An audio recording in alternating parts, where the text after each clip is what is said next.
श्री गुरुभ्यो नमः। श्री दुर्गापरमेश्वरी नमः। मम नाम रामप्रसादः, शोधछात्रः। सर्वेभ्यः स्वागतं।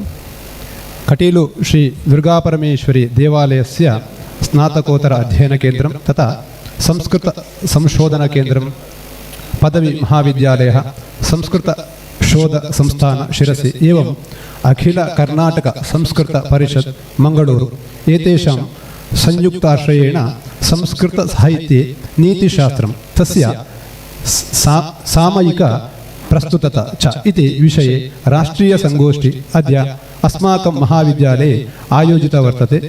अस्मिन् कार्यक्रमे अध्यक्षस्थानम् अलङ्करोति संस्कृतशोधसंस्थानं शिरसि अस्य अध्यक्षः डॉक्टर जी.एन्. भट्ट महोदयः। कार्यक्रमस्य उद्घाटकः परमपूज्य स्वामी विवेक चैतन्यानंद महोदयः श्री रामकृष्ण तपोवन मुळदि। दिक्सूचि भाषणार्थम् उपस्थिताः प्रोफेसर के सुब्रह्मण्यन महोदयः। एषः भारतीय पारंपरिक ज्ञान कौशल केंद्र IIT बॉम्बे संस्थायाः प्रभारी प्राध्यापकः अस्ति। आशीर्वचनार्थम् अत्र उपस्थिताः सन्ति कटीलु श्री दुर्गापरमेश्वरी देवालयस्य आनुवंशिक विश्वस्ताः अर्चकाश्च वेदमूर्ति श्री लक्ष्मीनारायण अस्रणमहाभागः। कार्यक्रमस्य अतिथिः CA चंद्रशेखर शेट्टी महोदयः, कैप्स फाउंडेशन बेंगलूरु। अखिल कर्नाटक संस्कृत परिषद अध्यक्षः डॉक्टर वेंकटेशयम गिरि महोदयः। श्री दुर्गापरमेश्वरी प्रशासन प्रतिनिधिः श्री बिपिन चंद्र शेट्टी महोदयः तथा च अस्माकं महाविद्यालयस्य प्राचार्यः डॉक्टर विजय वी महोदयः। एतयोः विशिष्टोपस्थितौ कार्यक्रमोऽयं सम्पत्स्यते। एतेषाम् उपस्थितौ कार्यक्रमः प्रारभ्यते। कार्यक्रमस्य सफलतार्थं विना विघ्नं परिसमाप्तार्थं च ईश्वर प्रार्थनया सह कार्यक्रमम् आरभामहे। अधुना प्रार्थना क्रियते। श्रीरक्षा भट्ट द्वितीय वाणिज्य विभाग।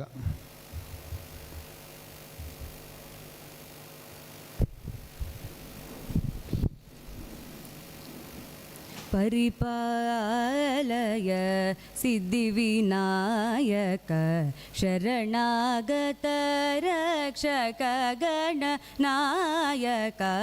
परिपालय सिद्धिविनायक शरणागत रक्षक गणनायक। परिपालय वारणवदन सकल दुरितहरण। वारणवदन सकल दुरितहरण। गिरिजनन्दन मूषिकवाहन। सुरवर महिमाकर सुगुणाकर लंबोदर। सिंदूरवर्ण चामराकर्ण शोभित परम पावन चरण। परिपालय सिद्धिविनायक शरणागत रक्षक Gananayak. परिपालय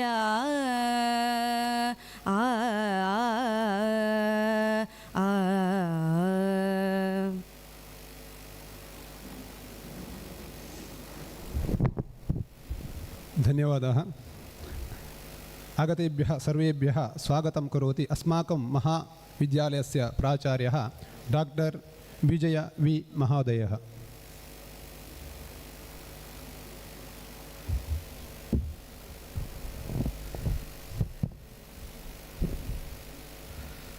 Respected President of this inaugural ceremony, all dignitaries on the dais,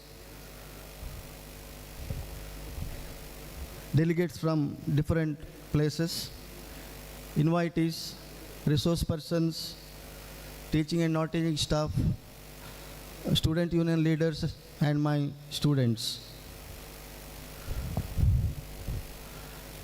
We are eagerly waiting for the inaugural ceremony of this two-day national seminar on Neethishastram in Sanskrit literature and its present relevance, jointly organized by Shree Durgaparameshwari Temple, FirstGradeCollege, Kateel, Samskrita Shodha Samsthana, Sirsi, Akhila Karnataka, Sanskrit Parishat, Mangalore. This national seminar is being conducted with the financial assistance from Central Sanskrit University, New Delhi. The purpose of this two-day seminar will be discussed at length in the coming stages. So at this point in time, I take the opportunity to welcome all of you to this two-day national seminar. At the outset, I am delighted by the presence of Dr. G.N. Bhatt, my former principal and also former principal of this college. He is also the president of this inaugural ceremony and also the president of Samskrita Shodha Samsthana, Sirsi, which is one of the organizers of this two-day national seminar. So I welcome Dr. G.N. Bhatt to this inaugural ceremony. We feel greatly blessed by the divine presence of Vedamurti Shree Lakshminarayana Asrana, Hereditary Archak, Shree Durgaparameshwari Temple, Kateel. I welcome you, sir.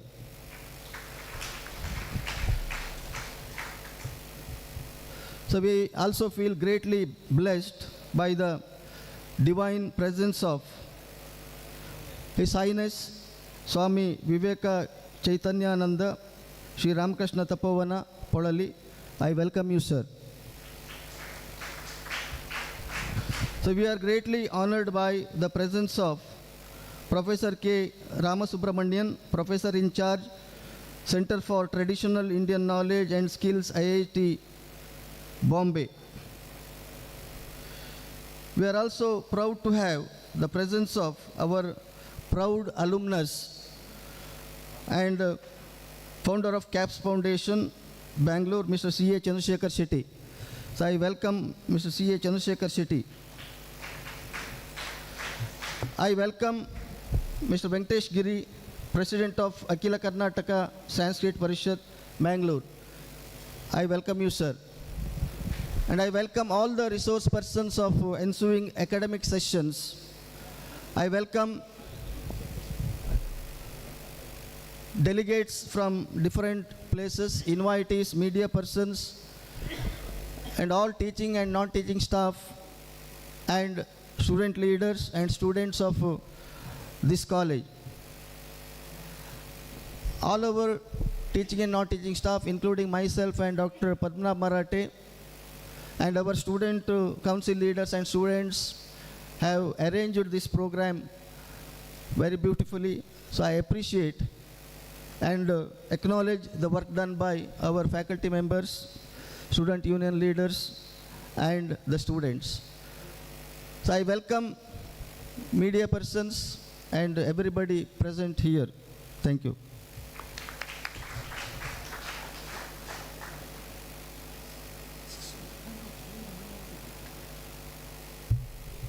इदानीं प्रस्तावनावचनानि वक्तुम् आगच्छति संस्कृत स्नातकोत्तर संशोधन केन्द्रस्य अध्यक्षः doctor M Padmanabha मराठे महोदयः। अस्मिन् कार्यक्रमे इदानीं समुपस्थिताः श्रीदेवालयस्य आनुवंशिक अर्चकाः पूज्याः श्री कमलादेवी प्रसाद अस्रणमहाभागाः आनुवंशिक अर्चकाः तेभ्यः अपि हार्दं स्वागतं व्याहरामि। अस्माकं संस्कृतशोधसंस्थानस्य परतः पुष्पप्रदानेन राङ्कवदानेन च तान् सभाजयन्तु इति जी.एन्. भट्ट महाभागं प्रार्थये।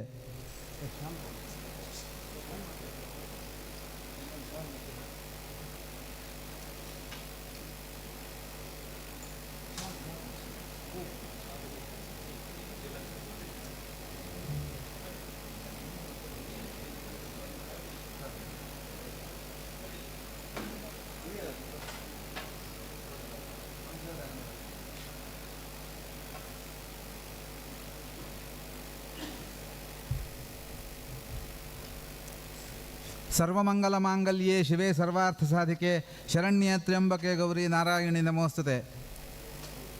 भगवत्याः श्री दुर्गापरमेश्वर्याः चरणयुगले प्रणामान् समर्प्य अस्माकं महाविद्यालयस्य श्री दुर्गा संस्कृत स्नातकोत्तर अध्ययनं तथा संशोधन केन्द्रं श्री दुर्गापरमेश्वरी पदवी महाविद्यालयः श्री संस्कृत शोध संस्थानं संशोधनं शिरसि एवञ्च अखिल कर्नाटक संस्कृत परिषदः एतेषां संयोगेन अद्य भारती संस्कृत साहित्ये नीतिशास्त्रं तस्य सामयिक प्रस्तुतता च इति विषये द्विदिनात्मक या गोष्ठी इतः आरभ्यते तस्याः विषये कानिचन उपक्रमवाक्यानि उक्त्वा वक्तुम् अहमत्र भवामि।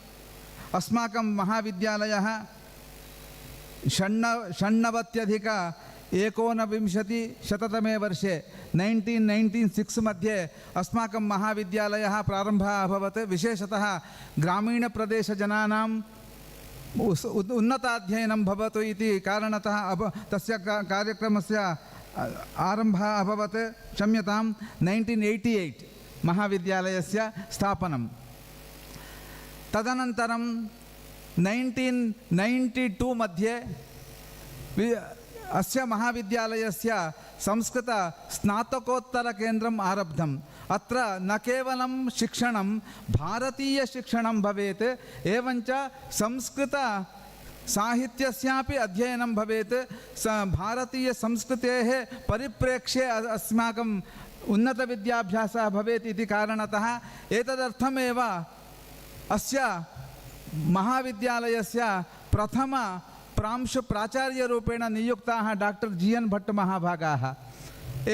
ते एव अत्र अस्माकं स्नातकोत्तरकेन्द्रस्य संशोधनकेन्द्रस्यापि रिसर्च सेण्टर् इदं प्राथम्येन मङ्गलूरु विश्वविद्यालयस्य संशोधनकेन्द्रम् अत्र आरब्धं, कटीलु मध्ये आरब्धं। ते तत्र स्थापकनिदेशकाश्च। एतेषां मार्गदर्शने एव इदं केन्द्रं स्थापितम्। अग्रे यदा एते महाभागाः केनरा कालेज् प्रति गतवन्तः तदा 1996 मध्ये एतेषाम् अस्माकं परमगुरवः डॉक्टर डी.एन्. शानभाग महाभागाः ते संस्कृतशोधसंस्थानम् इति संशोधनछात्रान् प्रेरयितुं युव संशोधनछात्राः आगच्छेयुः इति मनसि निधाय तान् सर्वान् प्रेरयितुं संस्कृतशोधसंस्थानं स्थापितम्। अत्रापि तत्र संस्कृत स्नातकोत्तरकेन्द्रे अस्माकं न केवलं छात्राः इत्युक्ते सर्वे अपि आगत्य इदानीम् अस्माकं छात्राः इत्युक्ते ये अभियन्तारः सन्ति, डॉक्टर्स् सन्ति, वैद्याः सन्ति, ते एव अत्र प्रवेशं स्वीकुर्वन्ति। ज्येष्ठाः अपि इदानीम् एकम् अहं वदे डॉक्टर श्री कृष्णभट्ट इति अस्ति, सः निवृत्त एजीएम् तत्र केनरा बैंक एजीएम्, सः इदानीम् अत्र आगत्य एम्.ए. अध्ययनं करोति। एवञ्च तत्र संस्कृतस्नातकोत्तर अध्ययनमपि भवेत् एवञ्च संशोधनमपि भवेत् इति मनसि निधाय अस्माकं केन्द्रे अपि तत्र वयं विविधविषयान् अधिकृत्य संशोधन तत्र गोष्ठीं वयं तदा तदा कुर्मः। अस्मिन् वर्षे नीतिविषये कुर्मः इति विचिन्त्य अस्य उद्देशः अस्ति। संस्कृतसाहित्ये बहुलं नीतिशास्त्रं वर्तते, तस्य अनुसन्धानम् आगामि दिवसेषु भवेयुः इति मनसि निधाय तत्र ऑब्जेक्टिव् अपि स्थापितमस्ति। न केवलं द्विदिनात्मकगोष्ठी, अग्रिमे अपि एतदाधारीकृत्य कश्चित् सिलेबस् अपि अस्माभिः प्रारम्भं तत्र सिलेबस् पब्लिश् करणीयम्। इदानीम् IKS इति अस्ति खलु, तत्र प्रवेशः भवेत् इति मनसि निधाय नीतिशास्त्रम् अधिकृत्य सर्वान् ग्रन्थान् आलोड्य ये के विषयाः अत्र वर्तन्ते तेषां समूहम् एकत्रीकृत्य संहितारूपेण एकत्रीकृत्य वयं लोकार्पणं कुर्मः इति मनसि निधाय इदं द्विदिनात्मकं सत्रं प्रारब्धमस्ति। To examine the corpus of Niti literature in Sanskrit, for example, Pandita Niti, Hitopadesha, Panchatantra, Chanakya Niti, and to understand the philosophical, ethical, and social and management significance of this Niti. To explore how such a Niti text can be integrated into the paradigm of the Indian knowledge system in higher education, aligning with the National IKS initiative. To prepare a standard curriculum framework for IKS-based courses at undergraduate and postgraduate levels, which incorporates Niti literature, value education, and modern interdisciplinary connections with the management, governance, ethics, and social science. To bring together scholars of ancient and medieval literature, IKS scholars, modern management scholars, research scholars, and teachers to present papers and exchange of these themes. To generate, this is most important, to generate outcomes including edited proceedings, ISBN publication of selected papers, dissemination of the recommendation for the curriculum adoption, and creation of a kit or compendium of texts and curriculum modules for the further use. एतान् विषयान् एव मनसि निधाय इदं एषा गोष्ठी अस्माभिः आयोजिता वर्तते. अस्माकं मनसि कः अत्र दिक्सूची भाषणं कुर्यात् इति मनसि आगतं तदा अस्माकं बहोः कालात् एक मनसि आशा आसीत् प्रोफेसर् रामसुब्रह्मण्यं महाभागाः अत्र आगच्छेयुः इति. अद्य तत् स्वप्नं साकारम् अभूत्. एतेषां भवद्भ्यः अस्माकं महाविद्यालयस्य एवञ्च संस्कृतशोधसंस्थानस्य अखिलकर्नाटकसंस्कृतपरिषदस्य च अहं स्वागतं व्याहरामि. सर्वेभ्यः अपि स्वागतम् आवृत्य एते विषयान् अधिकृत्य एतत् नीतिशास्त्रम् अधिकृत्य अत्र दिनद्वयेषु या गोष्ठी प्रचलते तस्याः साहित्यं सर्वमपि संहितारूपेण कम्पेण्डियम् टेक्स्ट् इति रूपेण वयं अग्रिमदिवसेषु दद्मः. तद् सर्वमपि IKS मध्ये उपयोगं भवतु इति मनसि निधाय एषः परिश्रमः अस्माभिः क्रियते. तस्य सफलतार्थं भगवत्याः श्री दुर्गापरमेश्वर्याः चरणकमलेषु प्रार्थनां कृत्वा अत्र समागताः स्वामिपादाः एवञ्च आनुवंशिक अर्चकाः तेषाम् अनुग्रहेण आशीर्वादरूपेण च इयं गोष्ठी सफलता भवेतु मनसि आशास्य सर्वेभ्यः पुनरेकवारं स्वागतं व्याहृत्य विरमामि. अधुना अस्य द्विदिवसीय कार्यक्रमस्य उद्घाटनं दीपप्रज्वलनद्वारा कार्यक्रमस्य उद्घाटनं कुर्वन्ति परमपूज्य स्वामी चैतन्यानन्द महोदयः. आदौ तेषां परिचयः ददाति प्रज्ञाभण्डारी.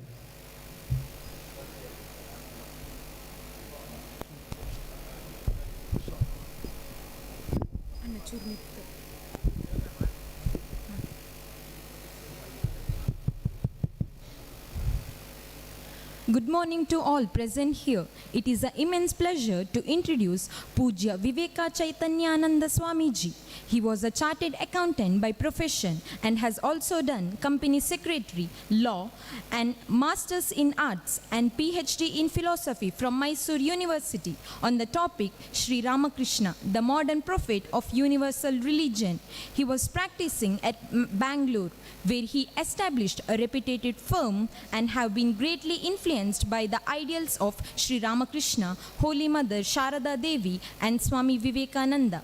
Finally, when his master ordered him to take up this mission, he surrendered to his wishes and has dedicated himself completely for the holy cause.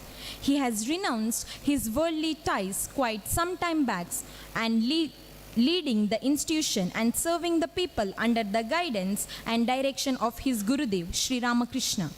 These details are shared not merely to present his achievements, but to instill confidence that every form of support extended to the institution has reached worthy hands and is utilized sincerely and responsible for the noble causes it meant to serve. इदानीम् उद्घाटनं कुर्वन्ति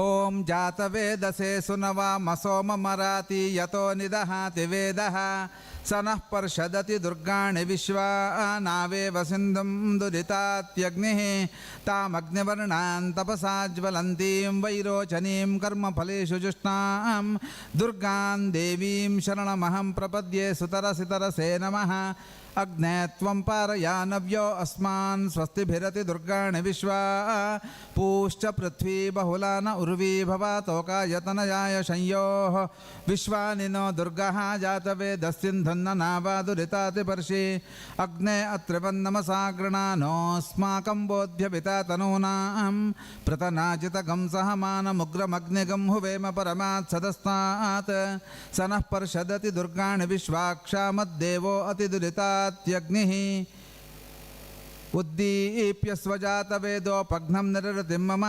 पशुगुंष्टमह्यमावह जीवनं च दिशो दश ॐ स्वस्ति। इदानीम् उद्घाटनभाषणम् उद्घाटकः श्री परमपूज्य Swami Vivekananda Chaitanyanand महोदयं प्रार्थयामि।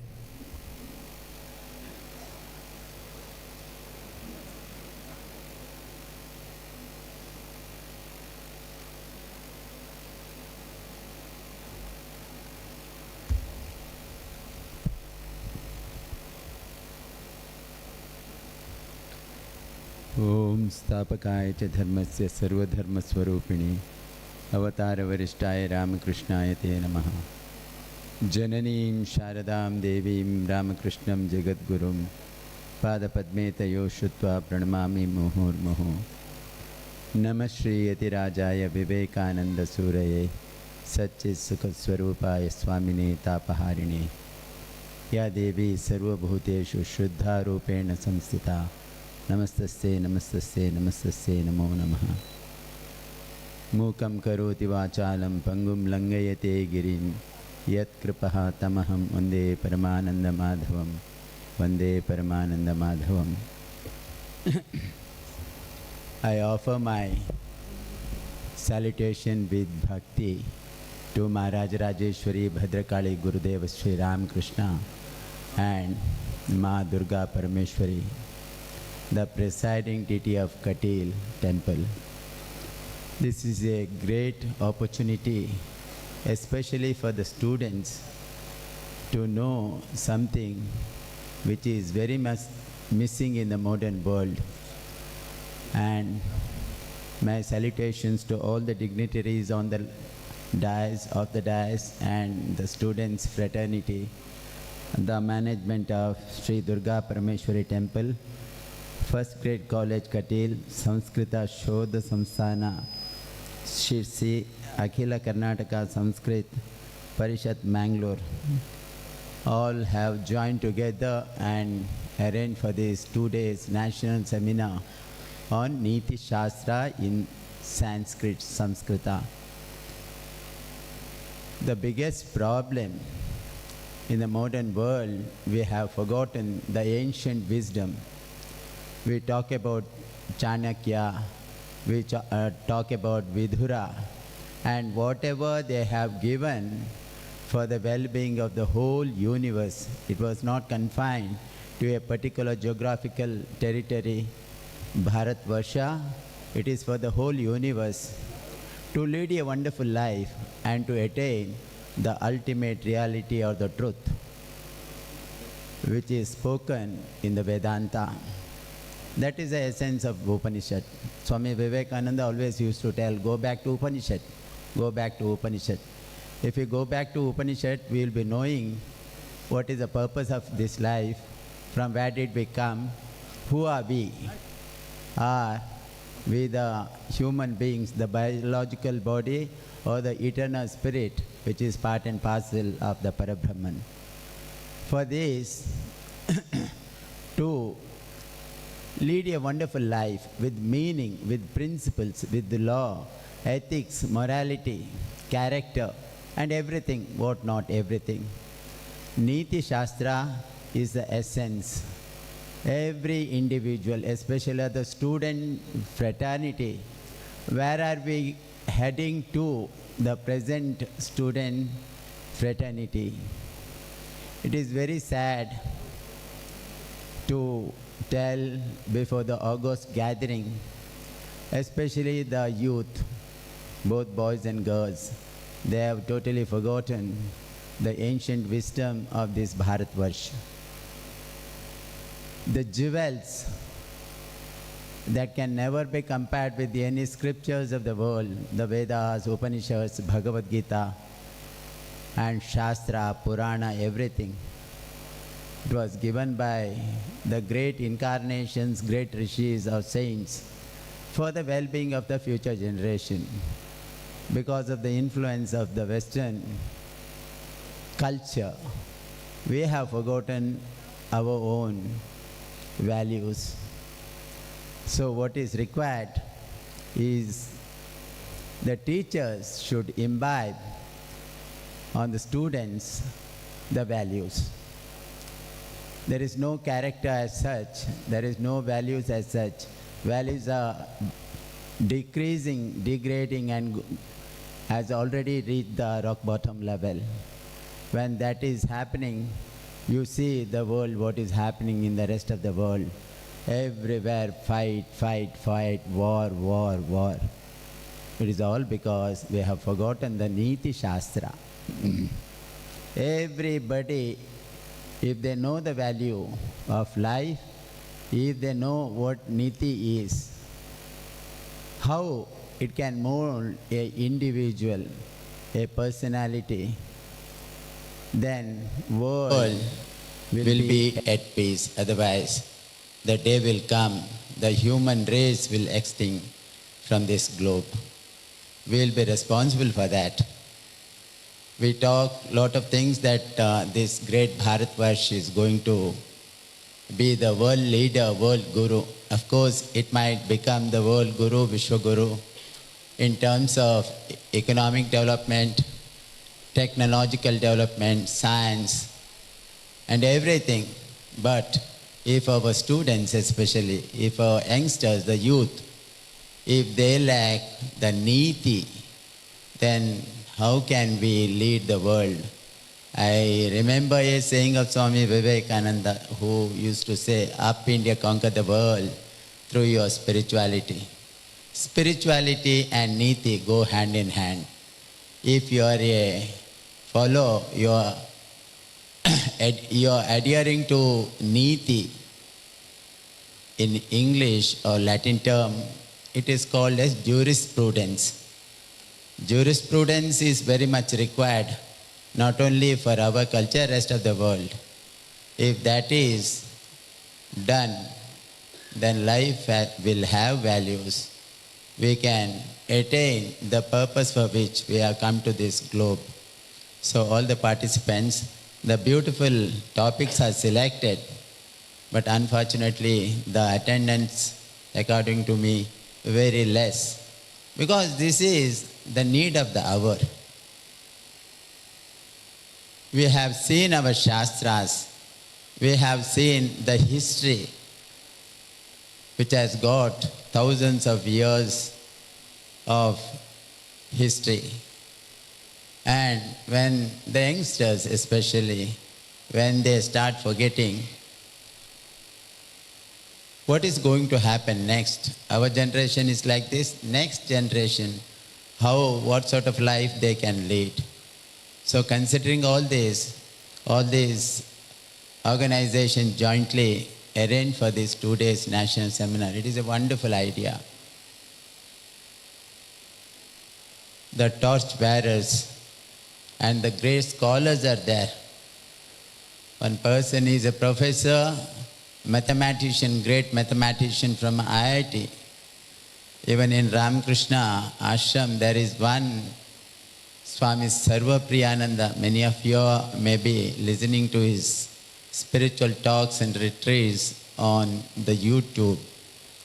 He is the student of this great mathematician scholar. He has come all the way from Mumbai. So everybody should take something, the essence, which is very precious, to make our life meaningful, and we have to unfold it.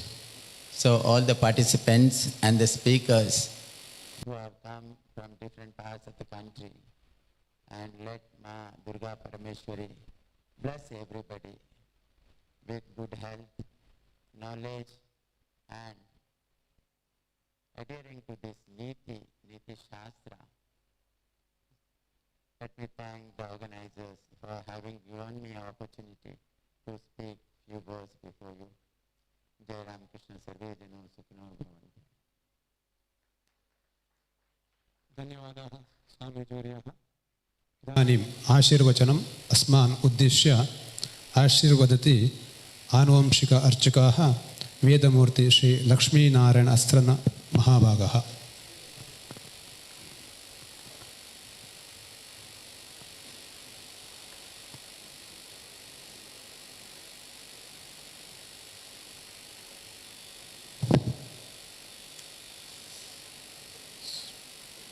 सर्वस्वरूपे सर्वेशे सर्वशक्ति समन्विते भयभ्यत्राय नमो देवी दुर्गे देवी नमोस्तु।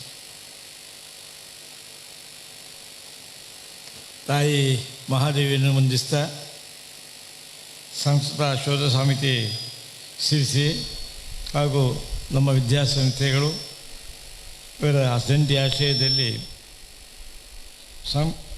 ಅಖಿಲ ಕರ್ನಾಟಕ ಸಂಸ್ಕೃತ ಪರಿಷತ್ ಮಂಗಳೂರು ಇವರೆಲ್ಲರ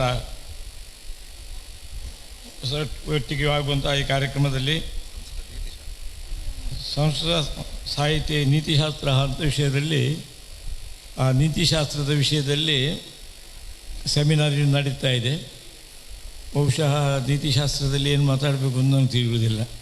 ಪಕ್ಕನ ನೆನಪಾಗ್ತಾ ಇದೆ, ಒಂದು ಕಾರ್ಯಕ್ರಮ ಚೆಂದಾಗಬೇಕು ಅಂತ ಮಿನಿಸ್ಟ್ರನ್ನು ಕರೆದ್ರಂತೆ volleyball ಮ್ಯಾಚಿಗೆ ಮಿನಿಸ್ಟ್ರನ್ನು ಕರೆಯುವಾಗ minister ಕ್ರೀಡೆ ನನಗೆ ಗೊತ್ತಿಲ್ಲ, ನಾನು ಬರೋದಿಲ್ಲ ಅಂತ ಹೇಳಿದಾಗ ನೀವು ಬಂದರೆ ಆಯ್ಕಾಗ್ತಾರೆ, ಬರಲೇಬೇಕು ಅಂತ ಹಠ ಮಾಡಿದಾಗ ಬಂದ್ರಂತೆ. ಬಂದು ವಾಲಿಬಾಲ್ ಮ್ಯಾಚ್ ನೋಡಿ ಕಡೆಗೆ ಹೇಳಿದ್ದಾರೆ, ಒಂದು ಚೆಂಡಿಗೋಸ್ಕರ ಇಷ್ಟು ಮಕ್ಕಳು ಜಗಳಾಡಬಾರ್ದು, ಎಲ್ರಿಗೂ ಪ್ರತ್ಯೇಕ ಚೆಂಡು ಕೊಡಿಸ್ತೇನೆ ಅಂತ ಹೇಳಿದ್ದಾರೆ. ಬಹುಶಃ ಇಲ್ಲಿ ನಾನು ಮಾತಾಡಿದರೆ ಹಾಗೆ ಆಗ್ತದೆ.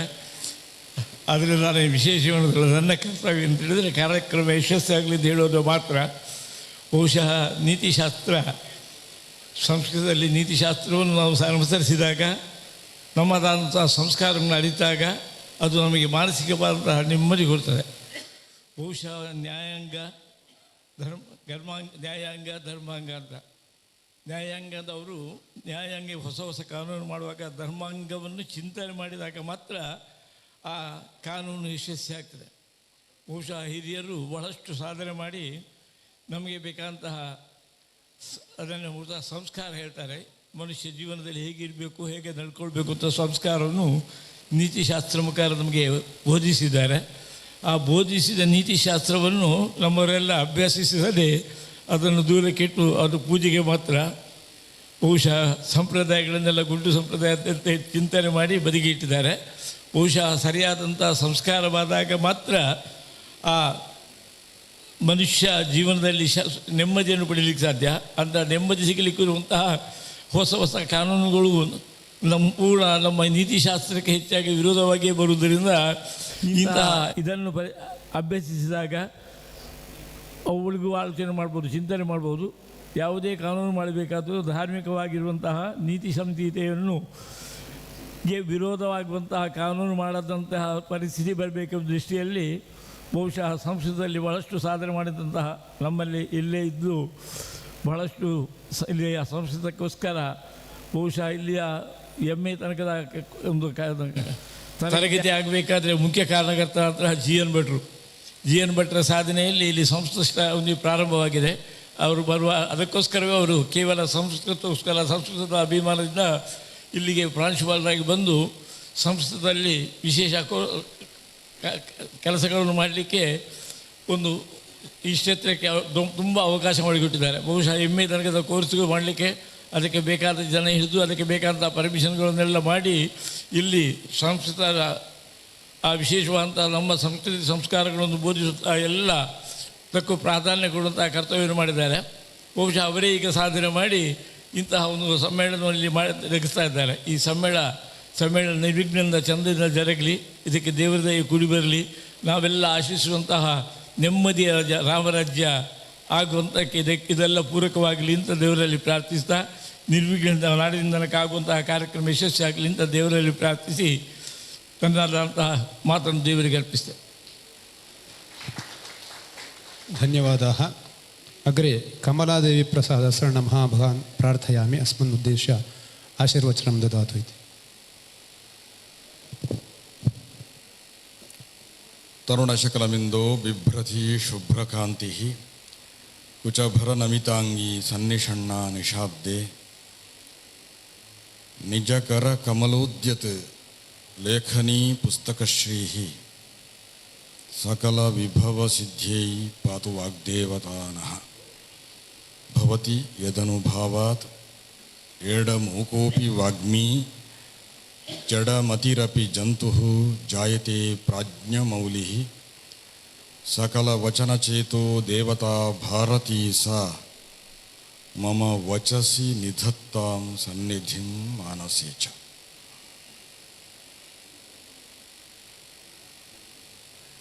प्रथमतः मम आराध्यदेवतां दुर्गापरमेश्वरीं नमस्कृत्य अस्यां सभायां अनेके महनीयाः आगताः, तेभ्यः सर्वेभ्यः नमस्करोमि. पुरतः उपस्थिताः अनेके महनीयाः वर्तन्ते, तेभ्यः अपि नमस्करोमि. अनेके अध्ययनशीलाः वर्तन्ते, तेभ्यः नमस्करोमि.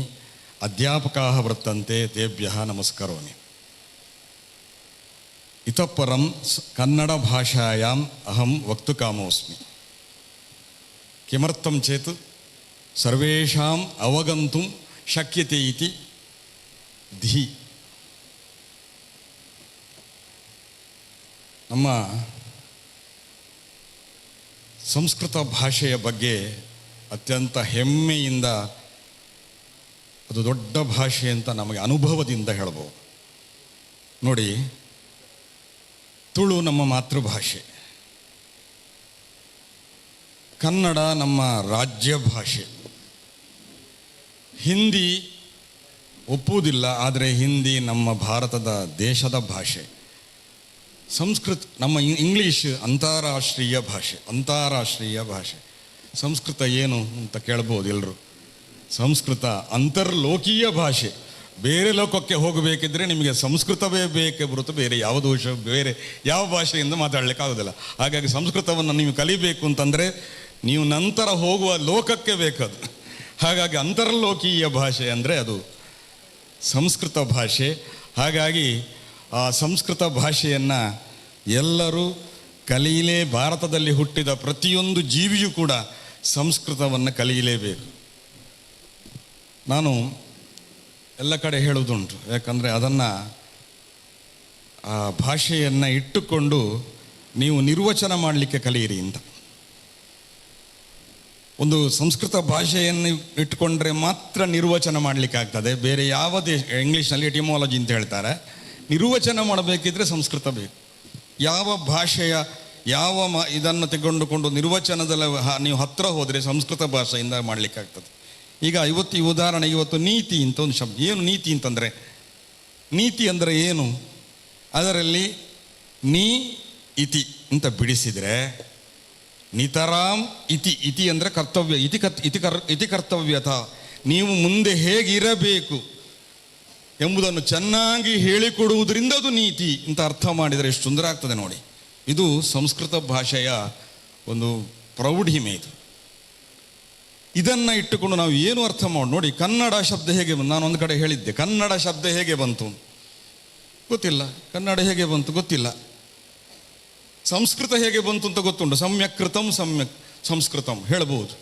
ಚೆನ್ನಾಗಿ ಮಾಡಲ್ಪಟ್ಟದ್ದು ಭಾಷೆ, ಚೆನ್ನಾಗಿ ಮಾಡಲ್ಪಟ್ಟ ದೇವತೆಗಳಿಂದ, ದೇವರಿಂದ. ದೇವೀಂ ವಾಚಮಜನಯಂತ ದೇವಾ, ದೇವತೆಗಳು ಮಾಡಿದ್ರಿಂದ ಸಮ್ಯಕ್ ಕೃತಂ. ಕನ್ನಡ ಹೇಗೆ ಬಂತು?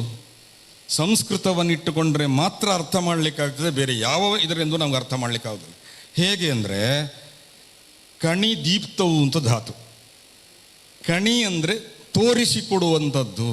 ನಾವು ನೋಡಿ ಯುಗಾದಿಯ ಸಮಯದಲ್ಲಿ ನಾವು ಕನ್ನಡಿ ಮೊದಲಾದನ್ನು ಇಟ್ಟುಕೊಂಡು ನಾವು ದೇವರಿಗೆ ನಮಸ್ಕಾರ ಮಾಡಿ ತೋರಿಸಿಕೊಡ್ತದೆ. ಅದು ನಮಗೆ ಮುಂದಿನ ಭವಿಷ್ಯ, ಮುಂದಿನ ಈ ಯುಗ, ಈ ವರ್ಷ ಹೇಗೆ ಇದೆ ಎಂಬುದನ್ನು ತೋರ್ತದೆ.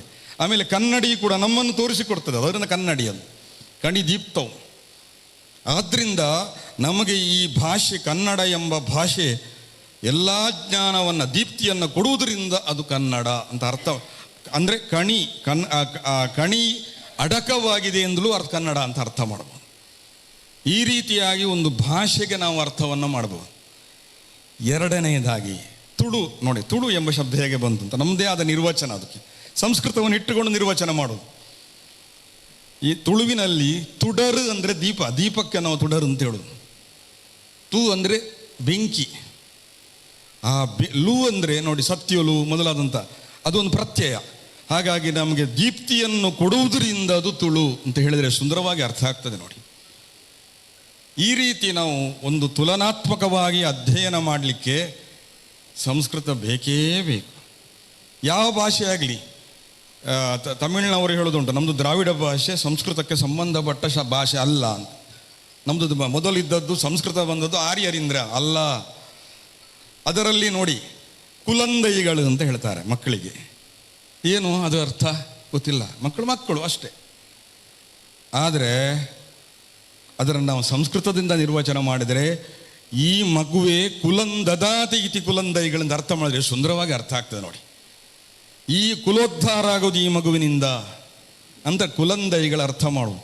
ಅವರು ದೇವಸ್ಥಾನಕ್ಕೆ ಹೇಳುವುದು ಕೋಯಿಲ್ ಅಂತ. ಕೋ ಅಂದರೆ ದೇವರು, ಕೋವಿದ ಅಂತ ಹೇಳಿದ್ರೆ ದೇವರ ಬಗ್ಗೆ ತಿಳಿದವ ಅಂತ. ಕೋ ಅಂದರೆ ದೇವರು, ಇಲ್ಲ ಅಂದರೆ ಇಳ ಶಬ್ದದ ಅಪಭ್ರಂಶ. ಅದು ಇಳ ಅಂದರೆ ಭೂಮಿ, ದೇವರ ಭೂಮಿ. ಆದ್ದರಿಂದ ಇದು ಕೋಯಿಲ್. ಇದು ಸಂಸ್ಕೃತದ ನಮಗೆ ಅರ್ಥ ಮಾಡಲಿಕ್ಕೆ ಆಗ್ತದೆ. ಈ ಇಂಗ್ಲೀಷಿಗೂ ನೋಡಿ, ಇಂಗ್ಲೀಷ್ ನೋಡಿ ಅವರಿಗೆ ಐ ಅಂತ ಕಣ್ಣಿಗೆ ಐ ಅಂತ ಹೇಳ್ತಾರೆ. ಐ ಅಂದರೆ ಯಾಕೆ ಗೊತ್ತಿಲ್ಲ, ಐ ಅಂದರೆ ಐ. ಸಂಸ್ಕೃತದಲ್ಲಿ ಹಾಗಲ್ಲ. ಚಕ್ಷು ಯಾಕೆ ಬಂತು, ನೇತ್ರ ಯಾಕೆ ಬಂತು, ನಯನ ಯಾಕೆ ಬಂತು, ಎಲ್ಲವನ್ನೂ ಅರ್ಥ ಮಾಡಲಿಕ್ಕಾಗ್ತದೆ. ನಯನ ಅಂದರೆ ಒಂದು ಕಡೆಯಿಂದ ಒಂದು ಕಡೆ ಕರ್ಕೊಂಡು ಹೋಗ್ತದೆ. ನೇತ್ರ ಅಂದರೆ ನಿತರಾಂತರಾಯತೆ, ನಾವು ಬೀಳದಾಗೆ ನಮ್ಮನ್ನು ರಕ್ಷಿಸ್ತದೆ, ಅದರಿಂದ ನೇತ್ರ. ಚಕ್ಷು ಯಾದರೆ ಚಕ್ಷುಂ ವ್ಯಕ್ತಾಯಂ ವಾಚಿ, ಕಣ್ಣಿನಿಂದ ಮಾತಾಡ್ಬೋದು. ನಾವು ಕಣ್ಣಿನಿಂದ ಮಾತನಾಡಬಹುದು ಹೇಗೆ ಅಂತ ನಮಗೆ ಈಗಿನ ವಿದ್ಯಾರ್ಥಿಗಳಲ್ಲಿ ಕಾಣಬಹುದು, ಹೇಗೆ ಕಣ್ಣು ಮಾತಾಡ್ತದೆ ಅಂತ. ವಿದ್ಯಾರ್ಥಿಗಳು ಪರಸ್ಪರ ಮಾತಾಡಿಕೊಳ್ತಾರೆ. ಚಕ್ಷುಂ ವ್ಯಕ್ತಾಯಂ ವಾಚಿ ಗೊತ್ತುಂಟು, ಆದರೆ ಐ ಅಂದರೆ ಹೇಳಲಿಕ್ಕೆ ಇಂಗ್ಲೀಷ್ನವರಿಗೆ ಗೊತ್ತಿಲ್ಲ. ಅದನ್ನು ನಾವು ಸಂಸ್ಕೃತದಿಂದ ಹೇಳ್ಬೋದು. ಅಯನಂ ಅಂದರೆ ನಮ್ಮನ್ನು ಕರ್ಕೊಂಡು ಹೋಗ್ತದೆ ಅದು. ಆದ್ದರಿಂದ ಐ ಅಂತ ಹೇಳಿದರೆ ಸುಂದರವಾಗಿ ಅರ್ಥ ಆಗ್ತದೆ. ಈ ರೀತಿ ತುಲನಾತ್ಮಕವಾದ ಅಧ್ಯಯನವನ್ನು ಮಾಡಲಿಕ್ಕೆ ಸಂಸ್ಕೃತದ ನಿರ್ವಚನವನ್ನು ನಾವು ಇಟ್ಟುಕೊಂಡ್ರೆ ಎಷ್ಟು ಸುಂದರವಾಗಿ ಅರ್ಥ ಮಾಡ್ಬೋದು. ಇದನ್ನು ಪ್ರತಿಯೊಬ್ಬರೂ ಅರ್ಥ ಮಾಡಿಕೊಳ್ಬೇಕು. ಸಂಸ್ಕೃತ ಇಲ್ಲದಿದ್ದರೆ ಈ ಪ್ರಪಂಚ ಇಲ್ಲ. ಯಾವ ಭಾಷೆಗಾದರೂ ಕೂಡ ನಾವು ಎಷ್ಟು ಹೇಳ್ಬೋದು ಅದರ ಬಗ್ಗೆ. ಒಂದು ಪ್ರೌಢ ಎಂಬ ಶಬ್ದವೇ ಪ್ರೌಢ ಆಯಿತು. ಆಮೇಲೆ ಧಾತು ಎಂಬ ಶಬ್ದವೇ ಡಾಟ್ ಆಯಿತು. ಈ ರೀತಿ ಅನೇಕ ನಾವು ತುಲನಾತ್ಮಕ ನೋಡ್ತಾ ಹೋದರೆ ಅದರ ಗಹನಾಗತಿ ನಮಗೆ ಅರ್ಥ ಆಗ್ತದೆ. ಇದನ್ನು ಅರ್ಥ ಮಾಡಿಕೊಂಡು ಸಂಸ್ಕೃತವನ್ನು ಎಲ್ಲರೂ ಕಲೀಲೇಬೇಕು. ಸಂಸ್ಕೃತ ಎಂಬುದು ಕೇವಲ ಒಂದು ವರ್ಗದ, ಒಂದು ವರ್ಣದ ಭಾಷೆಯಲ್ಲ, ಅದು ಭಾರತದ ಭಾಷೆ. ಭಾರತದ ಎಲ್ಲ ಶಾಸ್ತ್ರಗಳಾಗಲಿ ಪುರಾಣಗಳಾಗಲಿ ಎಲ್ಲವೂ ನಾನೊಂದು ಕಡೆ ಹೇಳಿದ್ದುಂಟು, ಮುಸಲ್ಮಾನರಾಗಲಿ ಅಥವಾ ಇಂಗ್ಲೀಷ್ನವರಾಗಲಿ ಎಲ್ಲರೂ ಕೂಡ ಸಂಸ್ಕೃತ, ನಮ್ಮ ಕ್ರಿಶ್ಚಿಯನರಾಗಲಿ ಎಲ್ಲರೂ ಮುಸಲ್ಮಾನರ ಬಗ್ಗೆ ಹೇಳುವಾಗ ಅವರು ಅಲ್ಲಾಹು ಅಕ್ಬರ್ ಅಂತ ಹೇಳಿದರು. ಅಕ್ಬರ್ ಅಂದರೆ ದೊಡ್ಡ ಶ್ರೇಷ್ಠ. ನಾವು ಹೇಳುವುದು ಅದನ್ನೇ ಅಂತ ಇದರಲ್ಲಿ ಯಾವುದರಲ್ಲಿ ಉಪನಿಷತ್ತಿನಲ್ಲಿ ಅಕ್ಷರಂ ಪರಮಂ ಬ್ರಹ್ಮ. ಅಕ್ಷರ ಶಬ್ದವೇ ಅಕ್ಬರ್ ಆದದ್ದು. ಅವರಿಗೆ ಗೊತ್ತಿಲ್ಲ. ಅಕ್ಷರ ಶಬ್ದವೇ ಅಕ್ಬರ್ ಆದದ್ದು ಅಂತ ಅವರಿಗೆ ಗೊತ್ತಿಲ್ಲ. ನಮ್ಮ ಪುರಾಣ ಶಬ್ದವೇ ಅವರಿಗೆ ಖುರಾನ್ ಆದದ್ದು ಗೊತ್ತಿಲ್ಲ. ನಮ್ಮ ಪುರಾಣಗಳೇ ಅದು ಖುರಾನ್ ಆದದ್ದು ಅಂತ ಗೊತ್ತಿಲ್ಲ. ನಮ್ಮ ಕೃಷ್ಣನೇ ಕ್ರಿಸ್ತ ಆದದ್ದು ಗೊತ್ತಿಲ್ಲ. ನಮ್ಮ ಮಾರಿಯೇ ಮೇರಿ ಆದದ್ದು ಗೊತ್ತಿಲ್ಲ. ನಮ್ಮ ಅರ್ಚನೆ ಮಾಡುವ ಸ್ಥಳವೇ ಅವರು ಚರ್ಚ್ ಅಂತ ಹೇಳೋದು, ನಾವು ಅರ್ಚ ಅಂತ ಹೇಳೋದು. ಈ ರೀತಿಯಾಗಿ ಅನೇಕ ವಿಚಾರಗಳನ್ನು ನಾವು ವಿಮರ್ಶಿಸ್ತಾ ಹೋದರೆ ಒಂದು ಕಾಲದಲ್ಲಿ ಸಂಸ್ಕೃತ ವಾಂಗ್ಮಯ ಇಡೀ ಪ್ರಪಂಚದಲ್ಲಿ ರಾರಾಜಿಸುತ್ತಾ ಇತ್ತು ಹೇಳುವುದನ್ನು ನಾವು ಹೇಳ್ಬೋದು. ಇಂತಹ ಉತ್ತಮ ಒಂದು ವಿಶಿಷ್ಟವಾದಂತಹ ಈ ಕಾರ್ಯಕ್ರಮ ನಮ್ಮ ಜಿ ಎನ್ ಭಟ್ರು ಇಲ್ಲಿ ಪ್ರಾರಂಭ ಮಾಡಿದ್ದು ಸಂಸ್ಕೃತವನ್ನು ಅಧ್ಯಯನಕ್ಕೆ ಮುಂದುವರಿತಾ ಹೋಯಿತು. ಇವತ್ತಿಗೂ ಅಳಿಯದೆ ಉಳಿದೆ. ಇನ್ನು ಮುಂದೆಯೂ ಎಲ್ಲರಿಗದು ನೀತಿಯಾಗಲಿ ಅಂತ ಹೇಳ್ತಾ ನನಗೆ ಅವಕಾಶ ಕೊಟ್ಟದ್ದಕ್ಕಾಗಿ ಎಲ್ಲರಿಗೂ ಧನ್ಯವಾದವನ್ನು ಹೇಳ್ತಾ ನಾನು ಮಾತನ್ನು ಮುಗಿಸ್ತೇನೆ. ಶುಭವಾಗಲಿ. ವಂದನಾನಿ ಮಹಾಭಾಗಃ. ಇದಾನಿಂ ದಿಕ್ಸೂಚಿ ಭಾಷಣಂ ಕರೋತಿ ರಾಮಸುಬ್ರಹ್ಮಣ್ಯಂ ಮಹೋದಯ. ಭಾಷಣಾತ್ ಪೂರ್ವಂ ಏತೇಷಂ ಪರಿಚಯಂ ಕರೋತಿ ವಾಣಿಜ್ಯಶಾಸ್ತ್ರ ಪ್ರಾಧ್ಯಾಪಿಕಾ ಕುಮಾರಿ Harinakshi.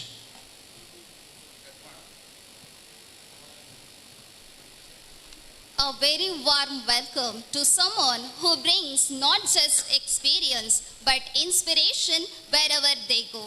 Today, I feel honored to introduce an extraordinary scholar, Professor K. Ramasubramanian, a remarkable personality who has significantly contributed to reviving India's ancient scientific heritage. Professor Ramasubramanian is a rare combination of a scientist and a traditional scholar. He holds a doctorate in theoretical physics, a master's degree in Sanskrit, and a bachelor's in engineering. This unique blend of modern science and classical knowledge has enabled him to rediscover and reinterpret the rich scientific traditions of ancient India. He is currently associated with the prestigious Indian Institute of Technology, Bombay, where he leads research at the Center for Traditional Indian Knowledge and Skills. His work mainly focuses on ancient Indian mathematics known as Ganitashastra and astronomy called Jyotishastra. One of his greatest contribution is correcting global misconceptions about India's role in the history of science. His extensive research and books and more than 100 scholarly articles he has brought to light the advanced mathematical and astronomical knowledge present in ancient Sanskrit texts. Professor Ramasubramanian's efforts are not limited to research alone. He is deeply committed to preserving and digitalizing ancient Sanskrit manuscripts, making them accessible to future generations. His work is supported by major initiatives like the Science and Heritage Initiative of the Government of India. Coming from a traditional scholarly family, he developed a deep interest in Sanskrit and Indian knowledge system from a very young age. His dedication and excellence have earned him many prestigious honors. Internationally, he is recognized as a member of the International Union of History and Philosophy of Science and Technology under UNESCO, and he continues to represent India's scientific legacy on global platforms. Professor K. Ramasubramanian is not just a scholar, but a visionary who has dedicated his life to bringing India's scientific heritage back into the global spotlight. His work continues to inspire young minds to explore, respect, and carry forward our rich intellectual traditions. With your presence, this program becomes even more meaningful. Thank you for being here with us. On behalf of everyone present here, I warmly welcome you, sir. Thank you.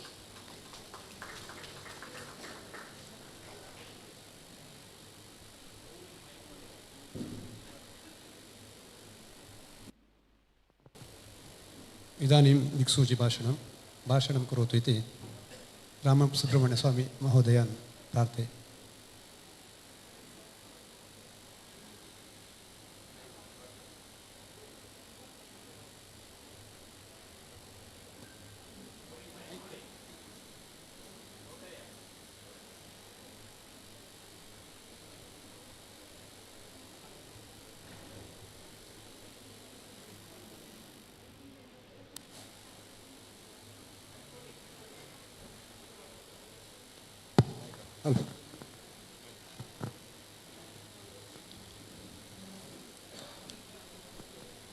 योऽन्तः प्रविश्य मम वाचमिमां प्रसुप्तां सञ्जीवयत्यखिलशक्तिधरस्वधाम्ना अन्यांश्च हस्तचरणश्रवणत्वगादीन् प्राणान् नमो भगवते पुरुषाय तुभ्यं सदाशिवसमारम्भां शङ्कराचार्यमध्यमाम् अस्मदाचार्यपर्यन्तां वन्दे गुरुपरम्पराम् अत्र समुपस्थितेभ्यः पण्डिततल्लजेभ्यः आराधकेभ्यश्च मदीयान् नमोवाकान् आदौ निवेद्य अत्र ये समागताः स्वामिचरणाः रामकृष्णमठतः तेभ्यः अपि मदीयान् नमोवाकान् निवेद्य किञ्चित् वक्तुमारभे. If I speak in Sanskrit, will you understand? No. If I speak in English? Yes? Okay.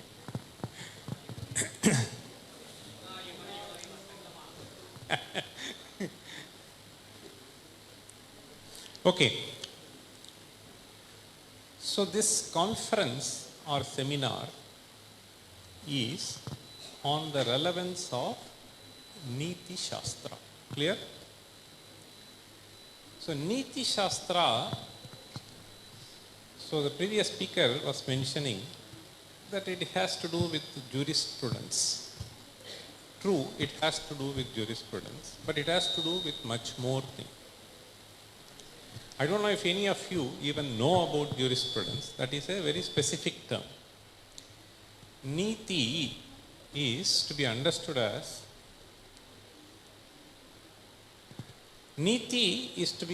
as something which leads us to.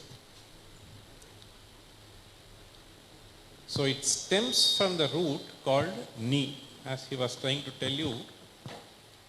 So this ni means, in fact, it is the same thing that actually is the root word for nayanam. Nayanam is, so nayanam means, you know nayanam? Nayanam means eye. Nayanam also means the motion that we have. Leading is also called nayanam. Because this leads us to where we want to reach, it is called nayanam. The word, just move. Okay, you are able to see, very good. We have got some nice projections. Aage, jata hai? Next. Okay. So, it can be pushed a little back, I think. Anyway, doesn't matter. So, this niyante samlabhyante upayadayaha. See, after all, when people try to secure admission in IIT, people get trained for 2 years, 3 years. Sometimes children are sent to Rajasthan. Okay, people will be in Kanyakumari, they will send their children to Rajasthan. Why? Because this is considered to be the pathway for getting more money. Okay. So the primary problem is we are always after something. But that something should be worthy of pursuing. See, what you seek for should be worthy of pursuing. If it is not worthy of pursuing, then later you will be completely disappointed.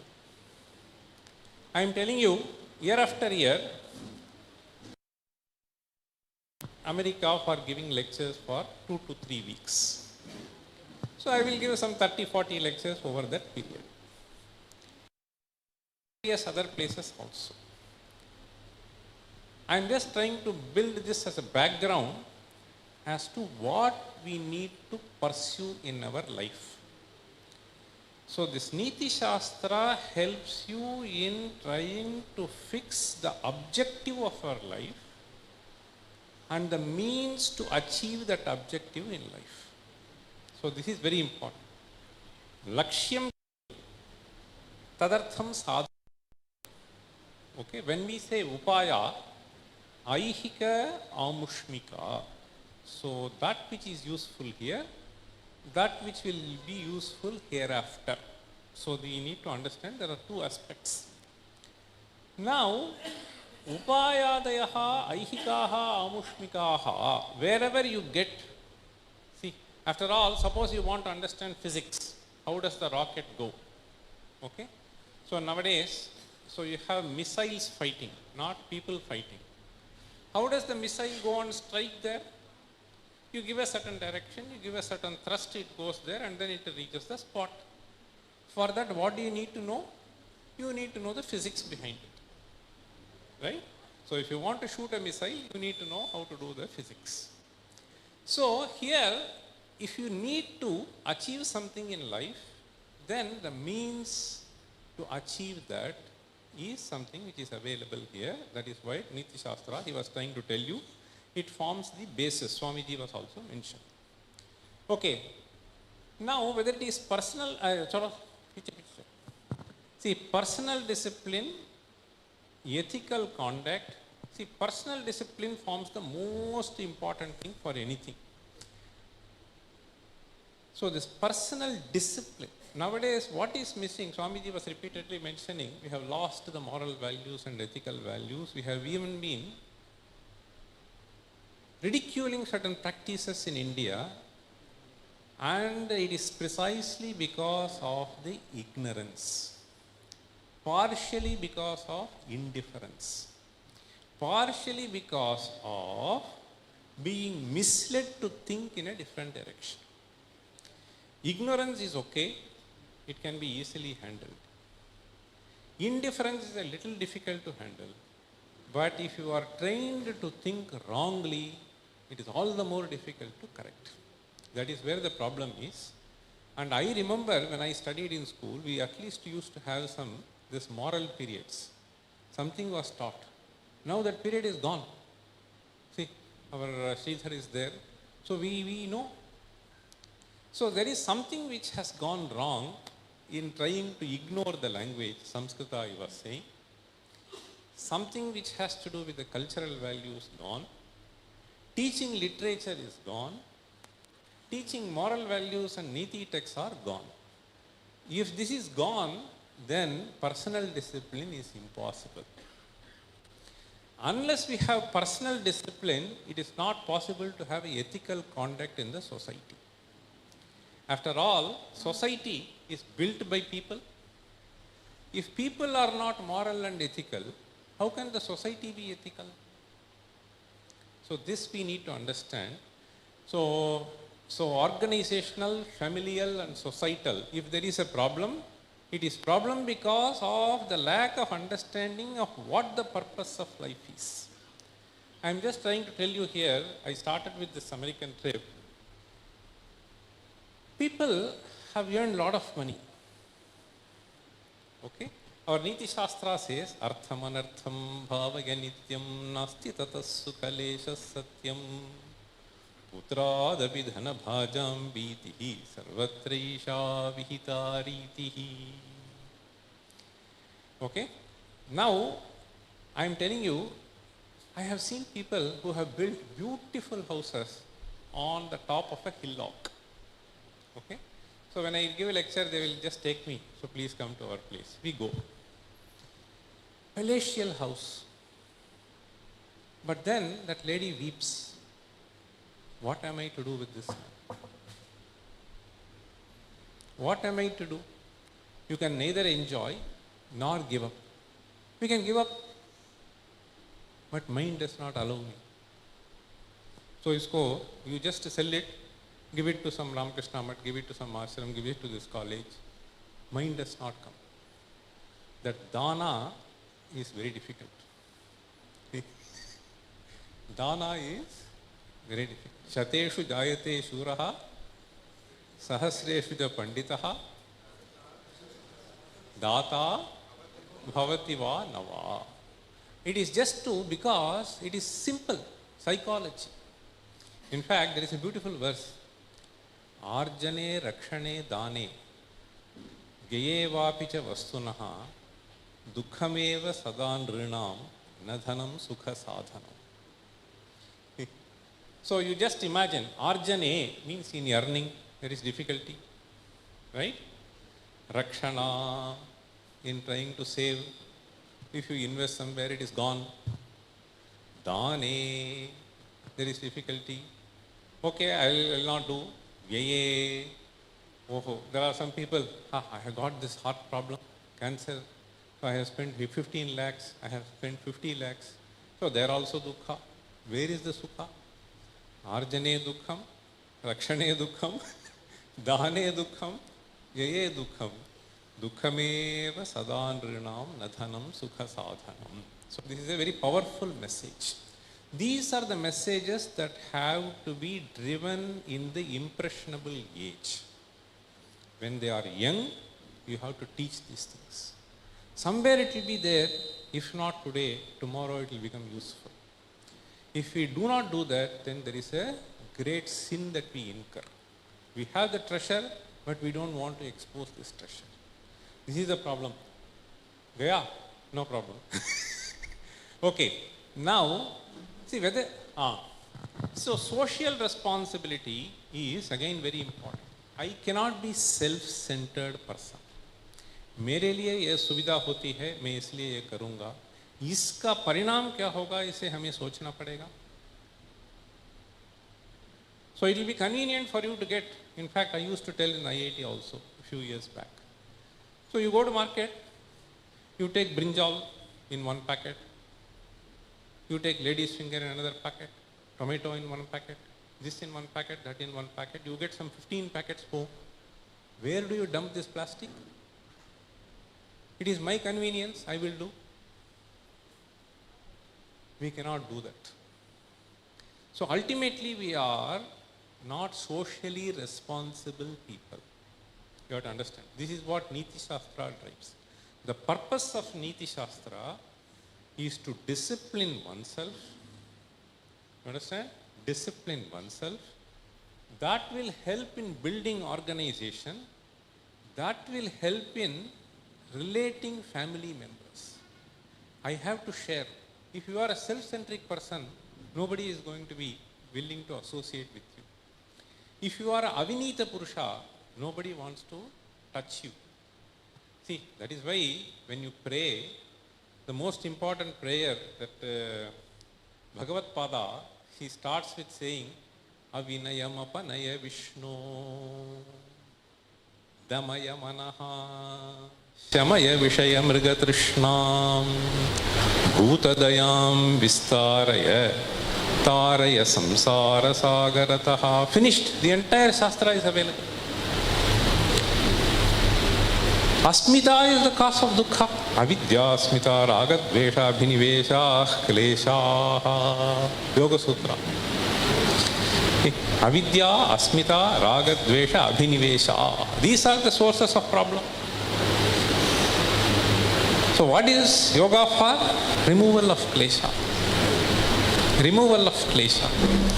Now here, socially responsible people, okay, when can this come? I will tell you, this will not come unless you are a Vinita. Simple.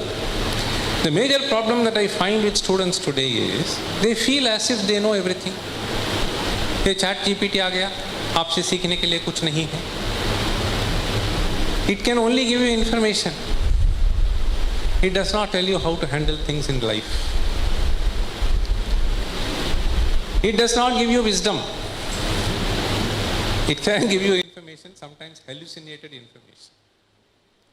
So this has to be very, very clear. So this Vinaya is the most important thing. In fact, whether it is political wisdom, even if you take, see, if you take the Shakuntalam, the last verse is, Pravartatam Prakriti-hitaya Parthivaha Saraswati Shruti Mahatam Mahiyatam. See? So Saraswati Shruti Mahatam Mahiyatam means, so those who are knowledgeable, let their words be valued. See? Their words will be valued only when you have respect for them. Only when you have respect for them. So for that you have to suppress your ego. So this is the most important message that Neethishastra tries to provide you. In fact, see, Nayasya Vinayo Moolam. Vinayo Moolam.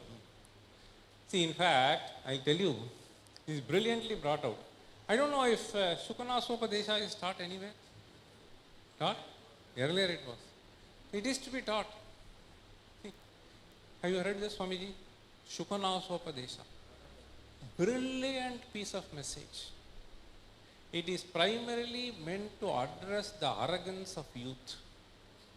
What will be the psychological features that you can find in the youth, and how is it that you can handle them?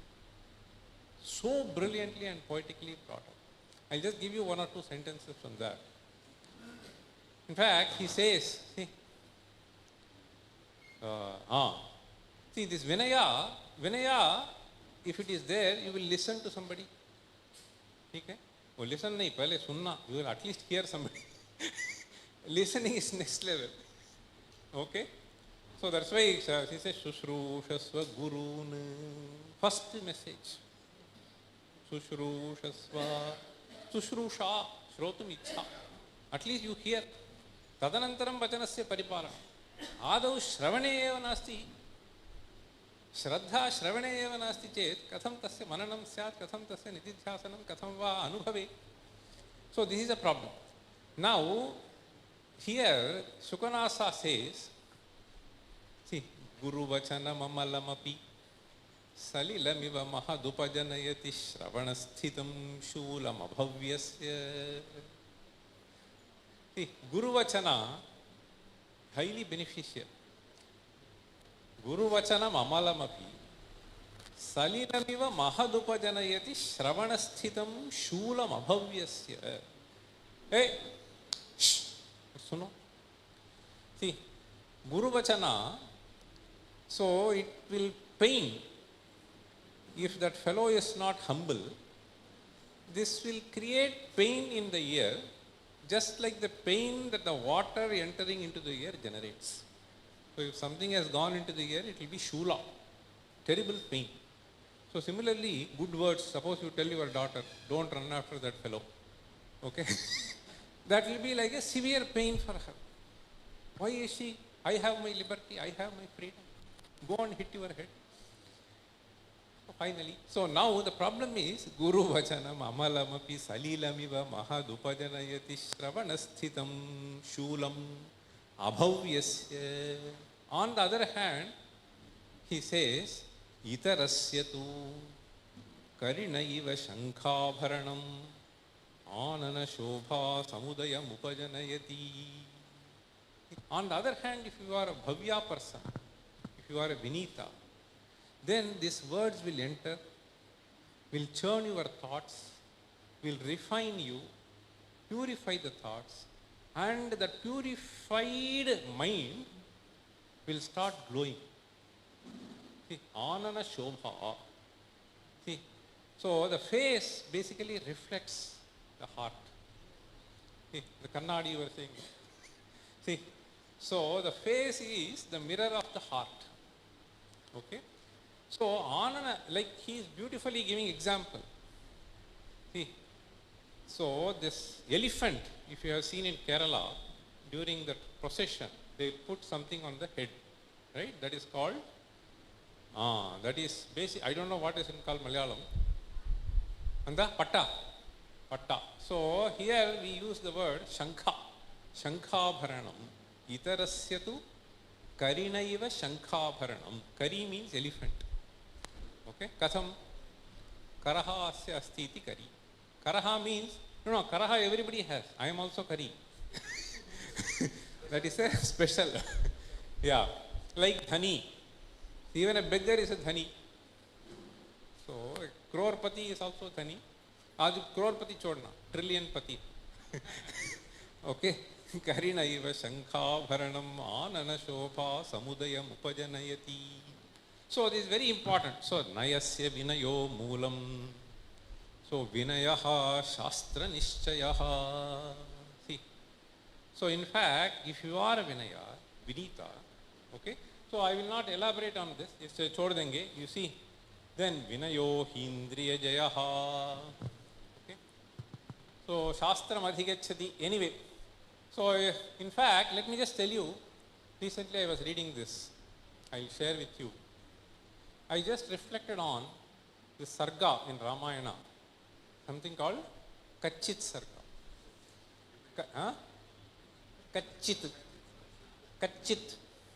This word Kachit. Many people have this confusion. Kachit is not the case. It is Kachit. Mallinatha in his commentary will say, Kachit kama pravedane. Kachit means kama pravedana. Suppose he asks Kachit. So, in fact, we have this, no, Meghaduta. Kachit somya vyavasitamidam, towards the end. Okay? Kachit somya vyavasitamidam. I will not get into that.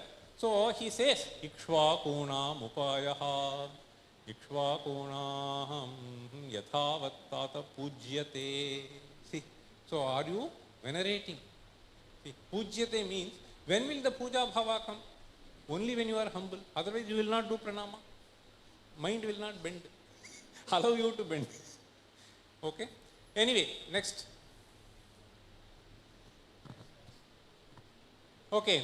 So, in fact, the other thing is, it's very important. The concern today, the contemporary concern is, see, there are people who know, but they are not able to practice. Why is this happening? You know that there is some benefit, but you are not able to enter into that domain. It is precisely because some other thought is trying to drive you away, and you feel that there is something which is more beneficial than something here. Anybody who wants to take any action will always be weighing benefit, whether I should choose this or I should choose this, which will be more beneficial. So if you understand through this Neethishastra that something else is more beneficially, then nobody wants to harm himself. That is where the problem is. So for that to be appreciated, something has to go in the impressionable gauge, not when the mind is already blocked. See, that is where the problem is. So we should try to catch people right at the young age when things can get into their mind. Okay? In fact, he says, no, even this Sukanasa, he says, I'll tell you, this you should know. Hey, children, Manmatha, have you heard? Manmatha? Saraswati? What is Saraswati? Lord of learning, right? Devata, Vidya Devata. Manmatha is Kama Devata. Okay? So, Lord of Kama. So, he is called Kusuma Shara. Have you heard? Kusuma means flower. Shara is Bana. He is described as Kusuma Shara. And he uses this word. Kusuma Shara Shara Prahara Jarjarite hi Hridaye Jalamiva Galatyupadishtam. So when you reach at a later age, so if you are already attacked by that fellow, then some hole has been created in the pot. Any amount of thing that you pour will always leak. See, Kusuma Shara Shara Prahara Jarjarite hi Hridaye Jalamiva Galatyupadishtam. Therefore he says, Ayameva Kalahade Upadeshasya. See, that is how he goes. Anyway, now this is something which is very important. This character building. See, that is what is missing today. So Trump might have built some empire, or somebody else might have built some empire. Okay? But then building that empire is not going to either keep you happy or others happy. It will only try to bring in more greed, more arrogance. So this has to be rooted on the values. And that is why, see, there is a beautiful verse. Na kevalaya vidyaya tapasavapi patrata. See, na kevalaya vidyaya tapasavapi patrata. What is actually patra? He says, Yatra Sheelam ime chobhe tadhi patrasya patrata. See, so Sheelam and the other two, they have to go together. Then only he becomes a patra for. So that is very important. We are not creating the necessary patras to receive this powerful message. So it is very important. So maxims are brilliant. So we have Panchatantra narratives. So we have dialogues. All these forms have been employed by people to convey this Neeti. Okay? See, what does it do? It doesn't merely inform, it tries to transform. That is very important. Okay? Nothing can be compelled, but if the value is recognized, then people will naturally drift towards that. So it is in educating the importance of this that we need to pay attention. Okay, that is very, very important. Thought level transformation will always bring in change in the judgment. So because your judgment is wrong, so then you go wrong. So once this judgment becomes right, then the conduct will actually follow. Okay, so this is something which we need to keep in mind. Next. Okay, there are so many texts which are available. Mahabharata is full of nitis. So there is Yadi hasti tadanyatra yanne hasti nakutra chit. Okay. Now let us take Ramayana. Ramayana, who wrote Ramayana first?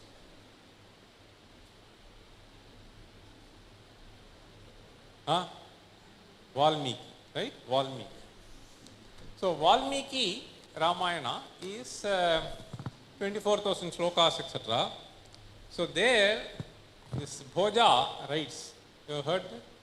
Atha sarasijayone rajniya ramavrittam karabadara samanam prekshya drishtya pratichya.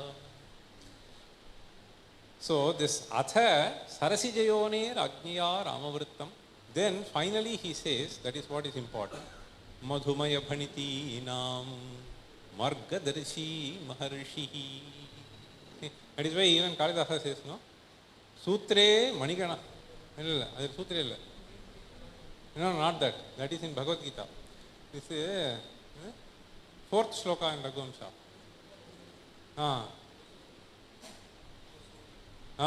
Kasurya is second. Mandah Kavesha Prarthi. Then he says, already whole has been made, I am just moving like a thread. Sutrasyevasti me gatihi. See, Sutrasyevasti me gatihi. So which means Valmiki has established. So it is very, very important for us to read this Valmiki Ramayana. It has very, very powerful and simple messages. So that is why he is just saying, so Chanakya Niti, okay, Vidura Niti, if you just take hundreds of verses, every verse is filled with amazing message. Okay, he says somewhere, Shad doshah purusheneha hatavya bhutimichhata nidra tandra bhayam krodha alasyam dirgha sutrata. See, Kshama, very important. Nowadays, Kshama is not there. That is why marriages happen, next day it separates. No Kshama, no forbearance, no acceptance. Ladai, ladai, ladai. It doesn't work. That is why this Kshama is very... See, Kshama, there are beautiful. Ekaha Kshamavatam doshaha. Ekaha Kshamavatam doshaha. So, Ashaktam manyate janaha. But people may think so. But it is like a cushion. If you can absorb, there is nothing like that. See, if you go in a car, if there is a good shock absorber, you will feel comfortable.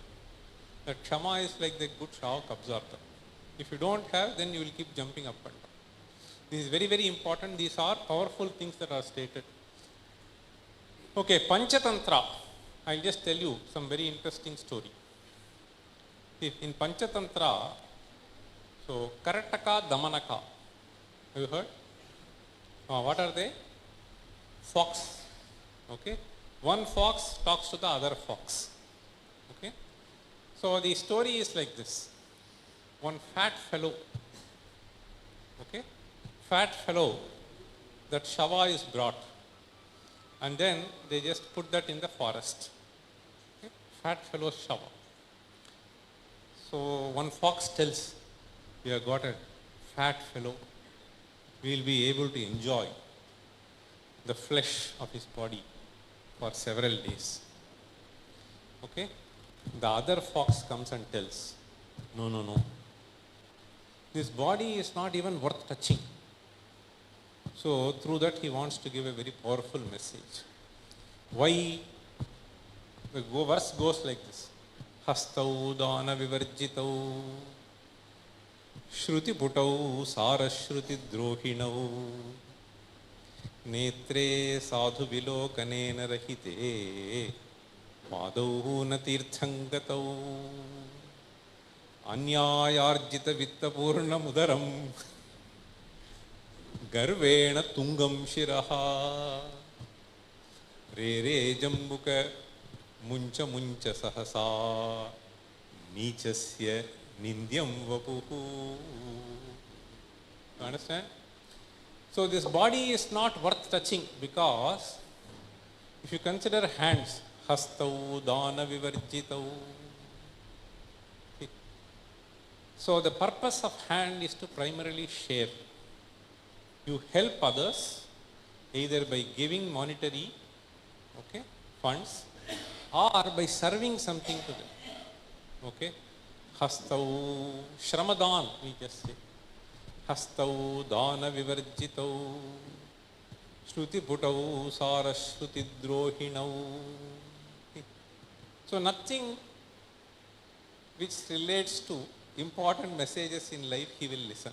Oh, sirf paisa, paisa, paisa, paisa, paisa. Okay? Shruti Putau Sarashruti Drohinau.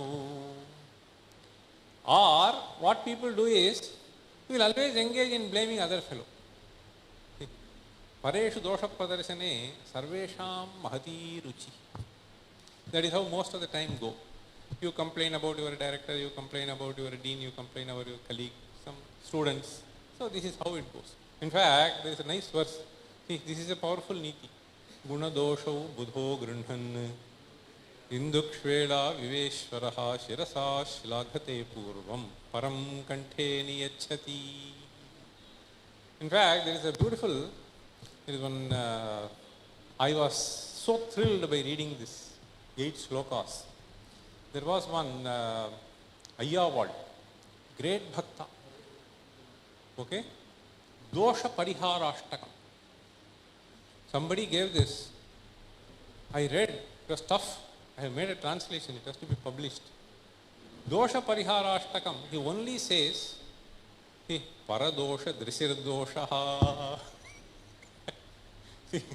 Nothing else is dosha. Paradosha Drishirdosha. That is the powerful message he gives.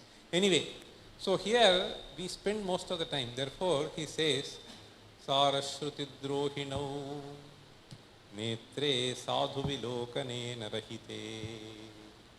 Sadhu Vilokanam means whether it is good scriptures or people who can teach good things.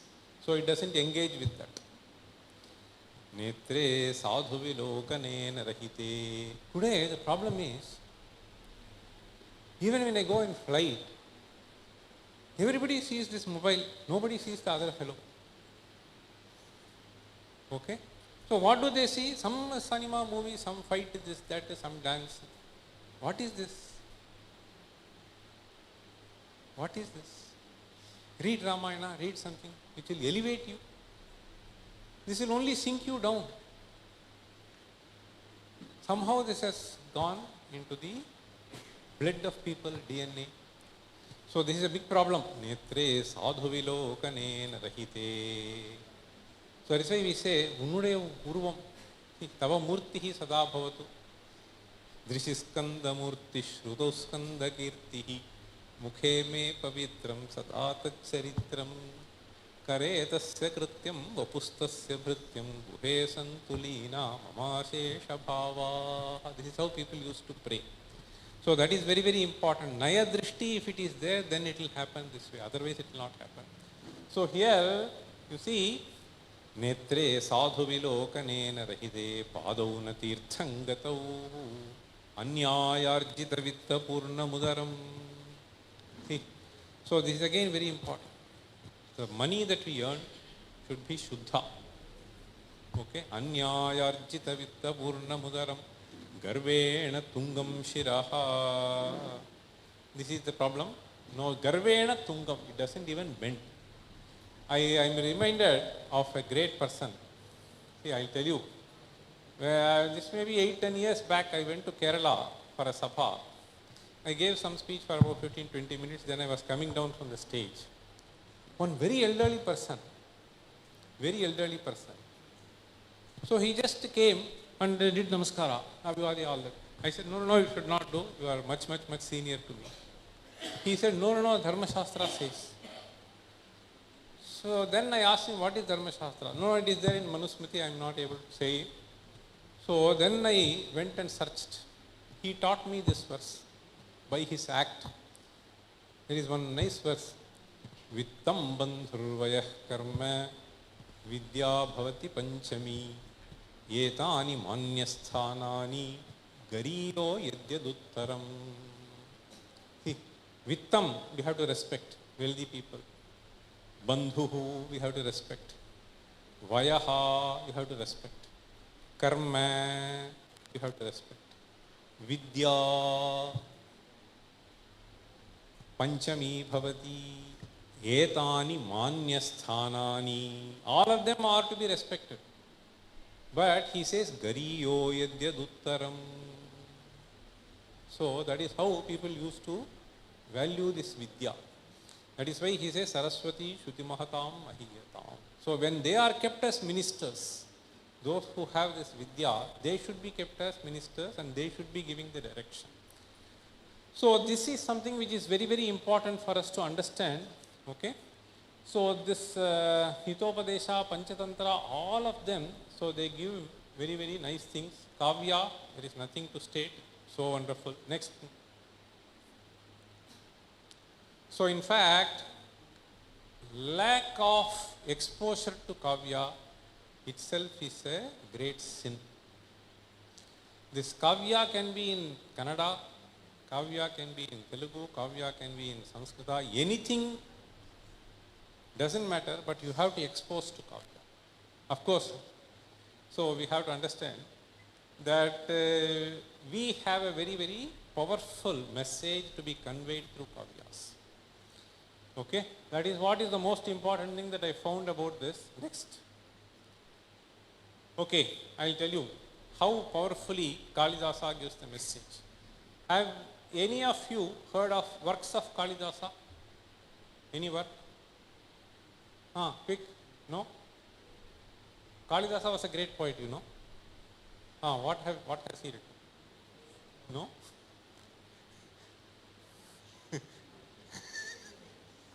Okay. So he has written several kavyas. Raghuvamsha, tell. Kumara Sambhava, Meghadota, Shakuntalam, Vikramorvashiyam. Okay, at least one you tell me. Raghuvamsha, Kumara Sambhava, Meghadota. Meghadota means keeping Megha as a messenger. You understand? Duta is a messenger. Okay, Megha is conceived as a messenger. So in those days, see, sometimes if you are far away, there is no communication. You cannot put letter, nobody is going to carry. Okay? Somebody was separated. So here he gives a very powerful message. Panchedvayau sarati saralas kandha sanghatta janma vadhe torka kshapita chamari balabharo davagnihi arhasyenam shamayidumalam varidhara sahasrihi apannarti prashamana phala sampado yutamana. Very powerful message. Arti means dukkham, pida, particularly manasika dukkham. See, apannarti prashamana phalaha. See, apannanam arti prashamanameva phalam. Okay? Apannarti prashamana phalaha. Suppose you have some resource, any resource that you possess. should always be, that is what is taken as the primary motto of Ramakrishna Math. You have to serve people who deserve the help, okay, who are in need of help. Reaching out to them is very, very important. So here he says, Apanna arti prasamana phalaha sampadaha. Sampadaha means wealth that you possess. Uttamanam sampadaha. If you consider those who are mature people, noble people, their wealth is used not to destroy nation, but to see, not to destroy nation, but to help people. See, this is the primary goal. Uttamanam sampadaha. How does he tell you? Beautifully through weaving a story. Okay, let me ask you. You have seen forest fire? Have you heard? Huh? You have heard? Forest fire. Huh? Gadigichu. Kadigichu. Kadu? Gichu. Gichu. Kadu is forest, no? Kichu is fire. Okay, Agni. Now, how does it get generated? Somebody goes and lights something? No? How? How does the fire get generated? Gharshana, rubbing. Just like you light the matchbox. See, if you want to get fire, you do the matchbox. That friction generates the fire. So how does that get generated? He beautifully displays. Tanched vayau sarati. See, scientific facts through practical observation have been brilliantly weaved into the literature. Vayau sarati. When the wind is flowing fast, this way, that way, then what happens is gharshana. Okay, that gharshana generates heat and that ignites the fire. When that happens, Vayo sarati saralaskandha sanghatta janma badheta. See, when that is going to hurt, then, oh Megha, you have to go and shower. Shower heavily. So that is the wealth that you possess. Why is he giving this message? Any wealth that you possess has to be made useful for the society.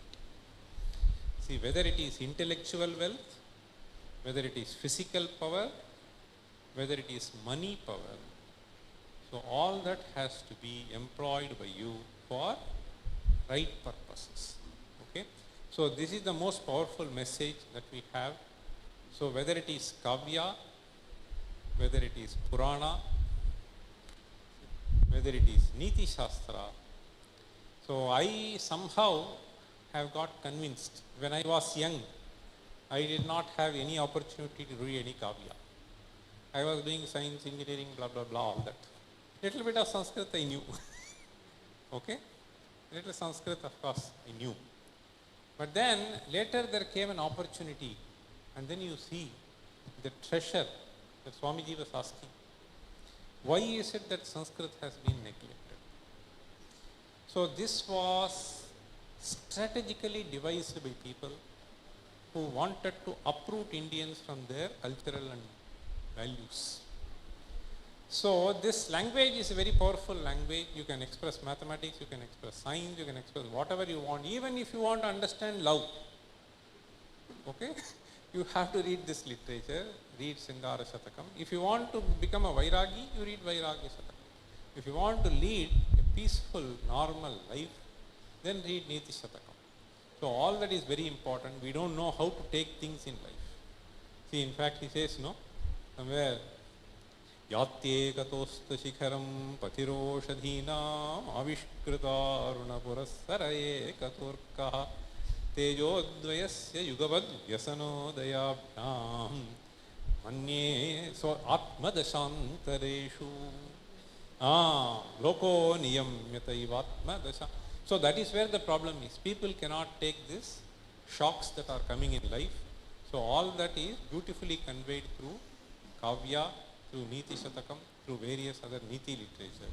So I suggest that you carefully listen to the talks that are going to be delivered here, which will be extremely useful in life. Thank you.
Came here, so sir came to first PUC to ask, what is your name?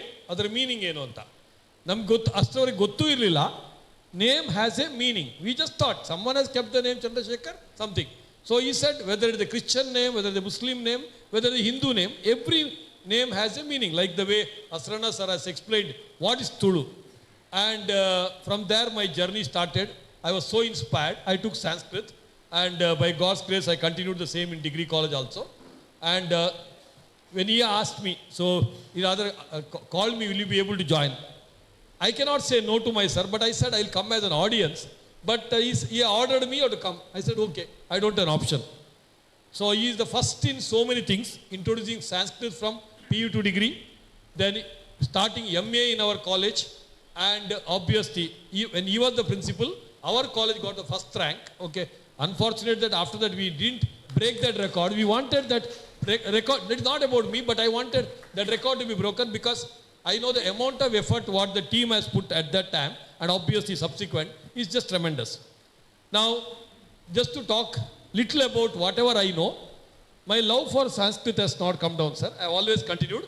And just for information, yesterday night also I was writing MA Philosophy, second year assignment. I'm doing MA Philosophy, okay, where I came across so many things, whatever the great scholars have today, they're speaking. So I'm pursuing my 17th degree, which is MA Philosophy, which is called Connection. So the same time, actually, sir has called for the Sanskrit. And also I remember, sir, I think from Sirsi or Sringeri, when you were the principal here, you had conducted one speaking course, like how to speak in Sanskrit. Just 1 week course, sir. We are all able to speak in Sanskrit and we are able to reasonably understand the Varta, Ramananda Sagaraha, Varta, everybody should be knowing about it. So that is the impact sir has given. And I was just doing some research. No doubt everybody knows Sanskrit is good. I am not a great person to talk in front of these great scholars, but my student friends, I tell you, today there are two categories of people. One is, they know it is good, they do not want to follow. The second one is, even if it is good, they say, I don't care. This is where the end of life. So, if you do not care, we are not here. It's okay, we are contributing to the population control, we are happy. But when you know something is good, you have to follow it. So, everybody knows Sanskrit is the source of everything. It is not just about the language.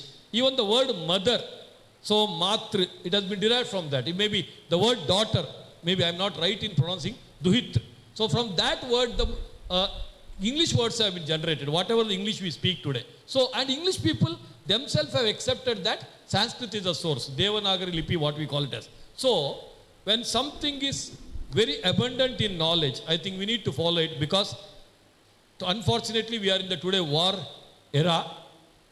Whatever you have, maybe wealth, maybe the gold, whatever it may be lost, my dear friends, but the knowledge power what we have cannot be lost, and the knowledge is in Sanskrit. So my request to all of you, whether you have taken language, Sanskrit in your college or not, but learn Sanskrit. I also have a urge, maybe in the Bangalore, I don't know when, Vidyapita is very close to me. I got to know also, even if I'm not a Brahmin, they'll allow me to do the Sanskrit there. I'll join somewhere, because I know the knowledge is power. Nobody can actually question this. That's why my sincere request to all of you is learn Sanskrit. And coming to Neethishastram, so without the Neethishastram we cannot. Most of us are commerce students here today. So my dear friends, Chanakya has given the Neethishastram hundreds of years back, thousands of years back. Whatever you are learning, it may be an ounce of economics, what Chanakya has given. So whatever is there, the ocean of knowledge in Sanskrit or Neethishastram, let us learn little bit about the same, because even if we learn little bit, our life will be meaningful. Thanks for the opportunity. वन्दनानि महोदयः इदानीम् अध्यक्ष भाषणम् अस्य महाविद्यालयस्य प्रथमप्राचार्यः एवं च संस्कृत स्नातकोत्तर अध्ययनकेन्द्रं तथा संशोधनकेन्द्रस्य स्थापकाः निर्देशकाश्च GN भट् महोदयः।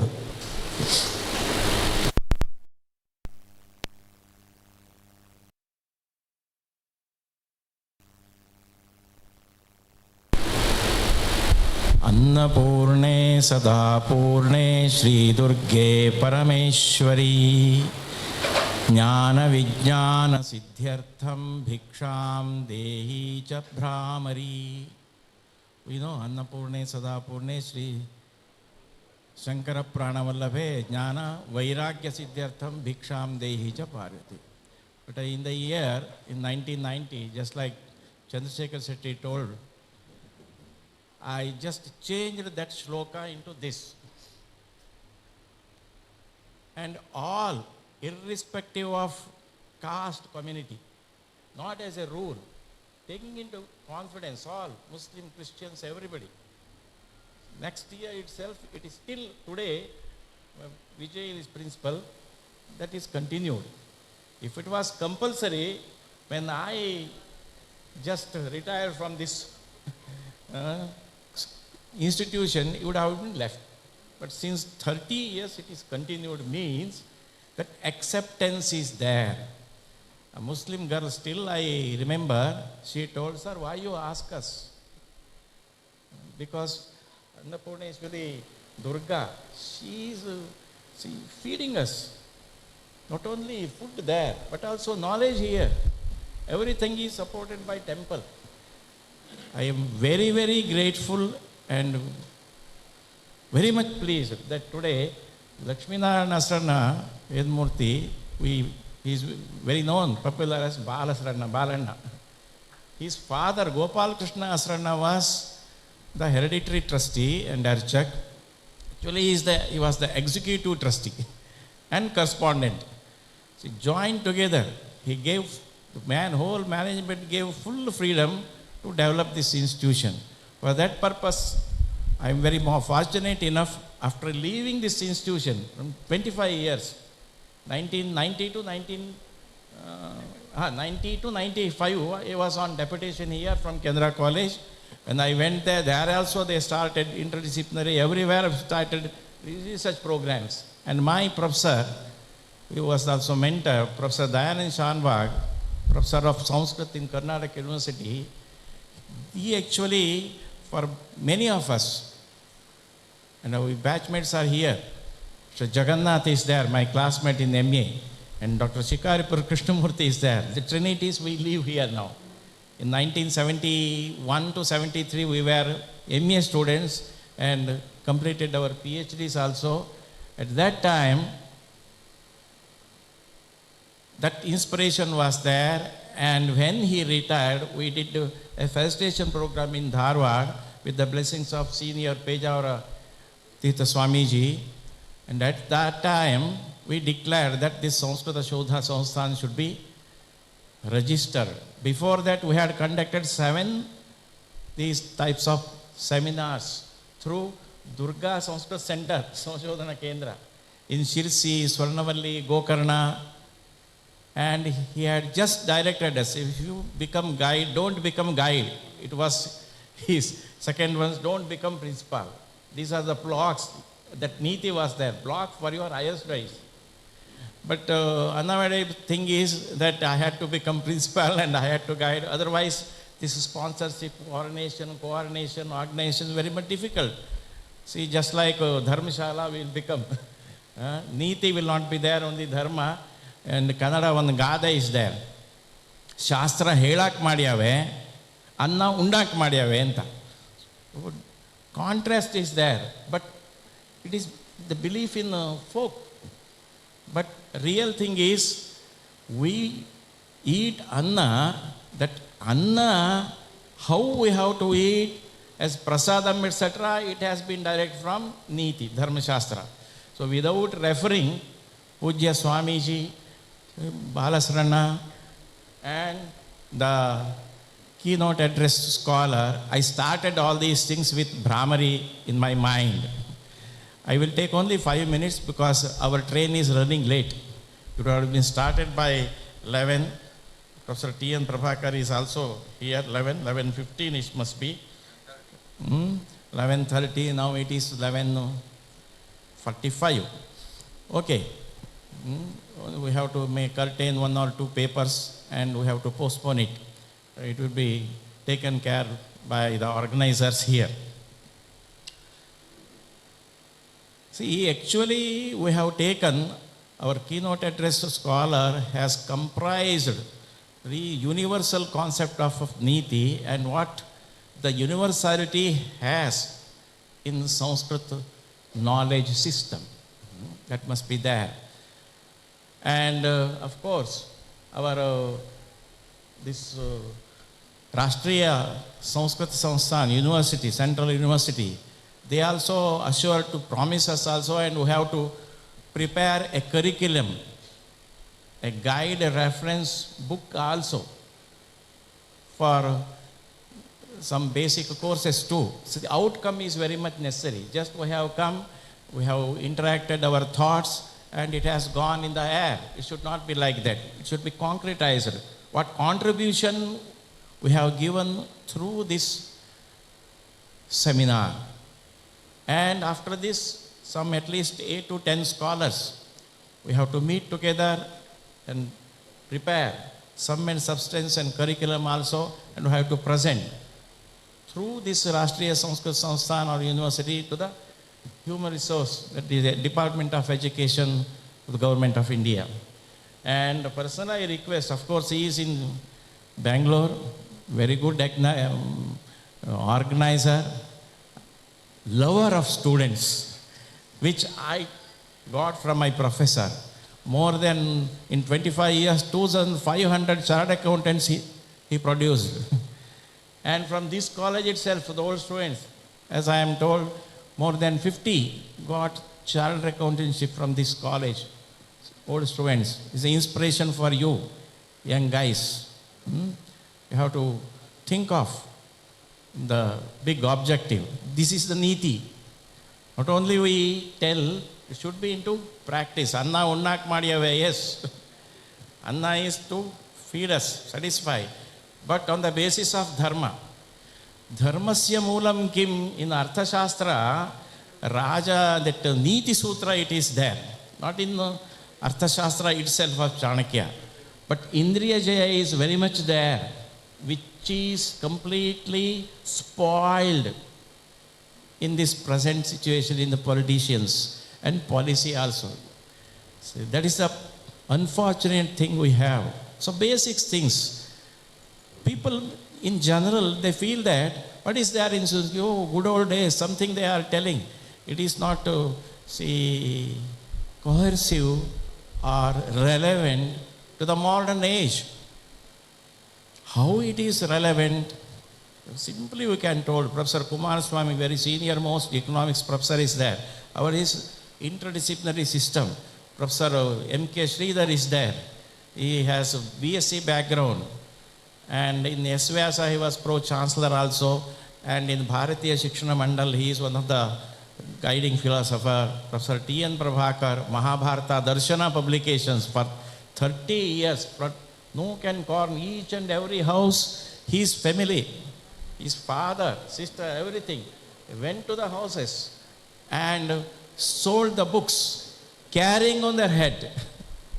See, Mahabharata itself is a Dharma Shastra. It's there. In Udupi, Professor T.S. Ramesh, he has also come. He has retired, I don't know whether Dinkar Marathe, and he is actually the background of this seminar also, was preparing these objectives too. And with all these, Hamitra is here, professor from Shimoga, and Pankaja from Chennai, and Maya, and also from Chennai. And I know his name only, Devaraj Bhatt, yes, most welcome. And I heard all these things also.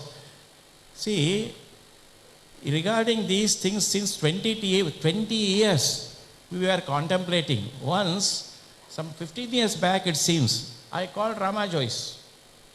He was just governor returned from Bihar. And sitting High Court Judge N. Kumar in Kannada College we conducted. Regarding what? I just asked the professor, sir, can't you correlate this Dharma Shastra with, he has written book on Dharma Shastra and these things also, with your judiciary. I just asked her. We said, yes, talk, you arrange. He told me, and I have arranged. And there was very much close relationship with this Rama Joyce and N. Kumar, sitting judge. I was not knowing him. They came simply. In our office, on the FDC table, he took meals. That's simplicity. Unfortunately, so Rama Joyce is expert, but we don't know regarding Purva Mimamsa.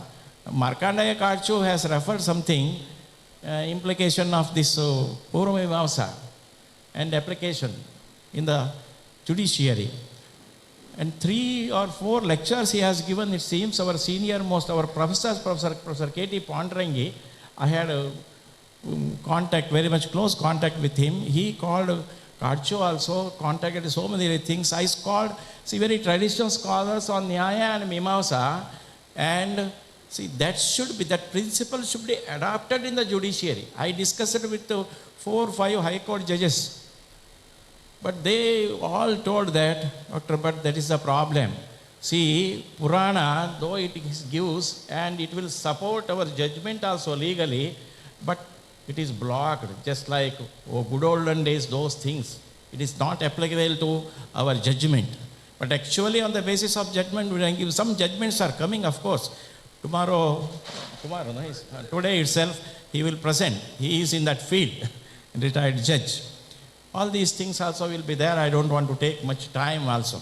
So in my mind, in 20 years, our Shastras should be shown what it actually to the modern age and relevance, and it should be intercepted, informed to the modern young students, not only youths, students.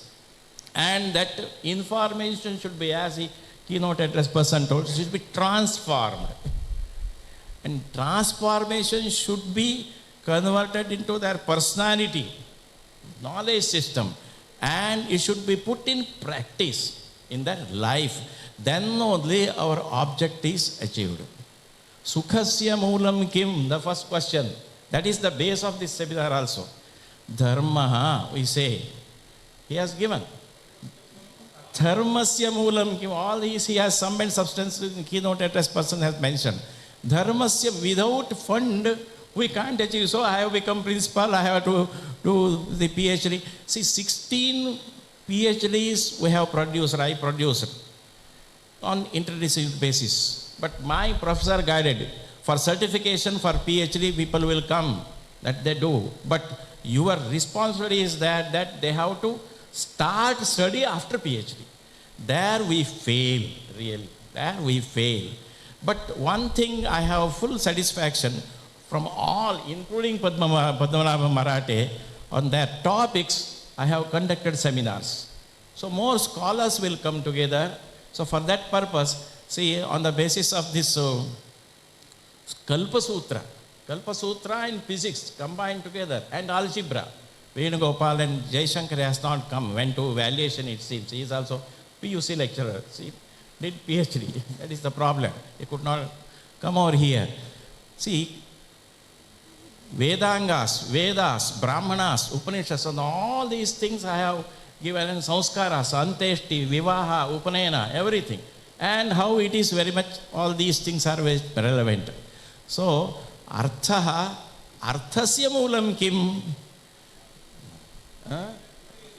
Indriya Jayaha, then Vinaya, that Naya, Niti comes. All these comes. See, Indriya Jaya, what I have referred, that's also in Artha Shastra also. Indriya Apajaya is there. The sensual bhoga, all are for only for their objectives. 1,000 crores. See, serving, I have come here for serving the people. What is your asset? Published white is 1,000, black countless. That is the thing now.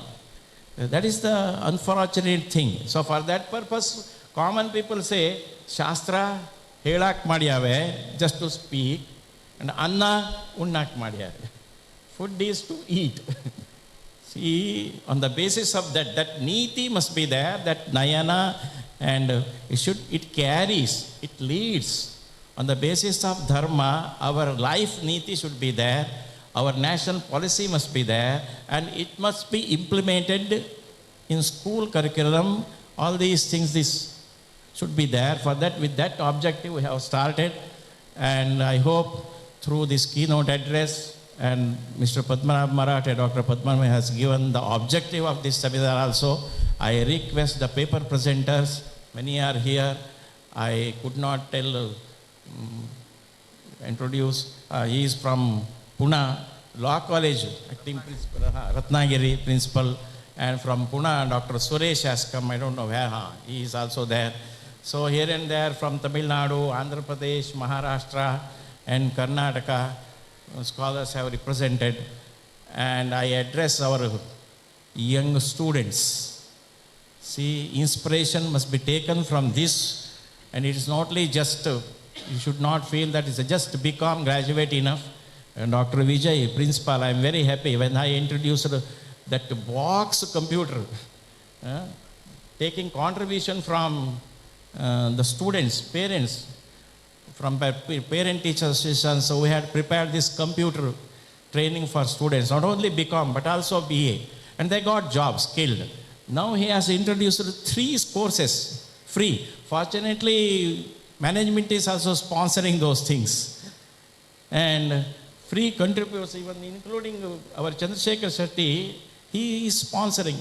What he had told, he has put it into practice. Whatever financial problem is there, he will, at his mind, he will take into care of. 3 courses they have started, and you are enjoying. After the graduation, definitely you feel that because of those crash courses, you will get a job and it will be transformed into knowledge, and you can prepare your individual niti, that individual development should contribute to the society. That must be in our thing. And personally also, I welcome each and everybody on behalf of Samshodhana. I remember our founder, principal, director, Professor Dayanand Shanbhag, and Gopalakrishna Asaranna. He was feeling that GN Bhatre, the Vishwavidyalaya agbeku anta. So we are so friendly with Gopalakrishna Asaranna. Directly I was telling whatever it is in my mind. Hey, Asaranna hatra haಗೆ ಮಾತಾಡ್ತಾರೆ. ಏನಾಗಿದೆ, ನನಗೆ ಅವರಿಗೆ ಅಷ್ಟು ಆತ್ಮೀಯತೆ ಇದೆ, ನಾನು ಮಾತಾಡೋದೇನು ಸ್ವಂತಕ್ಕೇನಲ್ವಲ್ಲ, ಸುಖ ದುಃಖದಲ್ಲಿ ಇಬ್ಬರು ಭಾಗಿ ನಾವು ಅಷ್ಟು ಆತ್ಮೀಯವಾಗಿ ನಾವು ಇದ್ವಿ. ಅವರಂತೂ ಗೋಪಾಲಕೃಷ್ಣ ಒಂದು ಮಳೆ ಇದು ಬರಬೇಕಿದ್ರೆ ಭಾಳ ಕಷ್ಟ. ಒಂದು ದಿವಸ ನಾನು ಆಲೋಚನೆ ಇಲ್ಲ, ಬನ್ನಿ ಉದ್ಘಾಟನೆ ಮಾಡಿ, ಸಮಸ್ಯೆ ಉಂಟು ಅಂತಂದೆ, ದೀಪ ಹಚ್ಚಿ ಅಂತಂದೆ ಗೋಪಾಲಕೃಷ್ಣ ಸಣ್ಣ ಹತ್ರ. ಈ ಬಿಲ್ಡಿಂಗ್ ಶುರುವಾಗುವ ಹೊತ್ತಿಗೆ 30 ವರ್ಷದ ಹಿಂದೆ. ಇವತ್ತು ಬೇಡ ಅಂತ ಅಣ್ಣನ ಕೇಳಿದ್ದೀರಾ ಅಂತ ಕೇಳಿದರು ಕೃಷ್ಣದಾಸರಣ್ಣರು. ಇಲ್ಲ ಅಂದೆ, ಕೇಳಿ ಅಂತಂದರು. ಅವ್ರು ಯಾಕೆ ನನಗೆ ಮತ್ತೆ ಗೊತ್ತಾಯಿತು. ನಾನು ಈ ಜ್ಯೋತಿಷ ತಲೆಯಲ್ಲಿ ಹಚ್ಕೊಳ್ಳಿರಲಿಲ್ಲ. ಇಲ್ಲಿ ಬೇಕು, ಕಾಲೇಜ್ ಶುರು ಮಾಡಬೇಕು, ಇಲ್ಲಿಗೆ ನೋಟಿಸ್ ಹಾಕಿ ಸ್ಟೂಡೆಂಟ್ಸ್ ಕೂತ್ಬಿಟ್ಟಿದ್ದಾರೆ. ಕೇಳಿದೆ ನೋಡಿ, ಅಡ್ಮಿನಿಸ್ಟ್ರೇಷನು ಮ್ಯಾನೇಜ್ಮೆಂಟ್ ಕೇಳಿದೆ, ಶುರು ಮಾಡಿದ್ದೇನೆ ನಾನು. ಕೊನೆಗೆ ಗೋಪಾಲಕೃಷ್ಣ ಇವತ್ತು ಬೇಡ ಅಂತ ಏನೂ ಹೇಳಿಲ್ಲ ಮೊದಲು. ಕೊನೆಗೆ ಹಾಗಾದರೆ ನಾಳೆ ಬರ್ತೀರಾ ಕೇಳಿದೆ. ಇವತ್ತು ಯಾಕೆ ಬೇಡ ಅಂತ ಕೇಳಿದೆ. ಕೃತಿಕೆ ಅಲ್ವಾ ಅಂತಂದರು. ನೋಡಿ, ಭರಣಿ ಕೃತಿಕೆ ಯೋಚನೆಯೂ ಮಾಡಲಿಲ್ಲ ನಾನು. ಹೌದು ಇದೆ ಅಂತ, ಹೌದು ಹಾಗಾದರೆ ನಾಳೆ ಬರ್ತೀರಾ ಕೇಳಿದೆ. ನಾ ಇವತ್ತು ಶುರು ಮಾಡಿಬಿಡ್ಬೇಕಾಗಿದ್ದು ಮಾಡಿತ್ತು ಅಂತ. ನಾಳೆ ಬರ್ತೇನೆ ಅಂತಂದರು. ಆವತ್ತು ವಿಪರೀತ ಮಳೆ ಎಷ್ಟು ಅಂತಂದರೆ, ಬಾಲಣ್ಣ ಜೀಪ್ನಲ್ಲಿ ತಂದೆಯವರನ್ನು ಕರ್ಕೊಂಡು ಎಲ್ಲಿ ಬಂದು ನಿಲ್ಲಿಸಿದ್ದಾರೆ. ಆ ಕೊಡೆ ಪಡೆ ಲೆಕ್ಕ ಇಲ್ಲ. ದಕ್ಷಿಣ ಕನ್ನಡದ ಮಳೆ, you must know, complete showering, whole body is very much wet. And he told 2 things. He has started this one, ಜ್ಯೋತಿ ಬೆಳಗ್ಗೆ ಆಗಿದೆ, ಸ್ಪೋರ್ಟ್ಸ್ ಈಸ್ ದೇರ್, ಲೋಕಯ್ಯನೂ ಇದ್ದಾನೆ, ಇವನು ಅಟೆಂಡರ್ ಫಸ್ಟ್ ಪ್ಯೂನ್ ಇದೆ. Let the drink Nandini water, be strong, sturdy, powerful, and become good sports persons. And he searched here. See, there is no account. Whatever is given is here, and directly it will be offered. Dana, what dana he has, what philosophy. I can't tell so many things. 1,000 rupees he has given 30 years back, please remember. And first started in this college that endowment concept. And afterwards so many gave. Even for MA, gold medal, etc., we have prepared everything. See, their Ashirvada is there till this is continued. So, by the grace of Goddess Mahiyata Durge, Vighna Nivariki, let she bless us. Thank you very much. ವಂದನಾನಿ ಮಹೋದಯಃ. ಕಾರ್ಯಕ್ರಮस्य अन्तिमभागः धन्यवादसमर्पणं. धन्यवादसमर्पणार्थम् आगच्छति संजय बेकल्जे, शोधछात्रः. श्री गुरुभ्यो नमः. अस्य कार्यक्रमस्य अध्यक्षः doctor GN Bhat महोदयः. तेषां कृते सर्वेषां परतः धन्यवादं व्याहरामि. अस्य कार्यक्रमस्य उद्घाटकः परमपूज्य स्वामी विवेकचैतन्यानन्द महोदयः. तेभ्यः धन्यवादः. दिक्सूचि भाषणं कृतवन्तः के रामसुब्रह्मण्यन् महोदयः. तेभ्यः धन्यवादः. कार्यक्रमे अभ्यागतः CA चन्द्रशेखर शेट्टी महोदयः. तेभ्यः अपि धन्यवादः. एवमेव उपस्थितः डॉक्टर वेंकटेश M गिरि महोदयः. तेभ्यः अपि धन्यवादः. अस्मान् उद्दिश्य आशीर्वचनं कृतवन्तः श्री लक्ष्मीनारायण शरण महोदयः. तेषां कृते अपि हृत्पूर्वकं धन्यवादः. एवमेव उपस्थितः अस्माकं महाविद्यालयस्य प्राचार्यः डॉक्टर विजय V महोदयः. तेभ्यः अपि धन्यवादः। अत्र उपस्थितेभ्यः सर्वेभ्यः धन्यवादं व्याहृत्य विरमामि।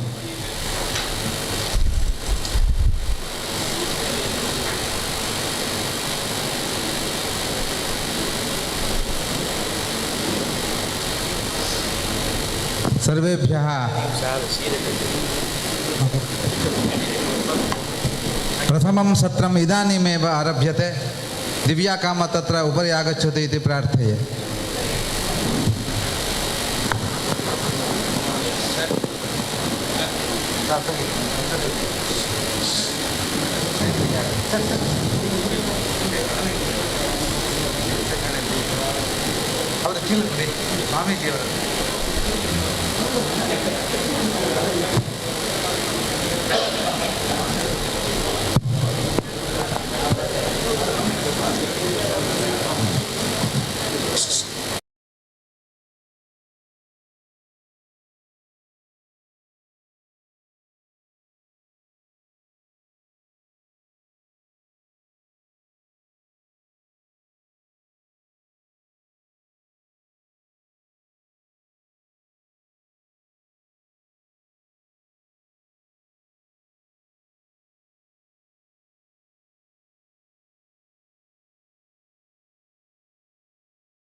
नारायणे नमोस्तुते।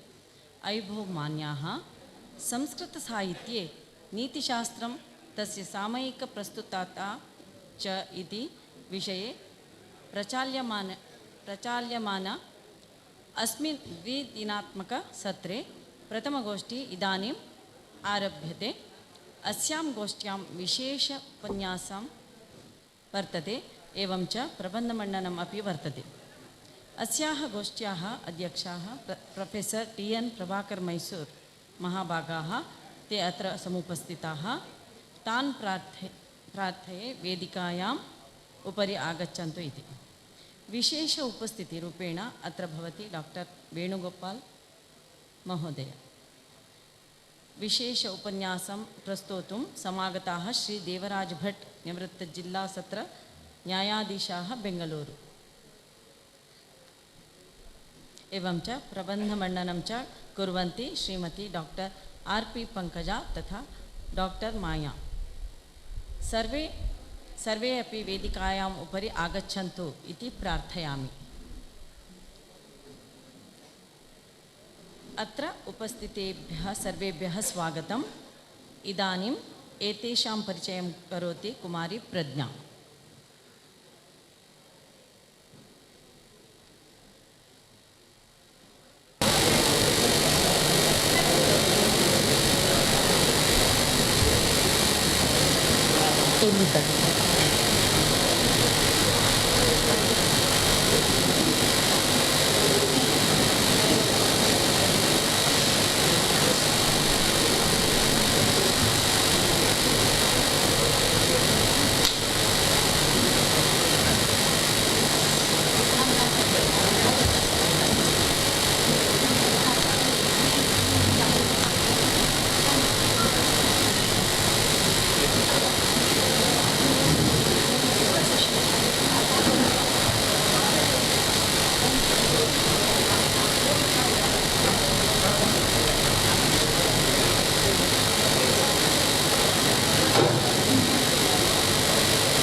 Respected dignitaries, faculty members, participants and students, a very warm and pleasant morning to one and all. It gives me immense pleasure to welcome you all to the first session of National Seminar on Neethishastram in Sanskrit literature and its present relevance, jointly organized by Shree Durgaparameshwari Temple, First Grade College, Kateel, Sanskrit Shodha and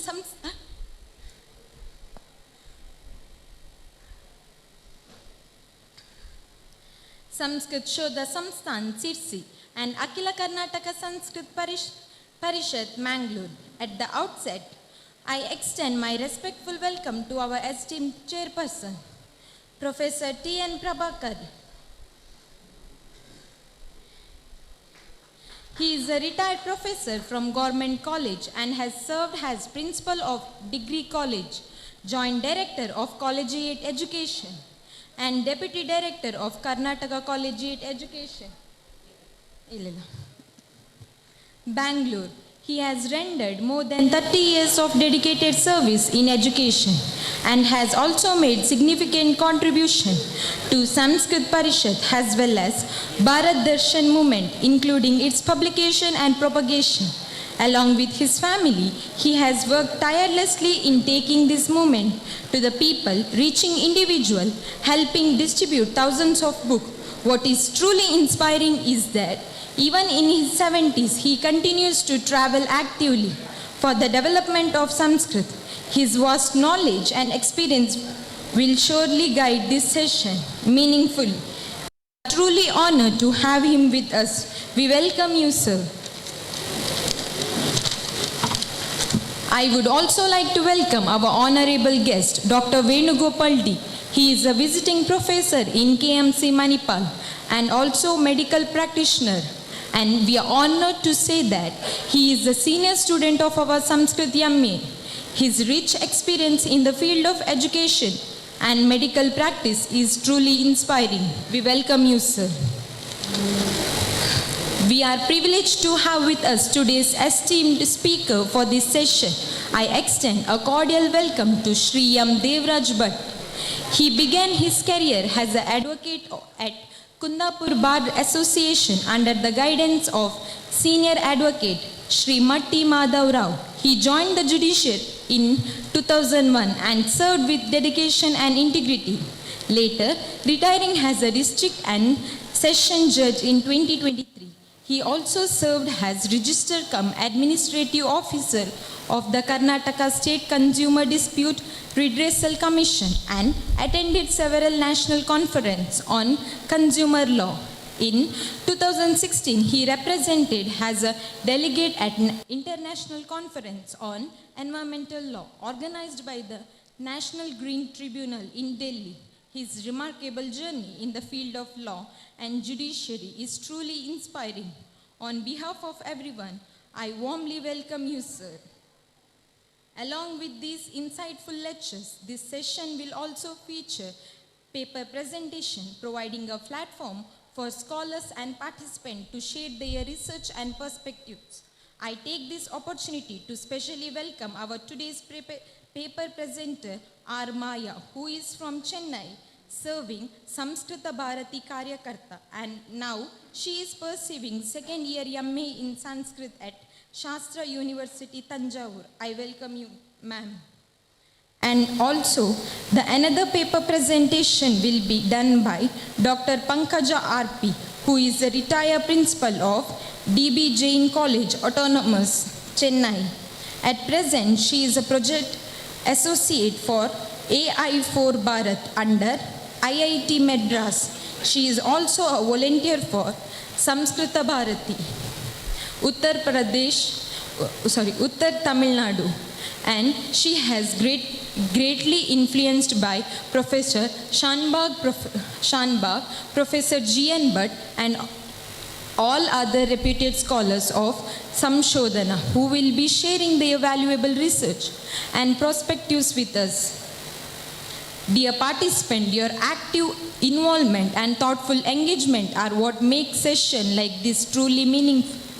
I encourage everyone to listen, reflect, and participate wholeheartedly. With this, I once again extend warm welcome to all present here. I wish you all an enlightening and productive session. Thank you.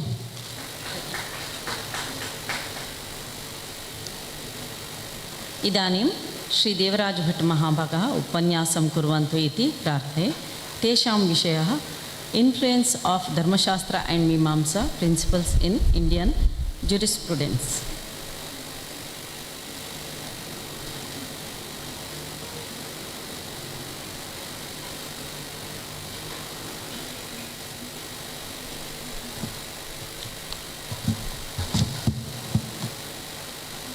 सर्वेभ्यः नमस्काराः. Dignitaries on dais and dignitaries of the dais. As a judge, I served the judiciary for more than 2 decades. Please note, as a judge, we have to render justice strictly in accordance with the principles of the Indian Constitution. Beyond the Indian Constitution, we cannot render any judgments. Not only me, but also all the courts, including the Supreme Court. When such being the case, how can we apply or use the Dharma Shastra concepts or Mimamsa interpretation is a big question. In order to know the said situation, we have to study the position of law prior to Indian independence and what were the changes made after Indian Constitution came into force.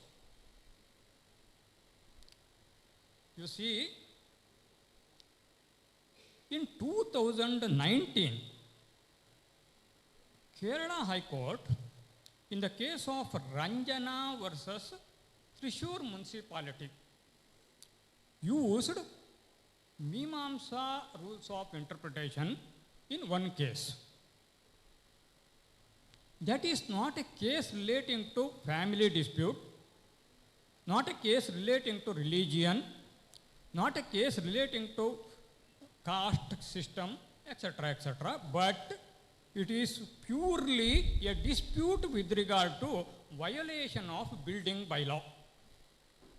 Therefore, in order to interpret the Kerala Municipalities Act, a statute, the Kerala High Court used Gunapradhana maxim of Mimamsa principle and resolved the said dispute. That shows even after the Indian Constitution came into force, the courts are being used the Mimamsa principles in their judgments. It is very clear. While rendering the said judgment, the Kerala High Court has referred an earlier judgment of the Supreme Court, that is Ispat Industries case, which was delivered in the year 2006. In that case also, the Honorable Supreme Court applied Gunapradhana maxim of Mimamsa rules of interpretation to resolve a case relating to customs duty. So, if there is any conflict or any ambiguity, to clear the same, the High Courts and Supreme Courts are being used Mimamsa rules of interpretation in their judgments. It is very clear even after the Indian Constitution came into force. Please note, our country is secular country. So far we have no uniform civil code. We, being the Hindus, are governed by our own personal law. The Muslims are governed by their own personal law, that is called Shariat. The Christians are governed by Indian Succession Act. Apart from Hindus, Muslims and Christians, there are other religion people are also in our country. Jains, Sikhs, Parsis, Buddhas, etc., etc. Which law applicable to them, can you say? This is the most important aspect. Except Muslims and Christians, all are governed by Hindu law only. Even though they may be Jains, Sikhs, Parsis, Buddhas, Veerashaiva Lingayatas, etc., etc. All of them are governed by Hindu law. Now the mute question is, what is Hindu law? Can you say?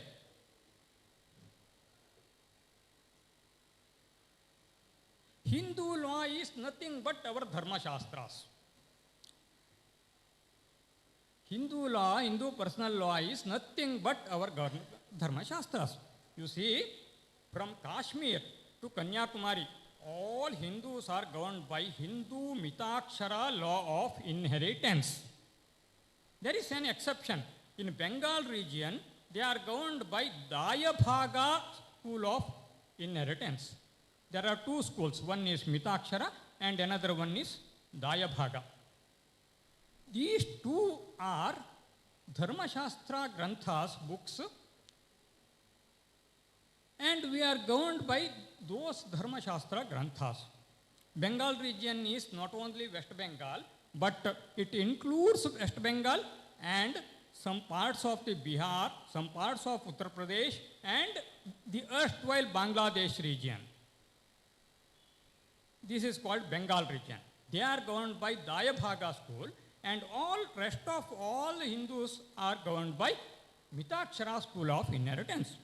You see, Mitakshara is the Bhashya on Yajnavalkya Smriti written by Vijnaneshwara.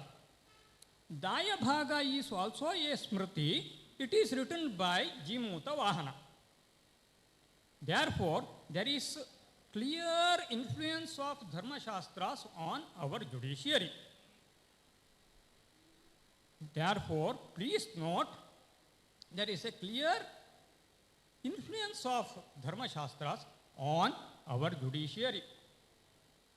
These two schools of Hindu law and their textbooks I just now quoted, written by Vijnaneshwara and Jimuta Vahana, all are in Sanskrit language. You know, we were ruled by British people for centuries till 1947. Some British scholars translated these two not only these two Dharma Shastra Granthas, several Sanskrit textbooks into English. The problem arose that time. While translating the Sanskrit Dharma Shastra Granthas into English by British scholars, some mistakes crept in. The first problem faced by the Indian judiciary at that time was with regard to translation. Mistakes crept in the translation of Sanskrit books into English. The second one is, you know, before independence there was no Supreme Court. Only high courts were there. Most of the high courts were headed by British judges. They don't know Indian concept of jurisprudence. They applied their English common law into Indian cases. This is the second problem faced by the Indian judiciary at that time. The third one is, very importantly, if there is any inconsistency or ambiguity or interpretation issues with regard to legal aspect into Indian cases, the British judges applied Maxwell's rules of interpretation, which was prevalent in England, to Indian cases. These are three problems faced by the Indian judiciary before independence or 200 years ago. You see, in 1892, in Beni Prasad Verma versus Hardeep Bibi, a case relating to adoption of a son before Allahabad High Court, the then Chief Justice of the Allahabad High Court, Sir John Edge, his name is like that, he expressed all these aspects in that judgment. The translation aspect, interpretation aspect, and also the English common law is not suitable for the Indian cases. He clearly mentioned in the third judgment. He took assistance of the Sanskrit scholars and applied Mimamsa rules of interpretation for the first time in that case. in 1892, somewhere 250 years ago.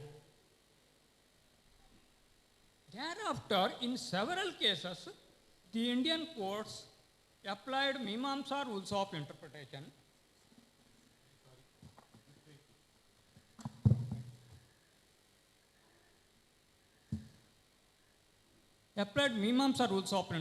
in several cases before independence, even after the independence, till today also.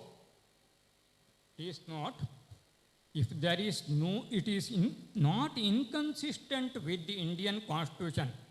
If the Mimamsa rules are not inconsistent with the principles of the Indian Constitution, we can use the Mimamsa rules of interpretation for interpretation of the statute. This is the only rider.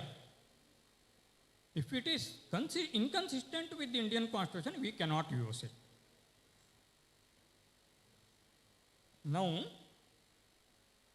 one thing is clear. There is influence of Dharma Shastra on Indian judiciary. In view of our personal law to be applicable to all Hindus. Secondly, we can use the Mimamsa rules of interpretation into our Indian cases if the said rules are not inconsistent with the principles of the Indian Constitution. You see,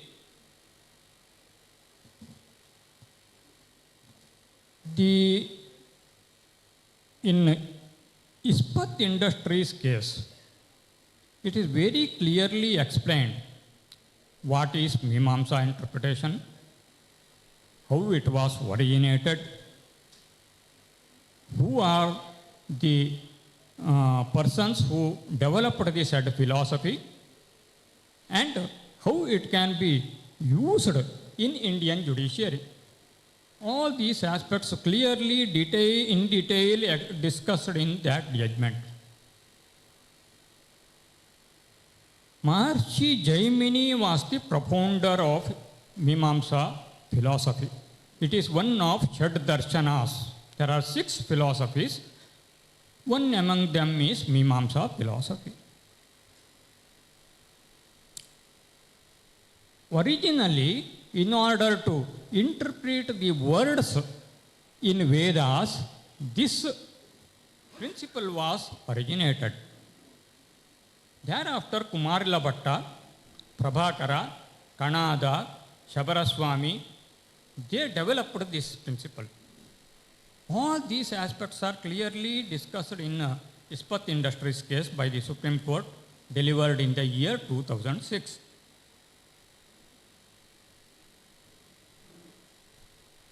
Please note, the problem is our Indian judges, they do not know about Mimamsa rules of interpretation. Even in our law colleges, this subject is not teaching. No, hardly 1% of judges know about Mimamsa rules of interpretation, and they are using it. All of them are using even today the Maxwell's rules of interpretation, which is not clearly or suitable for Indian cases. The next one is the Dharma Shastra Pandits, the Sanskrit scholars. They do not know about the legal system. They do not bother about Indian legal system also. Therefore, we have to bridge the gap. In order to bridge the gap between these two scholars, some seminars like this has to be conducted in all law colleges, bar councils, bar associations, and in the judicial academy, and our law students, law lecturers, lawyers, judges, all of them should be sensitized with regard to this aspect. This is my sincere concern or request before this august body. You see, according to the my knowledge is concerned, I am not a scholar in Mimamsa law or philosophy. There are 6 rules for interpretation. One is Sarthakatva, Laghava, Arthaikatva, Gunapradhana, Linga, Vakya, Prakarana. These are 6, Sarthakatva, Laghava, Arthaikatva, Gunapradhana, Samanjasya, Vikalpa. These are 6 rules of interpretation in Mimamsa principles. The next one is the subcategories. Linga, Vakya, Prakarana, Adhyahara, Anushanga, etc., etc. You see, after independence, what were the changes made in our judiciary with regard to Hindu law is concerned? 4 acts came into force. Hindu Succession Act, Hindu Marriage Act, Hindu Minority and Guardianship Act, and Hindu Adoptions and Maintenance Act. Please note, except the provision for divorce, all other provisions in all these 4 statutes are based on Dharma Shastras only. Only Shastric Hindu law was codified into statutes. Therefore, nothing new, only old wine in new bottle. Even though these are 4 statutes, we are governed by these 4 statutes, all these statutes are the Shastric provisions only. Hence, we have to apply these Mimamsa principles when there is some interpretation is required in the said statutes also. Because both Vijnaneshwara and Jimuta Vahana used Mimamsa principles in their textbooks, the Mitakshara and Dayabhaga. Therefore, the rule Vidhi Nishedha, what we have to do, what we should not do, this is called law or rules or Dharma Shastras that prescribes. How it is to be implemented, that is in Mimamsa rules of interpretation.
Surjit Singh versus Mahanagar Telephone Nigam Limited.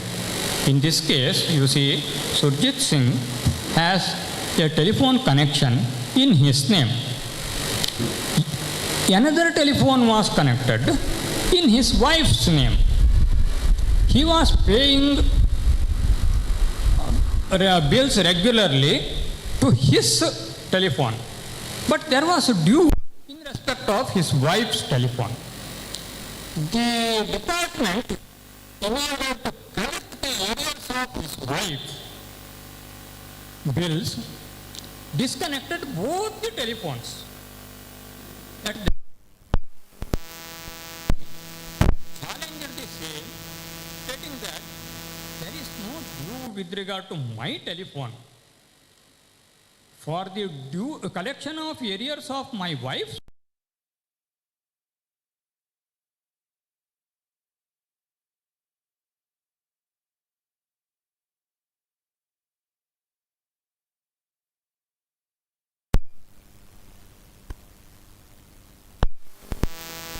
And adopted a strict word-for-word interpretation. Did not adopt a strict word-for-word interpretation. The object of the rule was to ensure prompt payment of telephone bills in most families, especially at that time.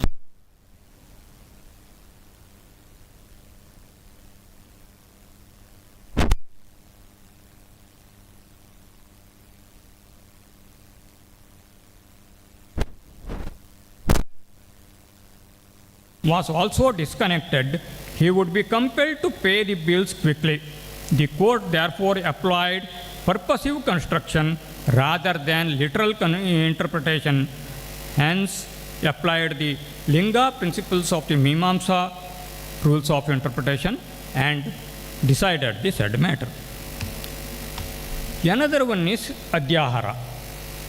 There is a case law on Adyahara also. That is Mahabir Prasad Vivedi versus State, AR 1992, Allahabad. Allahabad High Court judgment. Here, the case is a chairman of the town area. He, in this case, for removal of the chairman, there is a proviso stating that he should be given an opportunity of hearing. He should be given an opportunity of hearing. That means some notice, a show cause notice has to be issued to him before removal. The second, another proviso in the same statute says, no, that is not required, but the said removal should be confirmed by the state government. There is some inconsistency with the two provisos. Which one is to be followed? The High Court has to decide this said matter. At that time, this Adyahara, that means carrying forward. That means carrying forward. One proviso says he should be given an opportunity of hearing. Another provision says that is silent about the same. It should be confirmed by the state government. That is false. Then the first one, the opportunity of giving opportunity of hearing in the first proviso should be carried over to the second proviso also by applying Anushanga Adyahara principle of Mimamsa rules of interpretation. That is the decision of the said judgment. In another one case is Rajbir Singh Dalal versus Chaudhary Devi Lal University. This is a Supreme Court judgment in the year 2009. Here you see this is also a case relating to recruitment of a reader, a senior teaching post to the college. This Rajbir Singh has applied and got selected. He had a master's degree and other qualifications in political science, not exactly in public administration. Someone challenged his appointment, saying that University Grants Commission rules required qualification in the relevant subject, and for reader level, the wording seemed strict about exact subject. The High Court agreed this said aspect. Therefore, Rajbir Singh challenged the same before the Supreme Court. in Supreme Court what happened, it is very clear. For some posts like lecturer, the rules clearly said the master's degree in the relevant subject. But for reader, there is no such words. Therefore, the said words are carried forward to the reader's post also, and to fill this gap sensibly, Justice Markandeya Karju turned to ancient Indian Mimamsa principles of interpretation. The same tradition he used in earlier cases also. In Mimamsa, the rule for dealing with something left out is called Adhyahara. It means supplying or adding the missing words to make the text complete and logical, but only when it fits the overall context and intention, not randomly. Justice Karju referred to this principle to say that phrase in the relevant subject should be understood as applying to the reader post also, even if not written every single time. He believed political science and public administration were closely related subjects, and experts treated them as interchangeable for such appointments. So he upheld Dr. Dalal's selection. This is the case based on Adhyahara principle. Another one is case law on Laghava principle. This is Vinay Khare. Vinay Khare versus State of UP. You see, this is also with regard to recruitment process. There was one post, but two candidates scored same marks. One has to be selected. Please note that only one post is there. Two candidates scored same marks. Between these two persons, one needs to be selected. In this case, one person scored more in written exam. Another candidate scored more in interview. At that time, the court used Laghava axiom of Mimamsa. It said, choose the simpler and shorter meaning. Laghava principle is to choose the simpler and shorter meaning. By applying this principle, the person who scored written exam, more marks in written exam, was selected, because in interview, personal judgments about his appearance, his behavior, and so on, which can be considered. Therefore, it may lead to bias, favoritism, and unfairness. But in written exam, answer paper is available. Therefore, by taking this Laghava axiom principle, by applying this principle, the court held that the person who scored more in written test was selected. These are various other cases. I am not dealing with all these cases. One thing is to be noted, whether our Dharmashastra principle, Dharmashastra Vakyas or Shlokas, can be quoted only for the cases relating to Hindus. Can it be applied to Muslims?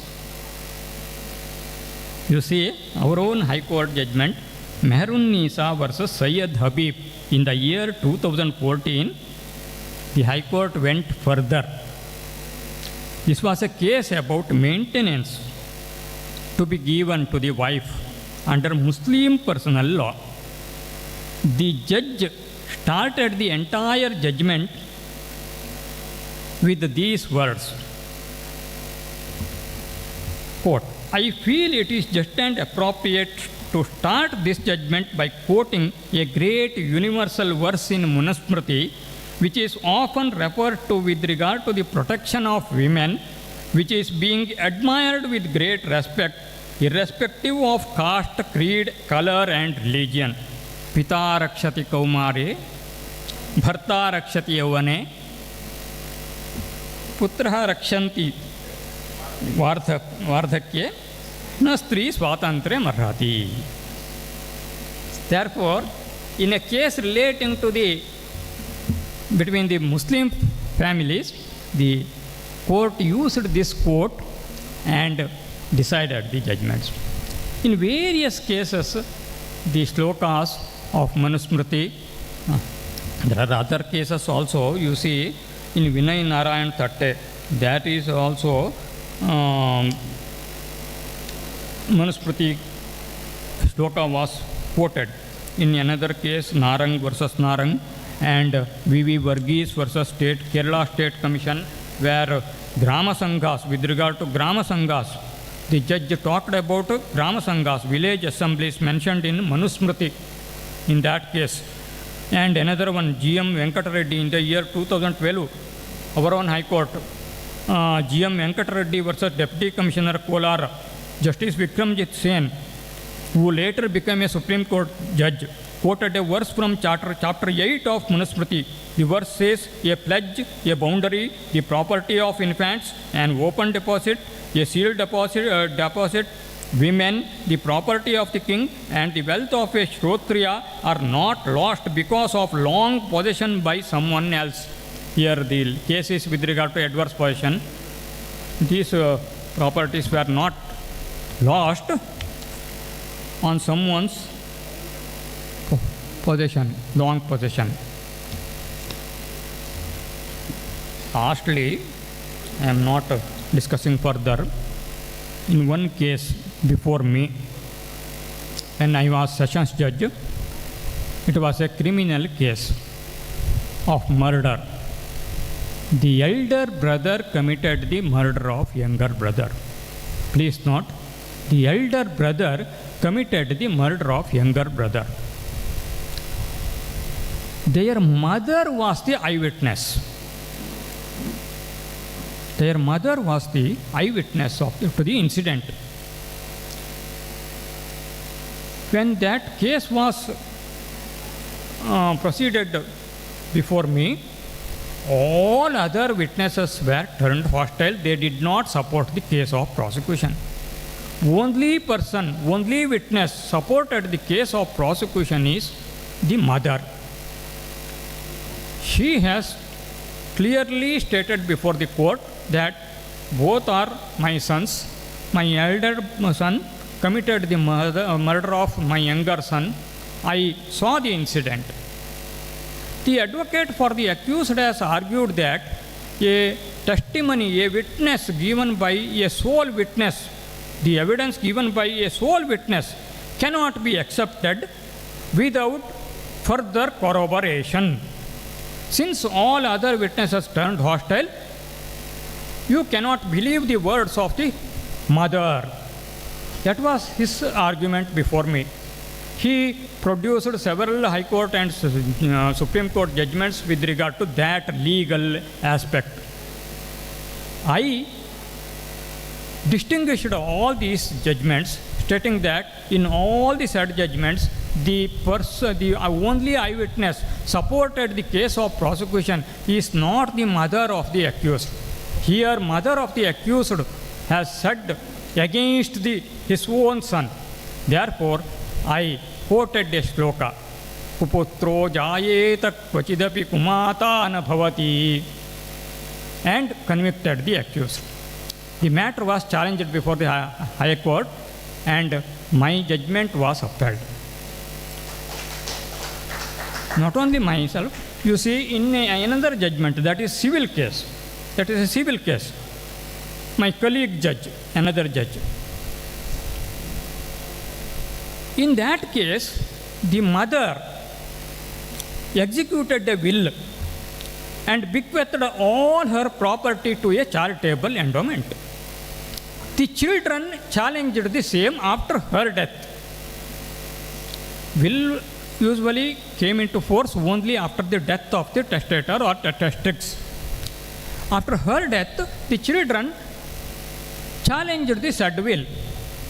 At that time also, my colleague judge used the same quotation, Kupotro Jayeta, and accepted the will of the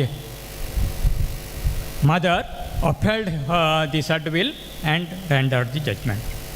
Therefore, in our courts, we are always using either knowingly or unknowingly the Mimamsa rules of interpretation as well as Dharma Shastra principles in various judgments, and that we respect the heritage, our heritage, and as I earlier told, some sensitization program like this has to be conducted to the law students, lawyers, judges, and general public with regard to these aspects. And I congratulate the organizer to select this subject for the today's seminar, and I am also thanks to them for giving me the opportunity to share my views in this August seminar. Thank you one and all.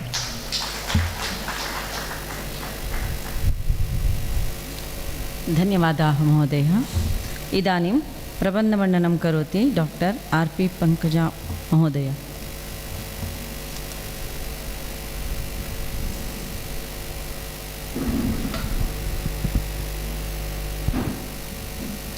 नमस्सभायै सदाशिवसमारम्भां शङ्कराचार्यमध्यमाम् अस्मदाचार्यपर्यन्तां वन्दे गुरुपरम्पराम्। At the outset, I offer my humble pranams to all my gurus, the senior professors of Samshodhana who are present here, and the august audience on the dais and off the dais. The topic I have chosen, by the way, sir, how many minutes? 10 minutes, okay. Okay. Yes, okay. So I'll just give a brief summary of my paper on Valmiki Ramayana, an epitome of governance.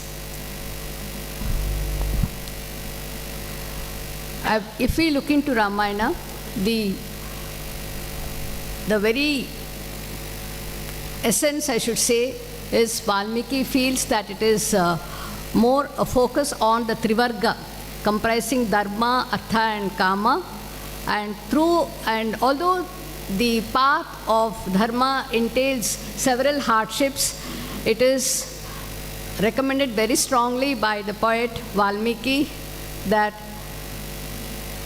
even if Artha and Kama can bring immediate or instant gratification to the senses, it is Dharma alone that can derive mental and spiritual joy.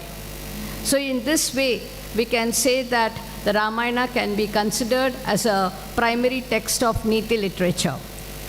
And two examples can be shown to show how Dharma and Satya have always been the very essence of the Valmiki Ramayana. For example, we have Bharata, who has been offered the kingdom and he declines the offer. And Sita has Ravana, who won the kingdom of Lanka by defeating his brother Kubera, placed it at the feet of Sita. She only rejected it with a lot of contempt. And here we see that both Bharata and Sita refusing to accept a kingdom which was offered to them by unlawful methods. This adherence to Dharma is so powerful that it is not exchanged for wealth or power. Viewed thus, we can say that Ramayana is a powerful treatise on Rajadharma, the duty of a ruler, and to Ramarajya, a state characterized by justice, inclusivity, and public welfare, wherein Rama is the guardian of Dharma. In this light, an attempt is made in the following paragraphs to analyze these core features. Although referred to as Adikavya, Ramayana clearly depicts the concept of a welfare state where the king toiled for the well-being of his subjects. An ideal king in ancient India was expected to forego the kingdom as a beneficent institution. He looked upon the kingdom as a beneficent institution, and he was expected to forego his own personal comforts. Alabdam chaiva lipseta, libdam rakshet prayatnataha, rakshitam vardayet chaiva, vriddam patreshu nikshipeta. Kingship, therefore, had great worries arising from the duty to protect the people and strict adherence to dharma. The king, as a benefactor who was easily approachable by the people, it is seen that the king also gets the opinion of the Parishat, the Samiti or Sabha as it was variously known. Of the many facets attributed to our democracy, the most fundamental aspect is to get the consent of the governed. I can just recall the words of Abraham Lincoln over here. No one is fit enough to govern another without that other's consent. This is given in one of his speeches. And the value of consent, which I am talking about, is first mentioned by Valmiki in the first Sarga of Ayodhya Kanda, when Dasharatha was contemplating to make Rama the Yuvaraja. In the next Sarga, that is, he discusses this from Sargas 44 to 46. And the process of deliberation takes place between King Dasharatha and the leaders who hail from various cities and provinces. He tells them, even though this course of action is dear to me, do contemplate on any other decision which you feel could be more beneficial than this. Because impartial thought, which is the product of engagement of competing perspectives, is always more fruitful. So when Dasharatha has this discussion with his subjects, with his ministers, and finally all of them he finds that it is accepted to all his citizens, he conveys the message to Rama that he will be crowned as the Yuvaraja. The acceptance of the citizens, therefore, forms a crucial requirement that has to be fulfilled, as seen when Dasharatha conveys his decision to Rama. The decision by consent, the decision-making process, is achieved by Valmiki through several narratives, as we can see in the course of the Ramayana. The converse is also seen when Vibhishana tries to convince Ravana against the war. In the 17th and 18th cantos of the Yuddha Kanda, Vibhishana attempts to convince Ravana that he is wrong in abducting Sita. Ravana insults him, and seeing the worthlessness of the context, Vibhishana seeks refuge in Rama's camp. And once he goes to Rama's camp, at this juncture, we find Rama consulting the Vanaras, Jambavan, and Hanuman. All of them, and it is only Hanuman who accepts the defector, because he has already seen the nature of Vibhishana when he went to the court of Ravana, where he recommends that a messenger should not be killed, but he can be only given a lesser punishment. And above all, Hanuman asserts that in his search of Sita, it was Vibhishana's palace alone that adhered to dharma and discipline. In total contrast to Rama's approach, we see Ravana's deliberations are known for one-upmanship, disregarding the others. He decries dialogues. One of them is when Maricha gives him very words which are very true, and even to this day it holds true. Sulabah Purusha Rajanna Satatam Priyavadinaha Apriyasya cha Pathyasya Bhakta Shrota cha Durlabaha. And next I have touched upon the requirement for financial discipline, fiscal discipline which is required by the king, and the strategies for communication and confidentiality which have to be observed by the ruler. And in doing so, the king has to judge the competence and importance of the ministers. Whether it is Hanuman, the minister of Sugriva, Vibhishana, the minister of Ravana, or the 8 ministers in the court of Dasharatha, All of them are giving crucial advice to the rulers they owe allegiance to.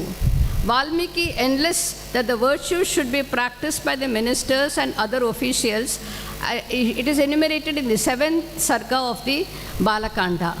And as said by Professor this morning, the Kachit Sarga in Ayodhya Kanda is a classic enumeration of the essential attributes of a leader, including the various principles for administration, choosing the ministers wisely, managing the treasure responsibly, which are some of the key features which are highlighted in this Sarga.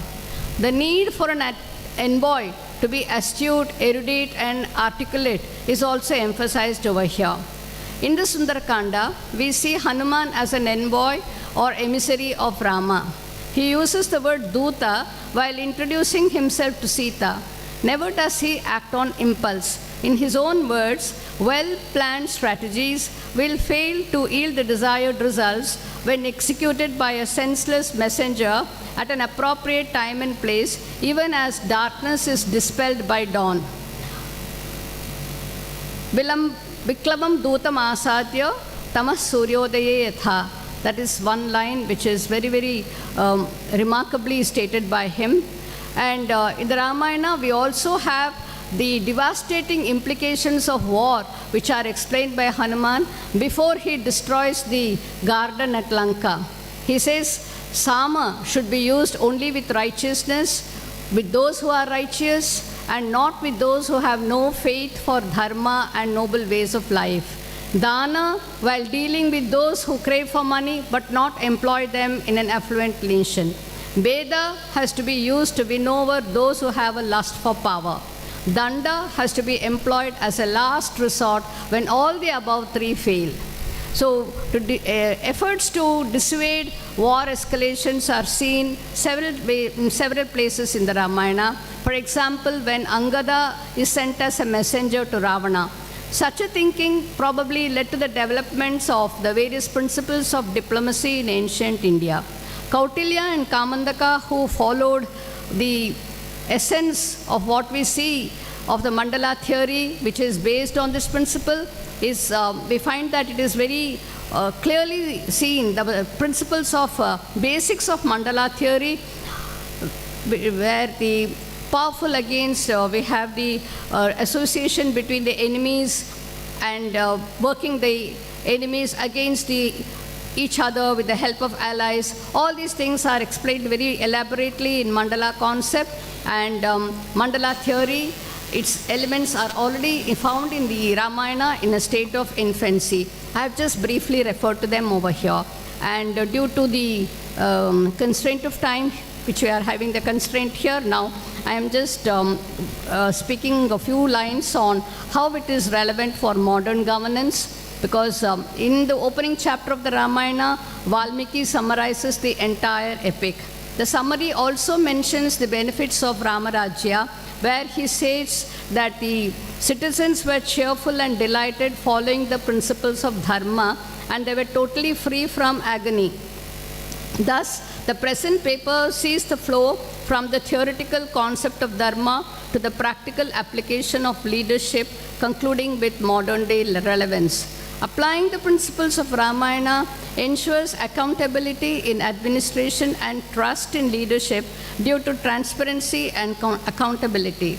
Citizen-centric administration seen in responsiveness to public opinion highlights the need for citizens' response before the crucial decisions or resolutions are passed by the government.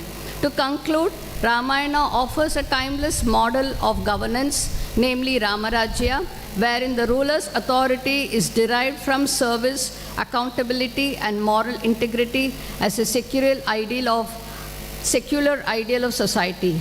Governance is not just about the exercise of power, but sensitizing and internalizing for the fulfillment of duty as enshrined in the Ramayana, thereby serving as a manual for leaders in the 21st century. Thank you once again.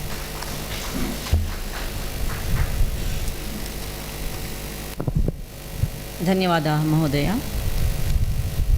इदानीं प्रबन्धमण्डनं करोति doctor R माया महाभागाः. एतेषां विषयः a brief into the Kamandakiya Neethishastra.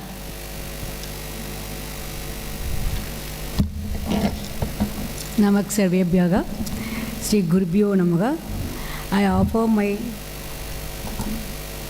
pranams to the members of Samshodhana, founded by the great teacher Shamsba.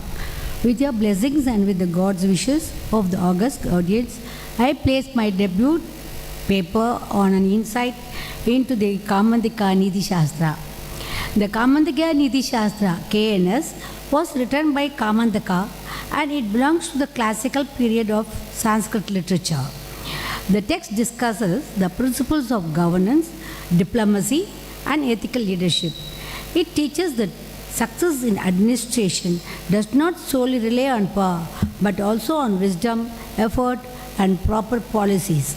This article aims to provide a brief account of the political wisdom available through this book and establish that political thoughts and ideas were examined, analyzed, and practiced in India since the historical period. The KNS is organized into 20 sargas, each focusing on different aspects of governance. The chapter discovers a wide range of topics, starting with the qualities of a king and moving on to administration, the role of ministers, and ethical change strategies for dealing with neighboring states. Based on the historical analysis and commentaries, the 20 sargas covers the following topics. Sarga 1, Indriya Jaya. Sarga 2, Vidya Vibhaga.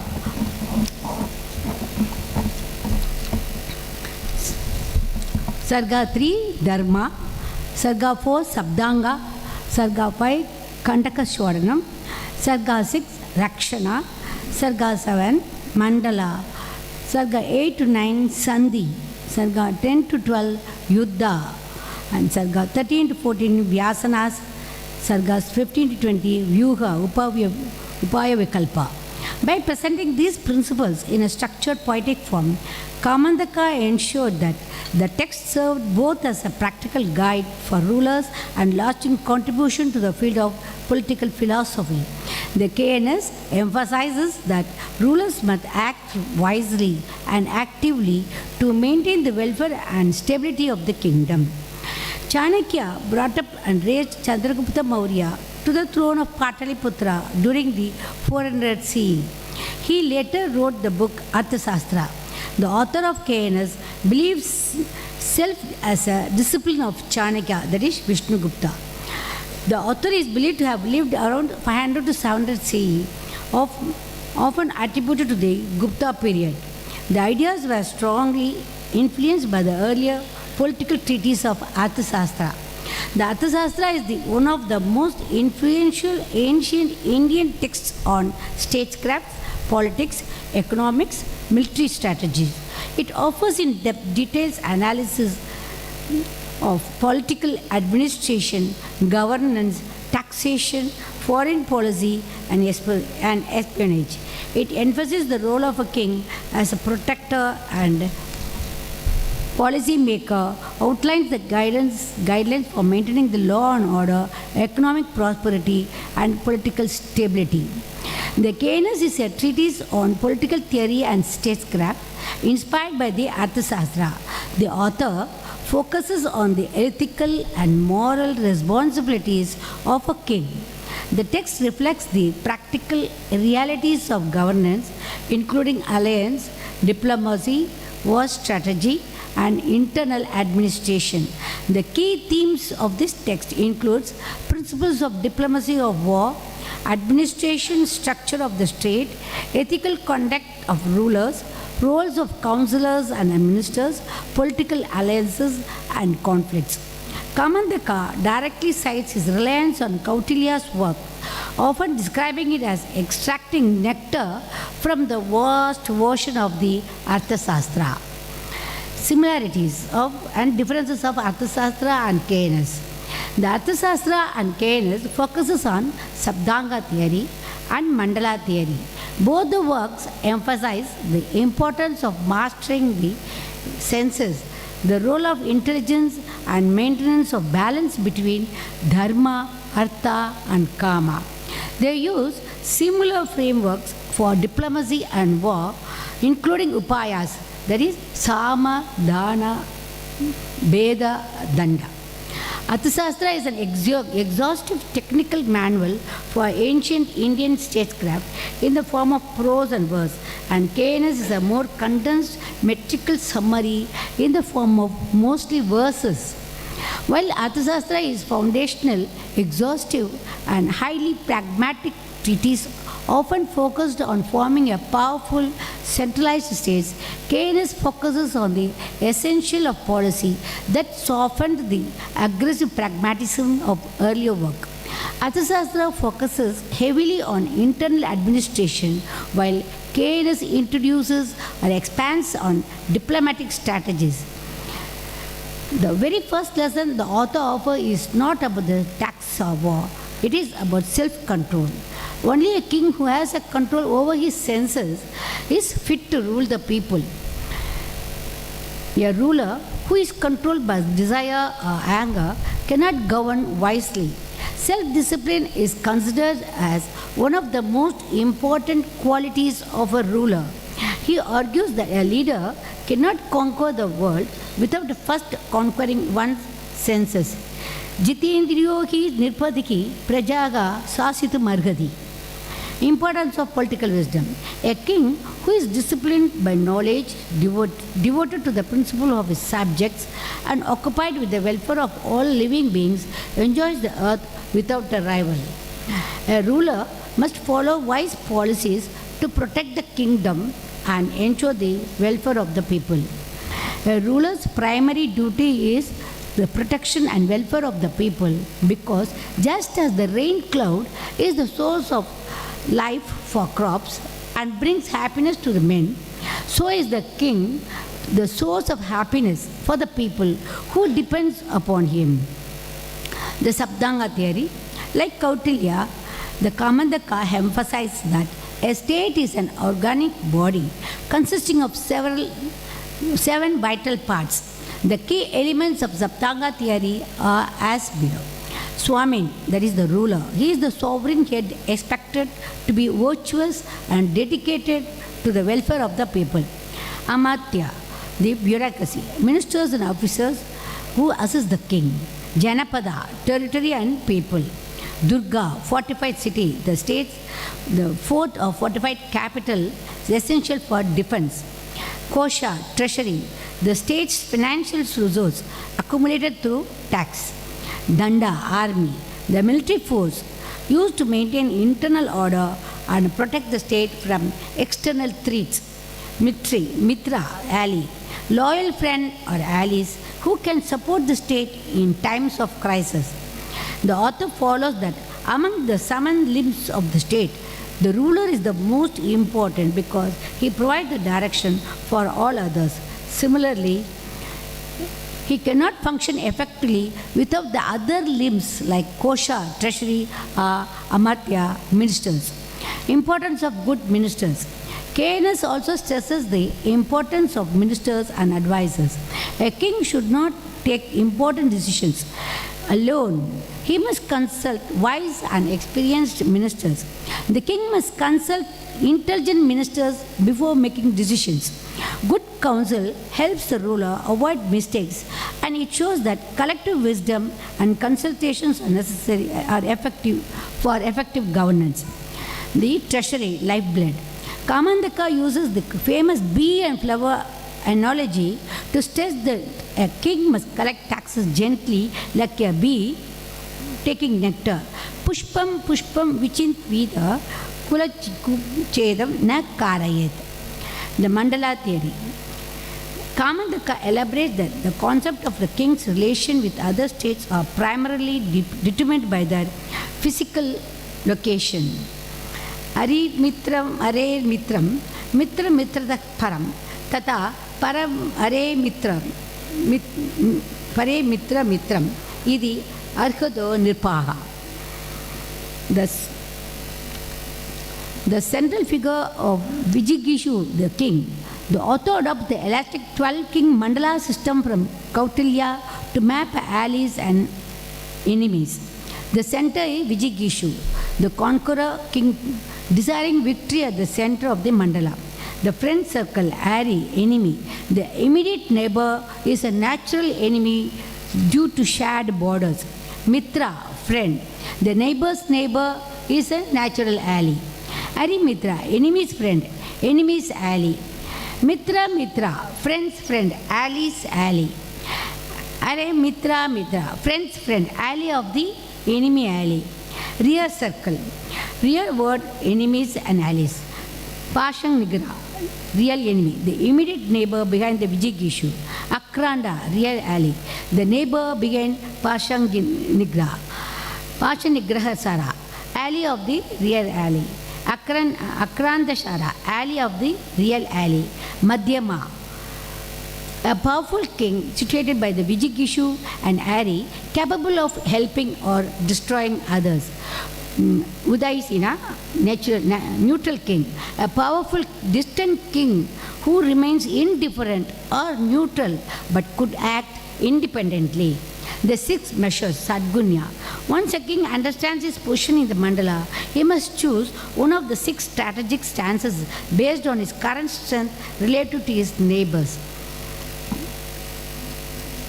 Sandim cha vigragam chaiva yana masanam evacha dvaidi bhavam samshayam cha chat gunam chintayet sada.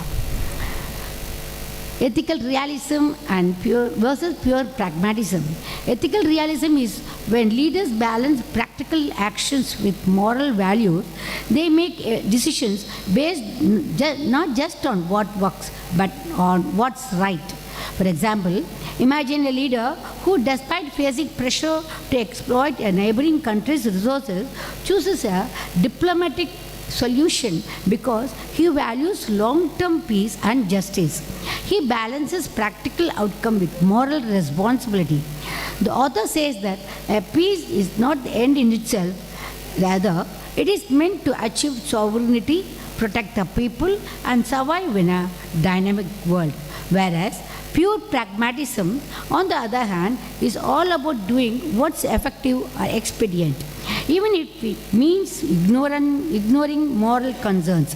For example, imagine a leader who in a crisis decides to receive an ally or break a treaty simply because it guarantees a short-term advantage, even if it means betraying trust or causing harm later. Thus, ethical realism tries to align doing what is right with practical success, while pure pragmatism just focuses on immediate results, no matter the ethical costs. The hierarchy of diplomacy. Diplomacy is an important topic discussed in KNS. The author considers 4 methods as the foundational instruments of diplomatic strategy. 1. Sama. Friendship, the first and preferred approach using diplomacy and goodwill to settle issues. 2. Dhana, concessions, gifts, offering bribes or incentives to weaken the enemy. 3. Veda, division, showing discord among enemies' allies or internal stakeholders to break their unity. 4. Danda, punishment, the last resort involving coercion. In the Neethishastram, Kamandaka views these as a hierarchy to protect the state while minimizing the unnecessary harm. Contemporary relevance of Neethishastra's teachings on peace of war. In the current Indian global scenario, most countries are facing serious challenges including border disputes, competitions with powerful countries, cyber attacks, etc. The KNS can serve as a sophisticated manual to shift the focus from mere military hardware to the strategic software of the state. For a modern republic like India, Kamandaka's core teaching identifies a leader's self-discipline, Atma Raksha, as the ultimate foundation of national security, where ethical governance acts as a primary shield against external threats. By prioritizing this internal integrity, a ruler ensures that the citizens remains a resilient and protective root capable of absorbing global shocks through unshakable social cohesion. Conclusion. In conclusion, KNS is an important work on political wisdom and good governance written by Kamandaka. It explains the principles of leadership, administration, diplomacy, and ethical governance. It teaches that a ruler must possess wisdom, self-discipline, and concern for the welfare of the people. The central teaching of the text aligns perfectly with the popular Chanakya Sutra, says, Sukasya moolanam dharmaha, dharmasya moolam artha, arthasya moolam rajyam, rajyasya moolam indriya jayaga. The root of happiness is dharma. The root of dharma is wealth and resources, that is artha. The root of artha is a well-governed state. The root of a strong state is self-control of the ruler. Thus, the teachings of the Kamandaka reminds us that a strength of a kingdom ultimately depends on the wisdom and self-discipline of its ruler. When leadership is guided by justice, diplomacy, and concern for the people, the state becomes stable and prosperous. I once again express my sincere gratitude to the organizers for providing me this platform to present my research. I also want to extend my special thanks to my dear friend Dr. Pankaja, and whose inspiration, constant motivation were instrumental in the development of this paper. Thank you all for your kind attention. Dhanyavada. धन्यवादः महाभागम्. इदानीं विशेषरूपेण आगतः श्री वेणुगोपाल महाभागः द्वित्राणि वाक्यानि वदतु इति प्रार्थये.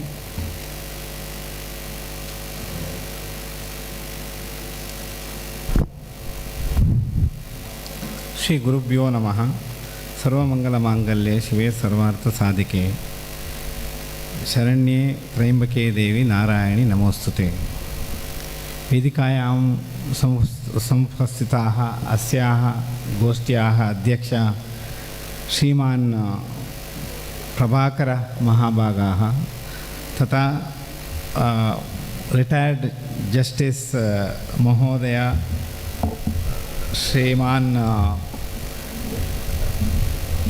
श्रीमान् देवराज भट्ट महाभागाः तथा मातरः डॉक्टर पंकजा, डॉक्टर माया, सभायां संस्थिताः प्रोफेसर के रामसुब्रह्मण्यम महाभागाः. हम तो सम्यक् जानामि. You may not be knowing me, but I know you very well because I am the fan of Professor K. Ramasubramaniam. There are hundreds of videos in YouTube which he has quoted. There are 10 Ramayana, Mahabharata, Hitopadesha, Bhartari, Neethishastram. Each one he has made videos for his students.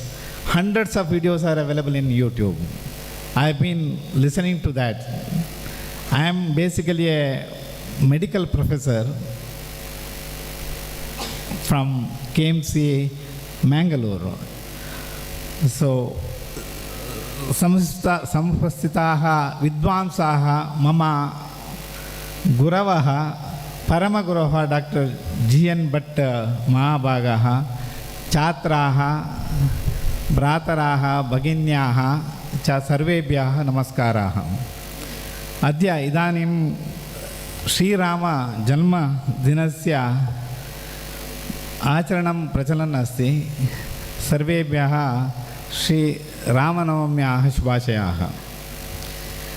Coming to this particular seminar, I want to quote one verses that is not the complete. Vriddaha Shishya Gurur Yuvaha. That is very much important here because we have done MA Sanskrit, myself and my wife and along with our colleagues. Here in 2022 to 24, We are 5 years younger to our Guru Varya, Dr. Padmanabha Marathe Acharya Varya, Tata Dr. Nagaraja Acharya. So the next sentences verses doesn't applicable to us. That is, Gurostu Maunam Vakyanam Shishyastu Chinna Samshayaha. We are not advanced learners. We are the beginners only in that context. Now, coming to the Neethishastra, I think all I can say is one particular subhashitam which is comes to my mind. Vidya dadati vinayam vinayad yati patratam patratvat dhanam apnoti dhanat dharmam tatas sukham. This particular subhashitam gives the essence of Neethishastra. I am sure that the great scholars here, including Dr. K. Ramasubramaniam, will each word he can take and he can discuss for hours and days, and number of pages can be written. That is the Vaishishtyam of Sanskrit literature, which we don't find in any other languages, Tamil, Kannada or English.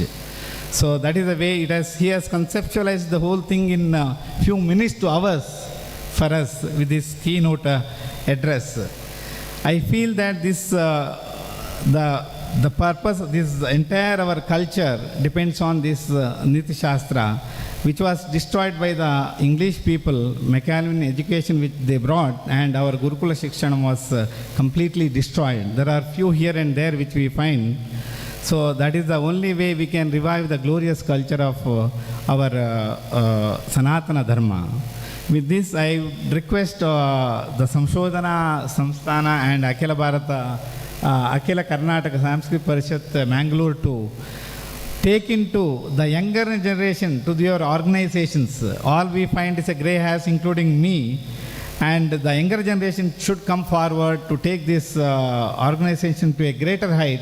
More such seminars should be organized for the sake of students who are the future of this Bharat. And I am sure that if you closely observe, our beloved Chief Minister Professor Shri Narendra Modi ji is exactly following the Chanakya Neethishastram. I am sure you all agree with me.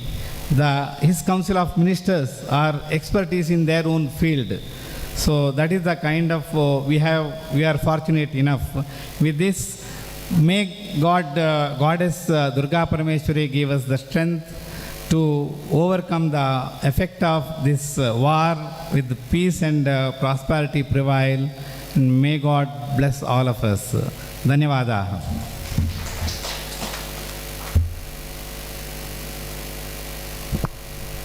धन्यवादाः महोदय.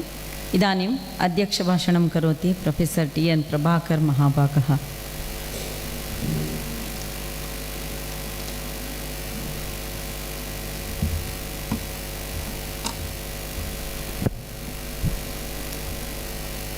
ॐ ऋचस्सामान्ययोगुंषि साहि श्रीरमृता सतां. श्रीगणेशशारदा गुरुभ्यो नमः. श्रीदुर्गाम्बिकायै नमः.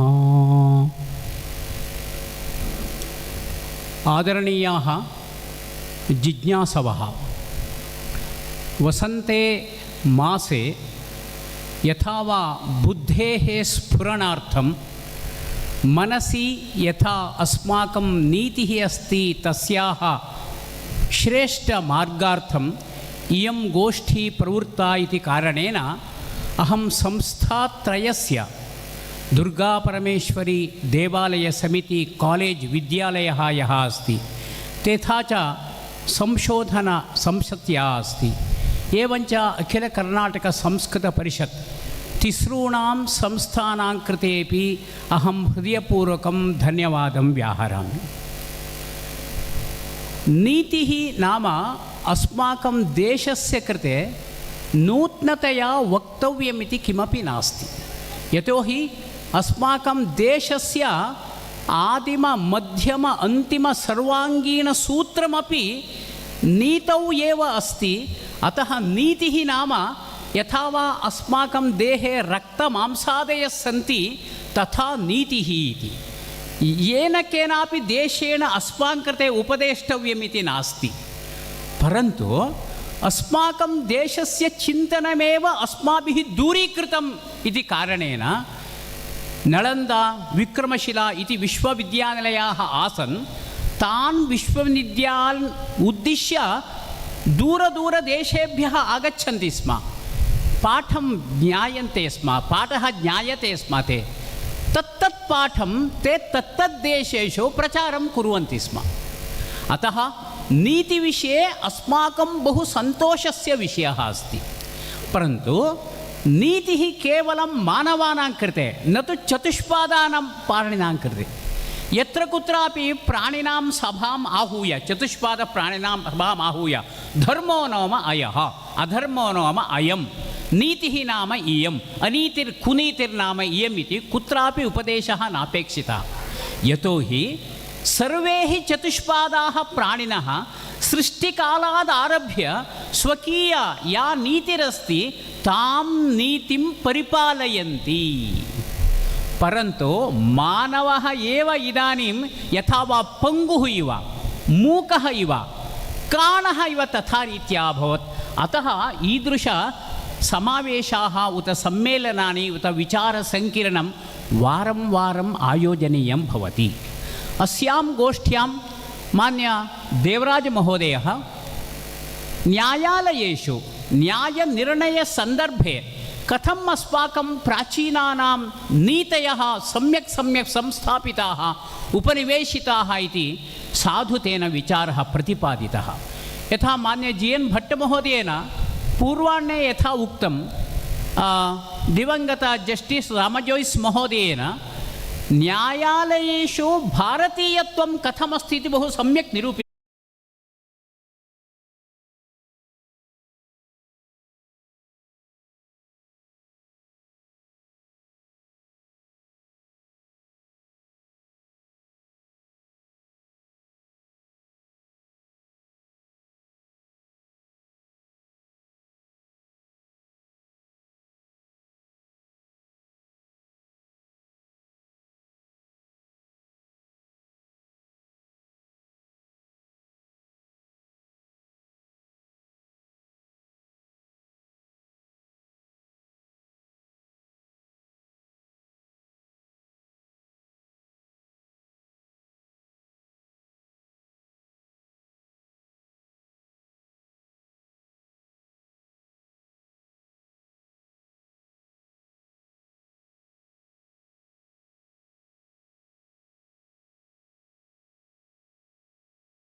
परित्यजेत अर्थ कामौ यौ स्यातां धर्म वर्जितौ. Artha and Kama are very important for life. He does not depreciate it. Artha and Kama are very important for material life, but your Artha and Kama transactions or activities must be within the framework of Dharma. You cannot transgress Dharma. You will be destroyed. That is why I told you, see, India continued to prosper, occupy top position in the global GDP, not for 1 or 2 years, but for 1,700 years. Just because all Indians, they followed this scripture that is called Parityajet Arthakamau Yau Syatam Dharma Varjitau. Those Artha and Kama activities which are against the framework of Dharma should be given up by you. Be careful, don't go after them. In the earlier years, say even before 1947, in our country for thousands of years, did we have any police force as we have now? Did we have any CC cameras as we have now in every street corner? Now government is telling even in primary schools you have to put CC cameras. See, we are not prepared to believe anybody, even our own children. But in those days, we did not have a big police force, we did not have CC cameras, but still law and order was maintained very well because every individual was a police force.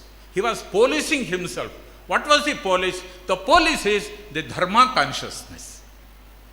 Everybody had the dharma consciousness. And that is why this dharma was the police that kept law and order, for a very, very long time. And the Raja's primary function was to have the scepter to punish the people who transgress dharma activities or the dharma prescribes. Then, one of the important concepts of Indian philosophy is right to happiness. Everybody should be happy. Everybody. Not one or two, not this caste nor that caste, not men nor women. Everybody should be happy. It is the basic human right. This was the belief. That's why we have these mantras like Sarve Bhavantu Sukhinaha. Sarve. In West they say greatest good of the greatest number. Greatest good of the greatest number. Greatest number means some people are kept out. But in Indian philosophy, not a single person is kept out. Sarvepi sukhinas santu. Sarve santu niramayaha. Sarve bhadrani pashyantu. Ma kaschit dukkha bhagavet. Let everybody happy. There are several shlokas giving the same meaning. That is, attaining happiness is the fundamental human right or the fundamental object of your life. Then, two questions arise. Then what is dharma? There are several definitions of dharma. Very elaborate and highly confusing definitions of dharma. And very simple one sentence definitions of dharma also given by great rishis. I will tell you one or two, that's all. See, Atmanah pratikulani pareshamna samachare. This is supposed to have been given by Vedavyasa. Atmanah pratikulani pareshamna samachare. I do not want anybody to, take away my property. Nobody should take away, steal my property. Similarly, you also should not steal others' property. I do not want other people to kill me. Similarly, you should also not kill other people. So, this is the simple definition of dharma. Atmanah pratikulani paresham na samachare. Then, paropakara punyaya papaya parapedanam. This is said to have been told by Apastamba. I am not sure, you must tell me. Paropakara punyaya papaya parapedanam. When you help others, you get punya. When you deceive others, when you do not help others, you get papa. That's all. So, always help others. Do not harm others. Do not hurt others. This is dharma. Anybody can understand. So, dharma is, what might be called righteous code of conduct. Westerners made a great disservice to India by translating dharma into religion. This is the greatest disservice they did. Because in English, they do not have the concept of dharma also. So when they came to India, they were perplexed to how to translate this thing called dharma. Wherever you go, there is dharma. You take any text, it delves very deep into dharma. So what is dharma? How to translate dharma? They said it is religion. Dharma is never religion. Dharma is never religion. Say for example, Atmana Pratikulani Paresham na Samachar. Where is dharma there? It applies to Hindus, it applies to Muslims, it applies to Christians, it applies to all human beings, irrespective of their religion. Religion is which God you perform the puja and what kind of this thing you put on your forehead, that's all. That's different. But the dharma is righteous conduct or good conduct is dharma. Okay. Then, another important thing that differentiate between Western and the Bharatiya development model is consumption. See, Western development model is based on consumption. People must be consuming. Whether they need or not, you have to be buying. Sometimes they say, shop till you drop. You must be shopping because more the people consume, greater will be the demand. So more will be the production, more will be the employment, and the economy will prosper. Therefore, you must be consuming. That's why it is called consumerist culture. Kollu Baka Samskriti. Consumerist culture. That is why within 170 years, most of the resources of the world have become empty now.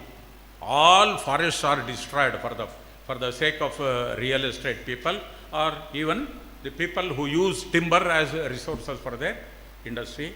All rivers have become highly polluted. Our air is highly polluted because we continue to pump carbon dioxide into the air and all sorts of environmental destruction is taking place. Even today, as I am sitting there, Sharavati pumped storage, our Western Ghats forests are completely being destroyed by the government itself. And we are fighting day in and day out against those people to save the Western Ghats. So this is Western culture. On the contrary, what did the Hindu culture say? We have to go to the what is called Ishavasya Upanishad. First mantra of the Ishavasya Upanishad. Ishavasyam idam sarvam. Whatever we find around us, animate or inanimate, they are the creation of the God. It is not my creation. It is not Adani's construction. No. Everything is given by the Lord. Ishavasyam idam sarvam yat kincha jagatyam jagat. Next two lines are very important.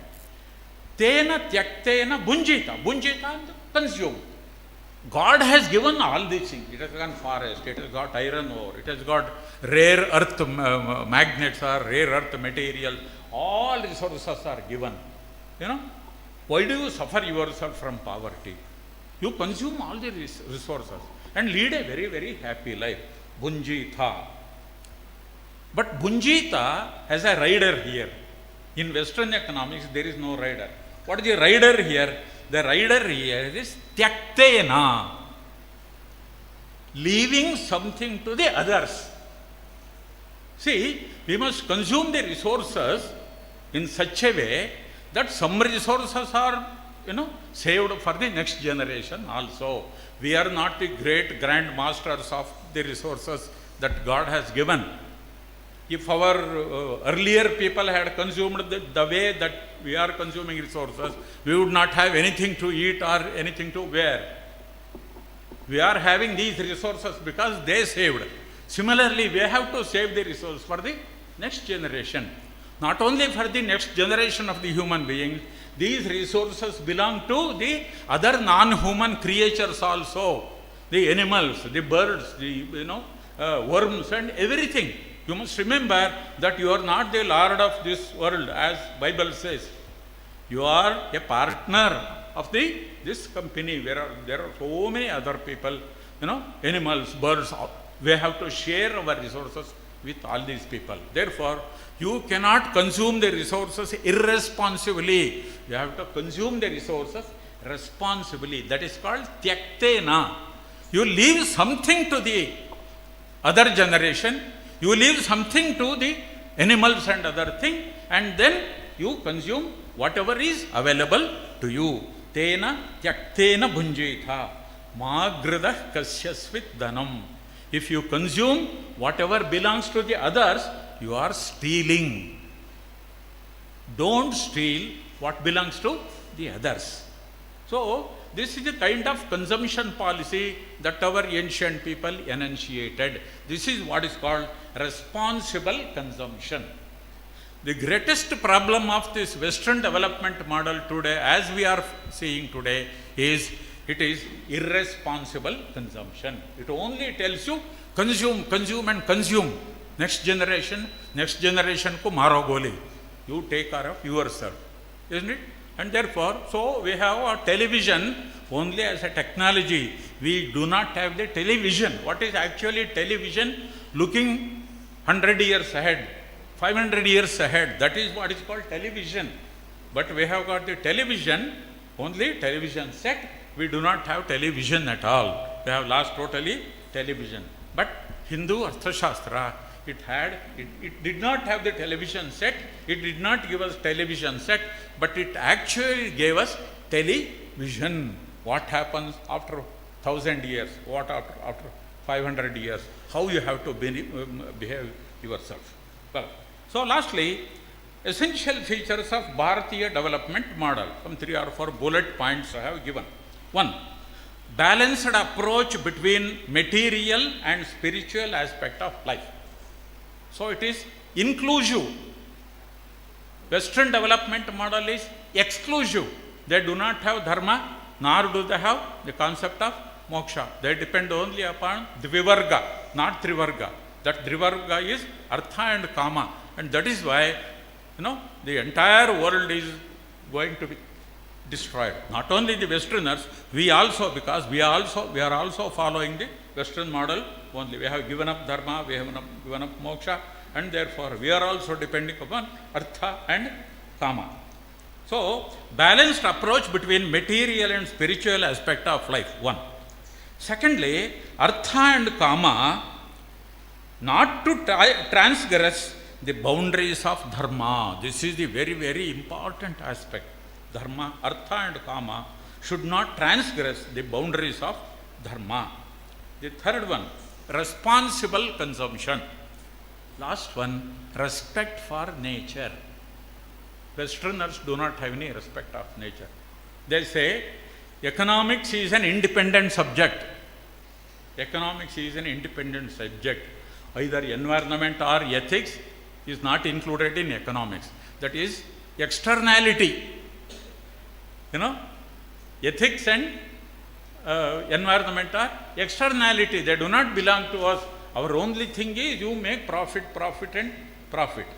Well, because our people for 1700 years continue to follow these tenets of the Bharatiya development model without there being any police people, without there being any CC cameras, our people continue to be dharmic, continue to follow these tenets of the Bharatiya development model, and that is why for 1700 years India continued to be the richest country in the world.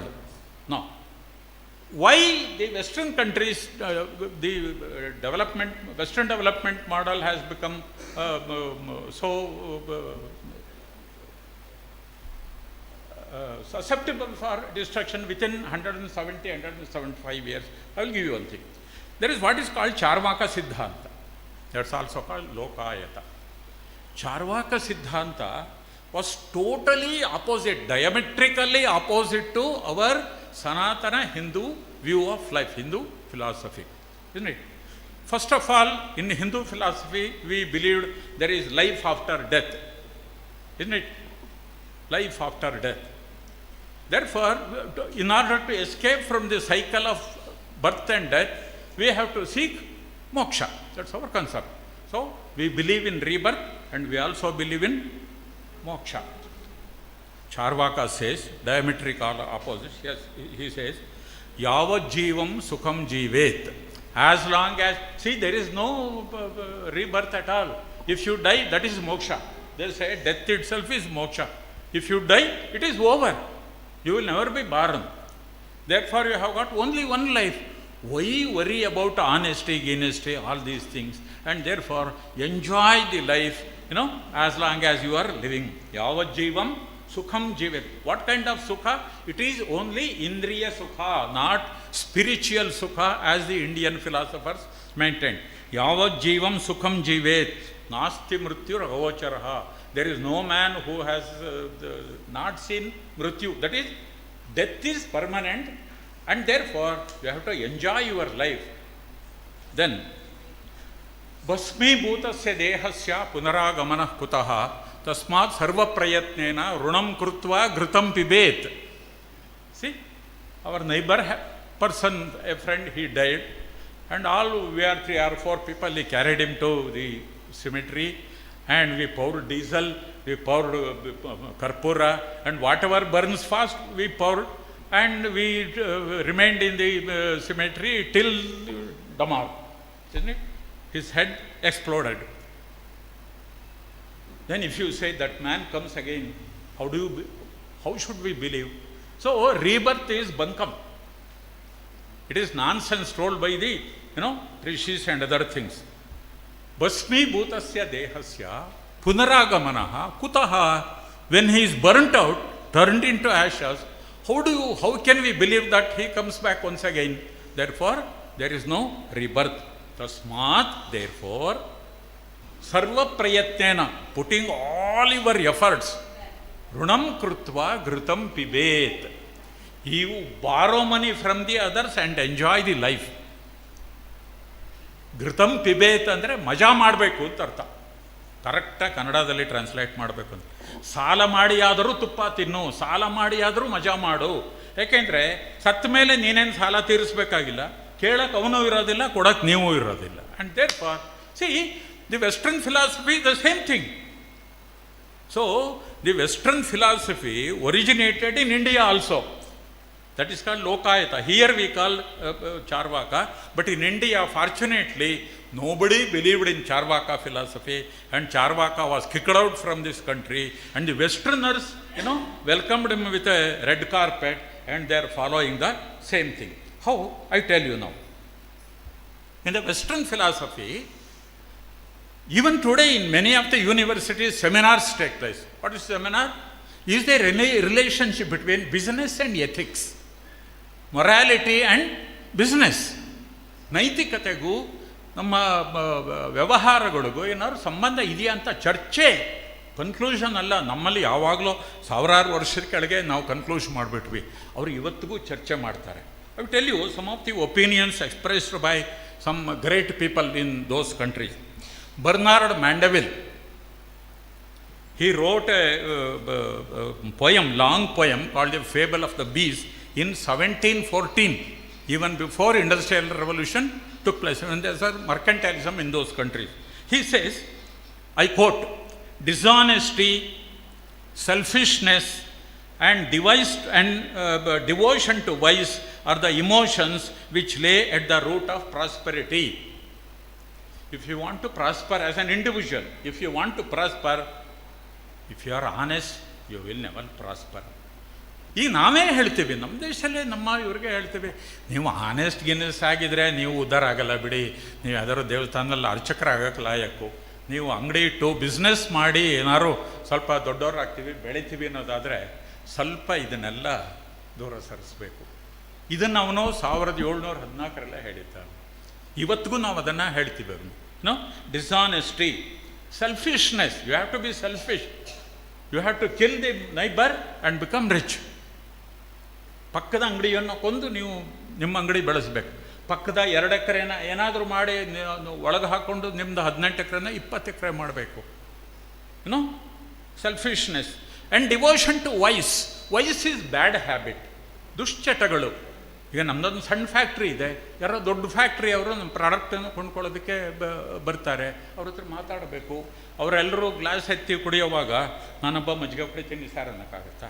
ಆವಾಗ ಅವ್ರೇನಂತಾರೆ, useless ಫಲ, ಇವನು ಬರೀ ಮಜ್ಜಿಗೆ ಕುಡಿತಾನೆ, ಇವನ ಜೊತೆ meeting ಮಾಡೋಕ್ಕಾಗ ಹೋಗ ಅಂತಂತಾರೆ. ನಿಮಗೆ business ಬೇಕು ಅಂತಂದರೆ ಅವ್ರು 2 ಗ್ಲಾಸ್ ಕೊಡೋದು, ನೀವು ಕೊನೆ ಪಕ್ಷ 1 ಗ್ಲಾಸ್ ಆದರೂ ಕುಡಿಬೇಕು. ನೀವು 1 ಗ್ಲಾಸ್ ಕುಡಿದ ಮೇಲೆ 2 3 ನಿಮ್ಗೆ ಯಾವ್ಯಾವ ಥರ ಬ್ಯಾಡ್ ಹ್ಯಾಬಿಟ್ಸು ಅವ್ರಿಗೆ ಇದೆಯೋ ಬೈಯರ್ಸ್ಗೆ, ಆ ಎಲ್ಲ ಬ್ಯಾಡ್ ಹ್ಯಾಬಿಟನ್ನು ನೀವು ಕೂಡ ಕಲ್ತ್ಕೋಬೇಕು. ಎಷ್ಟು ಬ್ಯಾಡ್ ಹ್ಯಾಬಿಟ್ ಕಲ್ತ್ಕೋತೀರೋ ನಿಮ್ಮ ಬಿಸ್ನೆಸ್ ಅಷ್ಟು ಪ್ರಾಸ್ಪರಸ್ ಆಗುತ್ತೆ, ನಿಮ್ಮ ಎಕಾನಮಿ ಅಷ್ಟು ಪ್ರಾಸ್ಪರಸ್ ಆಗುತ್ತೆ. Dishonesty, selfishness and devotion to vice are the emotions which lay at the root of prosperity. England prospered because of these things. America prospered because of this. ಈಗಲೂ ನೋಡಿ Trump ನನಗೆ ವೆನಿಜುಲಾ ಇಷ್ಟ ಇಲ್ಲ ಅಂಥೇಳಿ ಅನಾಮತ್ ಅವ್ರ ಪ್ರೆಸಿಡೆಂಟನ್ನು ಎತ್ತಾಕೊಂಡು ಬಂದ್ಬಿಟ್ಟು, ವೆನಿಜುಲಾನೇ ನಂದು, Greenland, I want that Greenland, ನಮ್ದು ಅದು ಇಂಡಿಪೆಂಡೆಂಟ್ ಕಂಟ್ರಿ ಅದು. ಅಂದರೆ ಇದು ಬರೀ 18th ಸೆಂಚುರಿಗೆ ಹೋಗಲಿಲ್ಲ, ಇವತ್ತಿಗೂ ಇದೇ ಪ್ರಾಕ್ಟೀಸ್ ಇದೆ ಅಂತ ನಾನು ಹೇಳ್ತಾ ಇರೋದು. Then another economist by name Brian Griffith, he says the business of business is business in which a moral standard has no relevance. What is the object of business? Objective of business is to maximize your profit. How? Somehow. There are now 2 ways, good way and bad way. Nothing like that. There is only one way, somehow. If by good habit you cannot make the business, you follow the bad habit. The business of business is business in which a moral standard has no relevance. Thirdly, Milton Friedman. You know, Milton Friedman was our contemporary. He died about 2-3 years ago. He was an economist in the Chicago School of Economics, and he is awarded Nobel Prize for Economics. Milton Friedman says the social responsibility of business is to increase its profits. How? Somehow. Social responsibility of business is to increase its profits. Then Adam Smith, whom we say father of modern economics, he says, do not try to do good. See his advice. Do not try to do good, but let good emerge as a byproduct of selfishness. So he is a little considerate for goodness. Do not try to do good, but let good emerge as a byproduct of selfishness. For them, selfishness is the main product and good is the byproduct. If a good emerges as a byproduct, let it, don't prevent it. But the others are, they are, very this thing.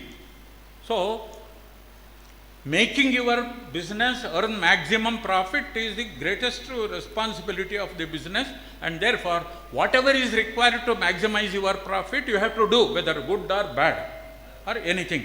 So, this is the Western view of life. And even today we are seeing this principle is being followed not only in the Western countries and in our own corporate business also, corporate world also, we are following, and this business also of the Western countries also. That is why Western development model is collapsing within just 200 years, 175 years, 10% of India's longevity, 1700 years India lasted, and Western development model is not lasting even 10% of that, namely 175 years. Therefore, if the world, including India, we want to have a long life, we want to prosper for a very, very, very long time, we have to follow the Bharatiya Neeti-based model of development, because that only can give you sustainable development model and nothing. And therefore, in today's world, where everything is horrible, this seminar has come not a day soon, and that is the relevance. Whether you agree or not, Indian Bharatiya development, Neeti-based development model is the only hope for the world if it wants to, continue for another 500 or 1000 years.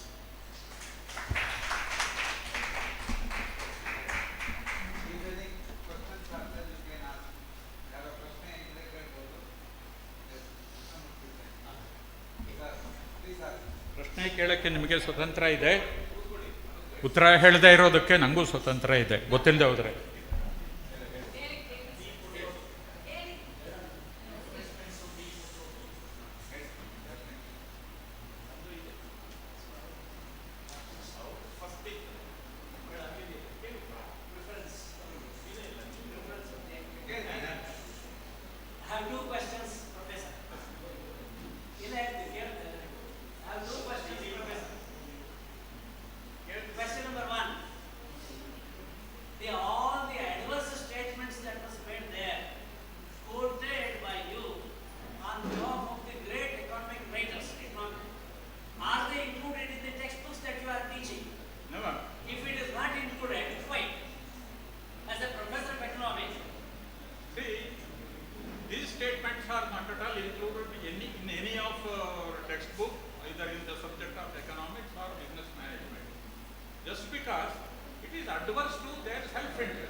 Tea ಕೊಡಲಿ, ಮಾತಾಡ್ತಾ ಇರುವಾಗ ಸರಿಯಾಗುತ್ತೆ tea ಕೊಡೋದು.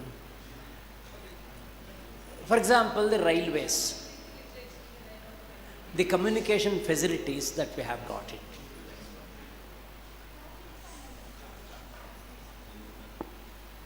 Then our clear concept and decision about the industries, the rapid and abundance production of a number of utilitarian things that we are getting in such a fast way through industries. Me and you, both of us come from Shimoga. We have had a great opportunity to see the material development through Sir Vishveshwaraya's industries established in Bhadravati. Right? Right? These are all the products of the innovations made during these 170 years. The researchers and all these things made. Right? Should we did not do it. We in India, we did not do it. We have taken it from the West. What should be our concept? What should be our idea? What should be our philosophy of accepting these things? Because together with that, all the negatives of asthira development, as we say, unsustainable development, is also included. So you have given us a very wonderful word of balanced approach of material development and spiritual development. I wish that should be the policy of economic development in this country, which I have heard physically. I have heard from the great Subramanian Swami in IIT Delhi while I was there. He was telling all these things. Nobody listened. I'm happy that you have repeated this. You have to give us a model for this. Both spiritual development and these things should go together. Yesterday we were chit-chatting on this subject, and Padmanabh Marathe told one thing: unless we have sustainable consumption, we can never have sustainable development. So, first of all, we must have a sustainable consumption policy. The government of India, whatever it is, we must have a sustainable consumption policy. Then only that there can be sustainable development. Sustainable development and unsustainable consumption, they are mismatched. That is a square peg in a round hole. They don't match with each other. And therefore, the greatest importance must be given by the government of India is sustainable consumption. That's all. And we have to set the parameters of sustainable consumption, define it, and then make it into a standard consumption policy of the country. Not to encourage people to consume, and waste all the resources. See in Bangalore what is happening. Because of enormous consumption, enormous waste is generated. They do not have any place to throw this waste, municipal waste, solid waste as well as liquid waste. And they are throwing in some other, near some other villages. Now the villagers are they have risen up.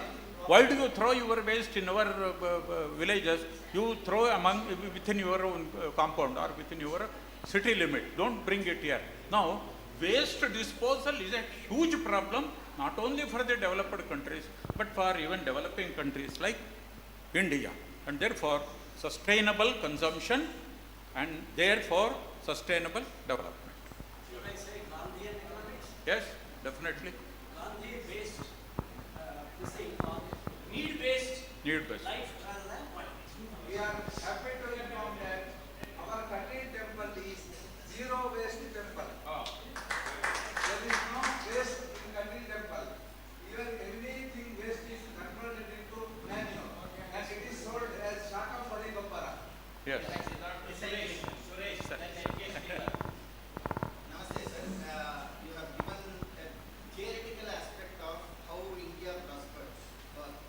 I'm sorry, it is not a theoretical aspect, it is the experience of the country for 1700 years.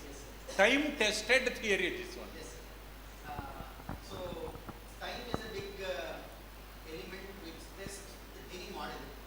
So, in that case, if our system has so much of strength and potential to outplay the so-called modern or Lokayata system, so why our system has failed miserably? Point number one. Second, if the potential is so strong when compared to the consumerism that you have proposed from the Western model, if India would had such potential, why it is failing to track back and grow further? Because we are already following the same Western model. There is no country which follows the Indian model except India including itself India. is not following it, it's not model. So how, if the theory is so perfect, why it is failing? It worked extremely well till 1700 AD. And then the development that took place was the foreigners started invading, especially the British invaded India. It invaded and took away, looted not only our wealth, but also our brain. That is called the Macaulay's education system. They started telling the people, they caught hold of the youngsters, telling the people, all your gods are false, all your Vedas are false, everything Indian is false, you must be ashamed of it. And we will give you our British education, it gives you so many benefits. And therefore, because our brain itself was washed, naturally that is a very important thing we lost. So, more than the military of the British people, it is the education system introduced by Macaulay that completely led to the collapse of the Indian development model. We gave all, see, anything Indian is bad and anything Western is good. When our own people start thinking like that, naturally, who will continue the Indian development model? Who made it a success? It is the Indian people. When the Indian people turn against Indian development model on account of Macaulay education, who will continue the Indian development? It became an orphan. Now it is only in theory. But it was a time-tested development model, not simply a theory, it's a time-tested development model. Is there any hope to come back? Very difficult. Very difficult. Not impossible, but very difficult. But small steps are being set by people like us in such seminars.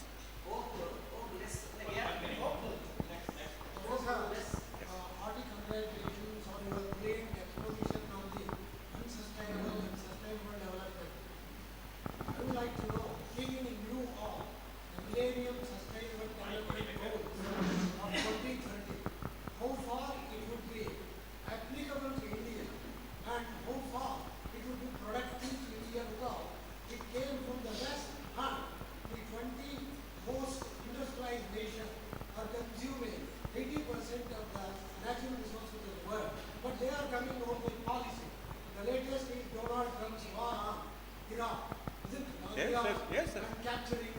resources. And the United Nations has become a dump. He is unable to do anything. Nothing. It is almost dead. But what is this? So the situation is very bad, and situation is very critical. I don't say it is impossible, but it is very difficult. We want a dedicated army of people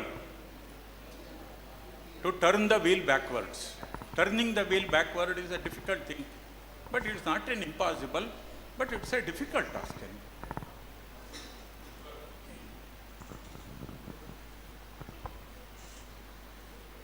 Yes.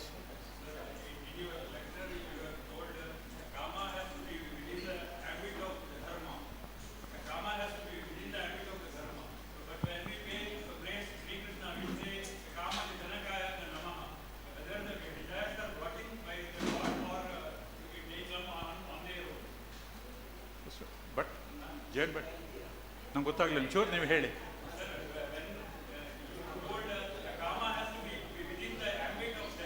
Yes, yes, yes, yes. Now, when we pray Sri Krishna, we say Kama Janakaya Namaha. Kama Janaka means one who is bringing Kama. Whether the desires are brought in by the God, these three types like context only, Krishna says that. Dharma Yuddho Bhutetu Kamosmi. All Kamas. Only Dharmic Kamas. Legitimate Kama. Aviruddha Dharma Kama is protested, prohibited.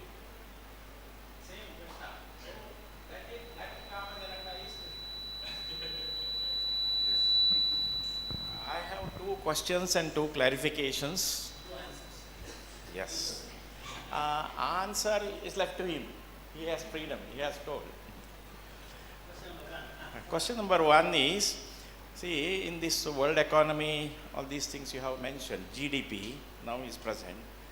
Whether was it a parameter of this GDP parameter 1700 years back, or what he has taken regarding 1700 years before this the country's share for these 23%, 10%, 2%, etc. How he has measured, calculated? This is only one question only. You can answer afterwards. And the second one is, I have forgotten so many things, but I will just mention two. Regarding this clarification, one clarification I want to give. This tena tyaktena bhunjithaha, that real interpretation is tena iti paramatmana tyaktena. Not that I have to leave something. See, that concept is there in the Gita also. Yajna sishtashinas santo and yajna sishtamrita bhujo. In both the third and fourth chapter it is there. Their concept is on the basis of Vedas only, that's very clear. After offering everything, yajna means, we know, even worship is also there, Sangati Pujayam is there. And there also, we have to submit everything because we have taken from him. Him means, there is also there, we can judge. Him means not this one, male, female. Male, female concept is not. The big one, the him, H, capital, Paramatma. So, whatever we have offered complete, and then if we request them, that is here in the we say temple also, here we say, while putting anna, they will not ask. Naivedya is there. Nivedana, and we have prayed, that offered a share to us. That is called share yajna shishta. This is shishtachara is also. So for that purpose, it is very much clear in all bhashyas also. Tena tyaktena, whatever he has left out, whatever he has given, we are consuming this one. This is the philosophy, one thing. Second one is, you mentioned 1700 years. See, I have regarding a concrete history regarding before 1703, 1700 years. See, this consumerism and denying the concept of life after death is of the West based on the Bible, but present Bible. But they are against the Bible. That philosophy is also there. Religion and philosophy is separated there, but concept of religion is not here.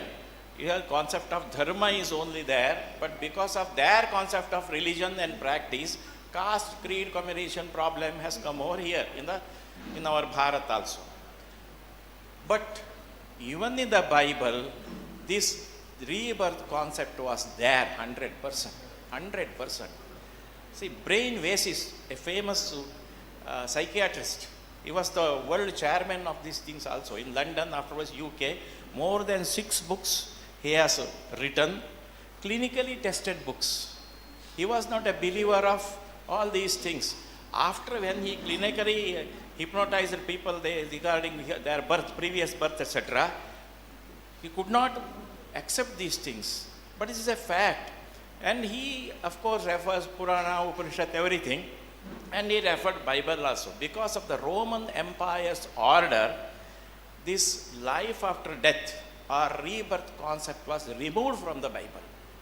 And it was after 200 or 150 years, I have concrete these things he has written also. Then they approved, conferred, just like convocation. Whatever has been removed from the Bible, it was conferred by after 70 or 100 years from the emperors, kings, not the Dharmashastra-karas, not the scholars, but from the king's order it was mentioned. So the real philosophers, so many are there of course, they just weaned away from this religion or unbelievable this Bible concept. It is like that. These 2 things I wanted to mention. Now, question number 1. Madison Angus has not given any methodology that he has followed to arrive at these conclusions or these statistics, especially for India and China from AD 1 to 1700. Methodology is not discussed. But since the entire world has accepted this book, we are also accepting. And we have another important thing here, because so many Indian history is a catalogue of foreign invasions. Right from, say, very early times, people are invading India and in order to take away our wealth. Even today it is taking place. Multinational companies are also taking away our wealth in different guises. So that means to say, if India was a poor country, why should all those people come to India only in order to take away our wealth? India must have been rich. But we did not have empirical evidence. We have only secondary evidences. We did not have empirical evidence. But Madison Angus has given an empirical evidence, but the methodology is not known. That's it. But since it coincides with our secondary evidences, we have to accept it. Then regarding this Neeti, policy is there, no? I have remembered now. See, from 2014, our own these philosophy persons have come over as the government. Whether they have any plan the policies regarding against the consumerism. If we know why it can't be implemented or any future plan, at least they have projection. We must also demand a responsible consumption policy, or what is called sustainable development, sustainable consumption policy for India. We must demand the government to frame, or at least before government frames it, we must also discuss a sustainable consumption policy. Then after your lecture and next morning, we have also put great economics here. We have one master previously economic advice to the Prime Minister of India. That is Shettigar. Okay. Yeah, so put together the final session, we will have a resolution that regarding the policy, since economics everything is there, we insist upon the present central government and policy makers to have a policy against this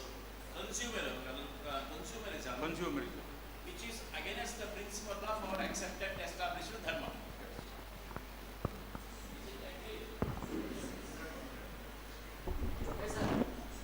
I have read one more thing. With this, I think I can wind up. Shall I say? Yes. Mahatma Gandhi was against advertisements. Nothing should be given in the form of advertisement.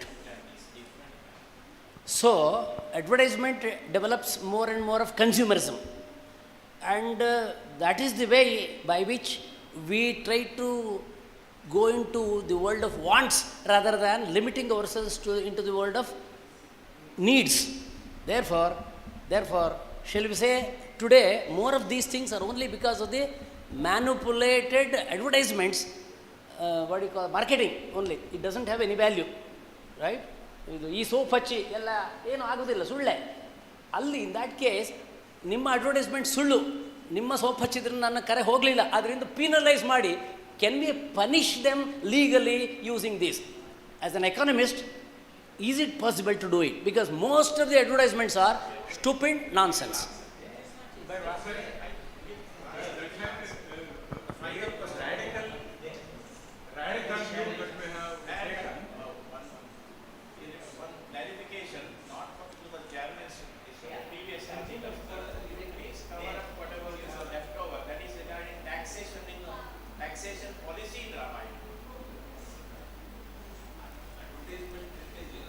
We have heard about a against advertisements.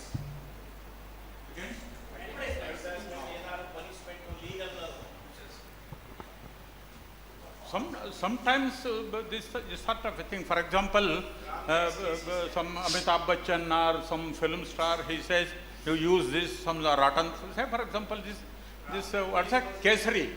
Kesari or intoxicant, this thing. They are advertising. And people are telling that they must behave in a responsible manner. They are all very rich people, very respected film actors. They must not advertise on such products, which is general people, common man also knows that's not good. Some reaction is there, but we cannot go in a very radical fashion. Change must be acceptable to the people, and it must be slow and steady. Yes. We have proved another thing along with the economy, world economy, and how to improve, whether to be followed or not to be followed. One thing has been proved. Vade jayate tattva bodha, vade jayate tattva gosha. Thank you, sir. Now, idanim upastitaha, Doctor. I will, sir, excuse. I'll just put one remark. Sir, first of all, many congratulations. It was a very insightful topic. And I wish that if all Bharatiyas follow this model, by 2047, we have this dream of Vikasit Bharat, which every time we hear in all this Modi's speeches or even otherwise. So that will be what the quote is, Vikas be or Virasat be. So I think this is one of the things. And being a doctor, I think my sir just left, Dr. Venugopal, and Dr. Mohan Bhatt is here. I think this Neethishastra based thing is very important even for medical professionals. So I think if you can arrange through the Indian Medical Association, we would definitely like to invite you. Sir is also a doctor, I think, practicing doctor. So it's very relevant in our profession today, because I'm sure sir also knows how the values have plummeted in the medical profession. So we would definitely like to have Neethishastra based medical ethics and how a present day doctor should practice sometime. We will try to coordinate with Dr. Venugopal sir, who was the ex-president of Indian Medical Association. Thank you, sir. Thank you very much for your talk. Thank you. Thank you, Dr. B.M. Kumaraswamy, for your excellent lecture presentation. Now, there is a shloka in Sushruta and Charaka also. Ekashastram adhiyano navidya. Just now I was talking to sir. Ekashastram adhiyano navidya shastra vistaram tasmat bahuvidam shastram vijaneyat vichakshana. It is very interesting to note. Doctors are entering into Sanskrit field, and I am thankful to all the doctors who have here, and we shall be with the scholars so that we can pick something. ಈ ಸುಗಂಧ ಹಾಕಿದವನ ಜೊತೆ ಸ್ವಲ್ಪ ತಗಲಿದರೆ ಮೈ ಸುಗಂಧದ ವಾಸನೆ ಬರ್ತದಂತೆ. ನಮ್ಮ ಬದುಕನ್ನು ಸುಗಂಧ ಮಾಡಿಕೊಳ್ಳುವ ಅವಕಾಶ ಈ ಕಟೀಲಿನ ದುರ್ಗಾ ಪರಮೇಶ್ವರಿಯ ಸನ್ನಿಧಿಯಲ್ಲಿ ಇದೆ. We are grateful to the teachers who have invited us to get into Sanskrit field. Sir, it is your chance now. Address the people.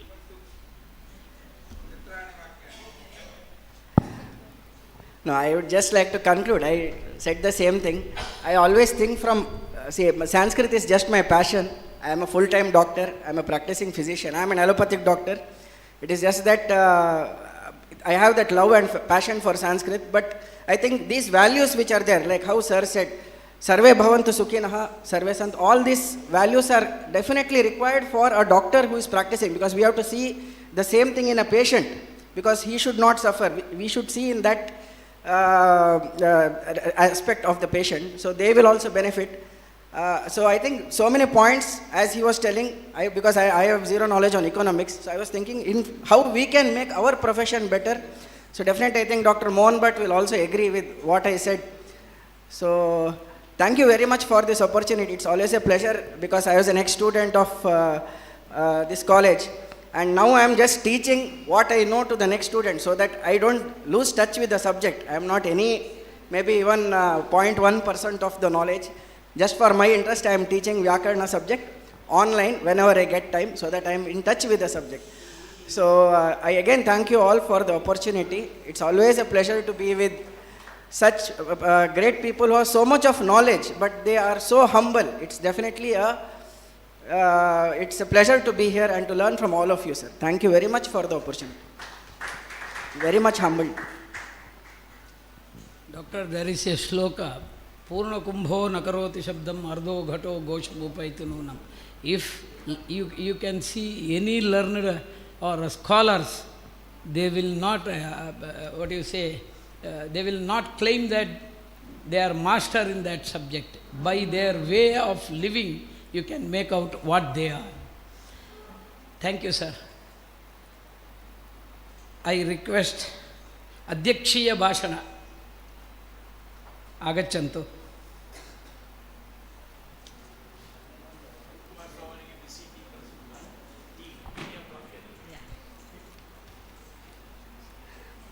I think the post-lunch session has been a very lively one, with a lot of discussions that have come up.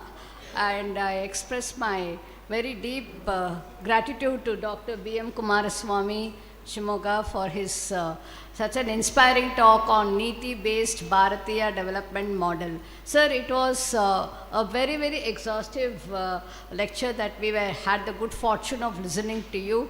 And the balanced approach which you gave to the topic also revealed the balanced approach that one should have to have a spiritual and a policy which we should practice in our day-to-day life. And when we practice it, I'm sure it will be extended to the various professions for more ethical practices. Definitely medicine, where doctors have the very, very important task of facing the family once they come out of the OT. So that's a very great responsibility. And as consumers, we also have the responsibility of being sustainable consumers.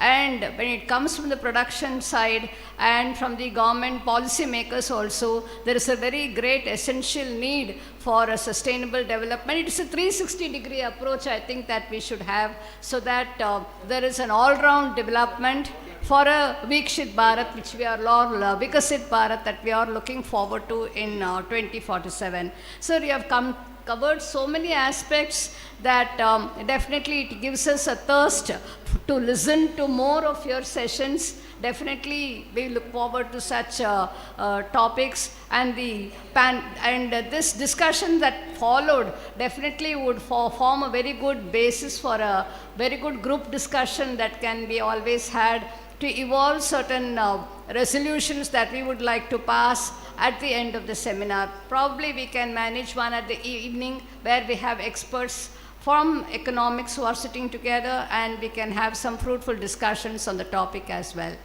And Dr. Karthik Rao, thanks to you, sir. You have taken time off and you have been able to share whatever it is in a very few sentences. You have put in a capsule form, I should say, the vast experience that you have had.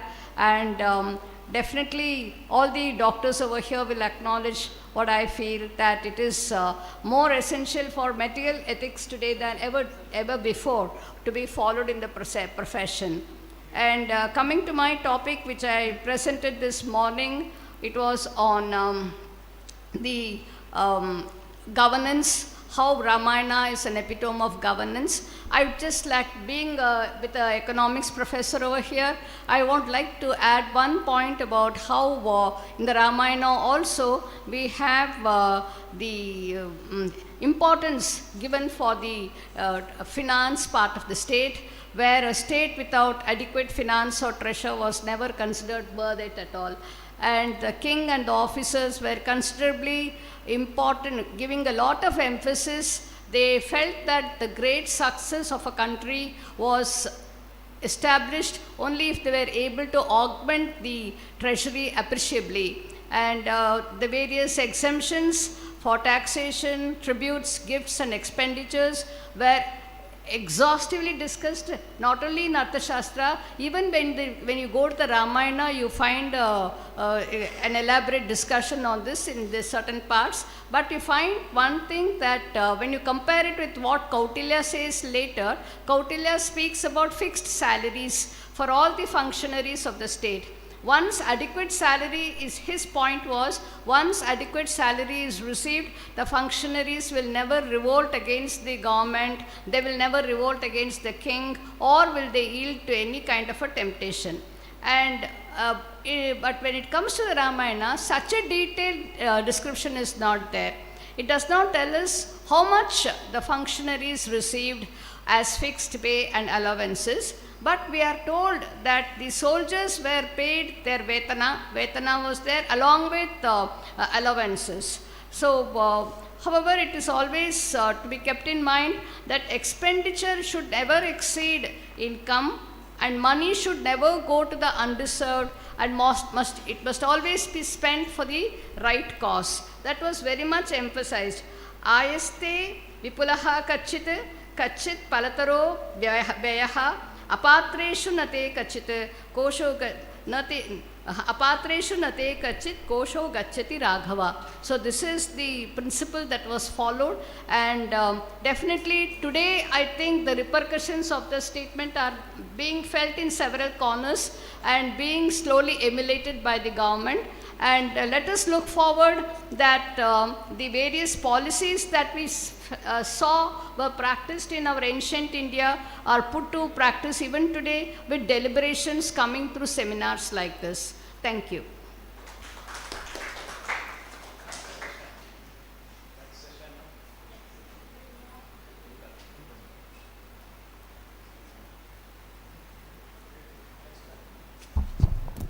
धन्यवादाः. इदानीं doctor Niranjan येल्लूरु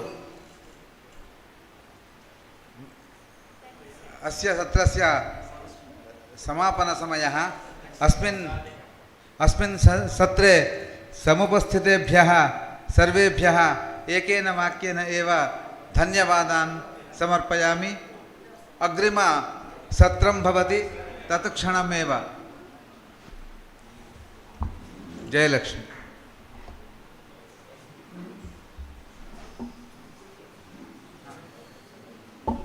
doctor Niranjan महाभाग आगताः.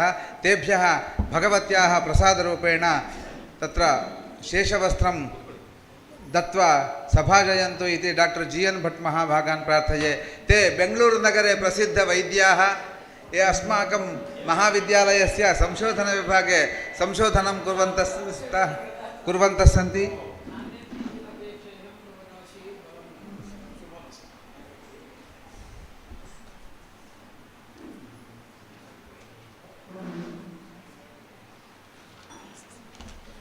नमः सर्वेभ्यः।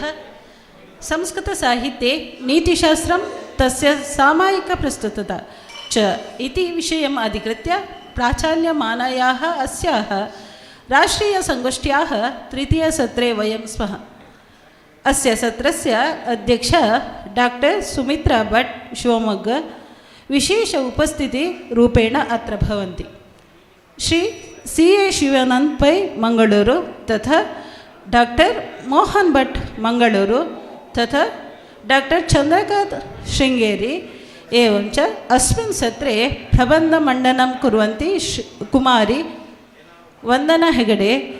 ते सर्वे अपि वेदिकायाः उपरि आगच्छन्तु इति प्रार्थयामि।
इदानीम् आगतवान् सर्वान् स्वागतं कृत्वा एतेषां परिचयं करोति कुमारी कृपा T Shetty.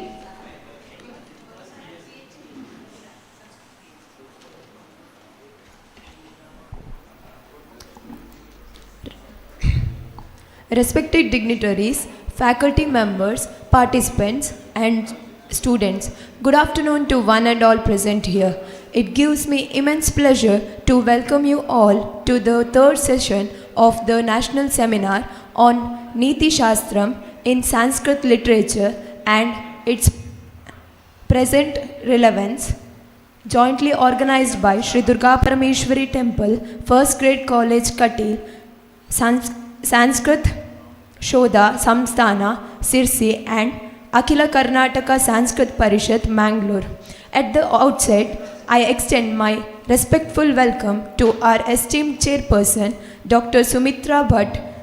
She is the retired Sanskrit professor of Sahyadri Art College, Kuvempu University, Shivamogga, and she has her PhD in Sanskrit and MSc in Counseling and Psychotherapy. She worked as director for Apta Samalochana Ghataka.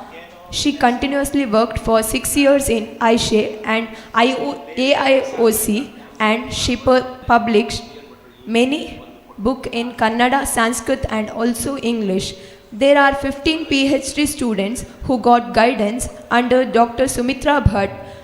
She is much interested in public speech. She herself organized national, international and state conferences, more than 25 conferences. She organized and she herself published many papers, and she worked as a president of different sessions and published her papers. In 2018, in Waves, her paper was selected for presentation in the international level. She gives online and offline public speech and she was in radio. Her very interesting topic is UGC project on biodiversity in Manusmriti, Arthashastra and Agni Purana. Her scholarly guidance adds great value to this session. We welcome you, ma'am. I also warmly welcome our honorable guest, CA Shivananda Pai. He is the practicing chartered accountant in Mangalore and president of Bhuvanendra Trust College, Karkala. We are proud to say that he is the senior student of our college. We welcome you, sir. I would also like to welcome our honorable guest, Dr. Mohan Bhatt, Mangalore. He is the practicing gynecologist in Anapoya Hospital, Mangalore. He is associated with Samskrita Bharati, Bangalore. We are proud to say that he is the senior student of our Samskrita MA section. We welcome you, sir. We are privileged to have with us today the distinguished speaker, Dr. Chandrakanta Bhatt. He is the distinguished scholar in the fields of Mimamsa Shastra and Shiksha Shastra. He pursued his studies at the prestigious Sanskrit College, Mysore, and completed his higher education at the National Sanskrit University, Tirupati. At present, he is serving as a senior professor at the Sringeri campus of Central Sanskrit University, Delhi. He has guided numerous students towards their PhD degrees and has made remarkable contributions to the academic world. He is a renowned scholar of Indian knowledge system and a great educationist. He has authored several books on Mimamsa Shastra and has played a significant role in developing integrated curricula in the fields of education. In addition to his academic excellence, he is also a noted Sanskrit poet and he has received many awards for his outstanding contributions to Sanskrit literature and poetry. We are truly fortunate to have such an eminent personality among us today. We welcome you, sir. Along with these insightful lectures, this session will also feature paper presentations. I take this opportunity to specially welcome our paper presenter, Vandana Hegde from 3rd BSc of Purna Prajna College, Udupi.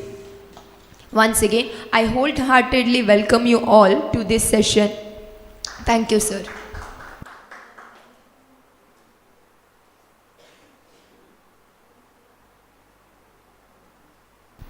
धन्यवादः कृपा।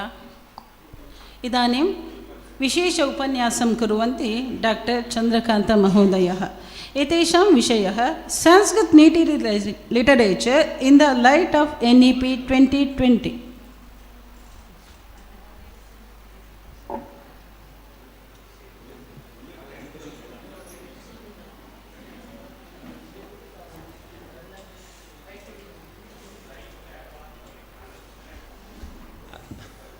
Laptop ಕೊಡ್ತೀಯಾ?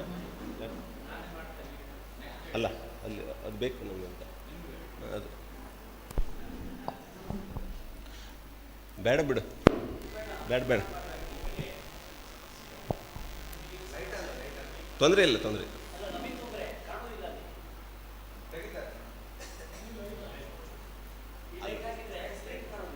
ಅಲ್ಲ ತೆಗಿತೀವಲ್ಲ ಇಲ್ಲಿ ನಿಮಗೆ ಕಾಣುವ ಹಾಗೆ ಮಾಡೋದು ಮಾಡ್ತೀವಿ ಅಲ್ಲ ಬೇಡ ಅಲ್ಲಿ ಪಾಯಿಂಟ್ಸ್ ಇದೆ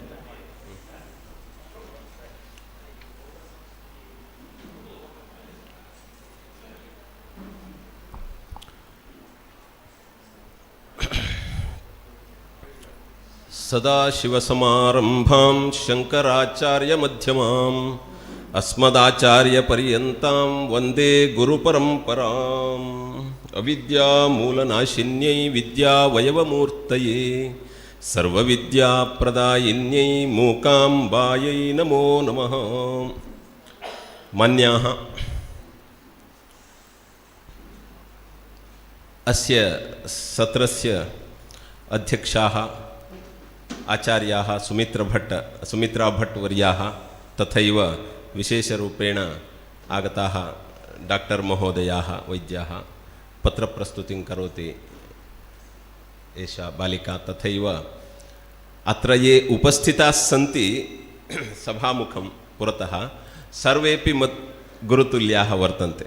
GN भट् वर्याः आचार्याः सन्ति, आचार्याः MG हेगडे वर्याः सन्ति, आचार्याः अस्माकं रमेश वर्याः सन्ति, मित्रमणयः मंजुनाथ भट्ट वर्याः सन्ति, मित्रमणयः दिनकर मराठे वर्याः सन्ति, तथैव श्रीवत्सवर्याः अत्र बहवः मे मित्रमणयः सन्ति, गुरवः सन्ति, मार्गदर्शकाः सन्ति, विशेषेण अस्माकं कृष्णमूर्तिवर्याः सन्ति. ते सर्वकलासु कुशलाः जनान् रञ्जयन्ति। वयं गतवर्षे एव तान् आहूतवन्तः अस्माकं कार्यशालायां, क्षणाभ्यन्तरे मोहयन्ति लोकं तत्तादृशाः। अस्तु, इदानीं मम शीर्षकम् अस्ति आचार्याणां पद्मनाभमराठेवर्याणां मार्गदर्शने अत्र आगतवान् अस्मि।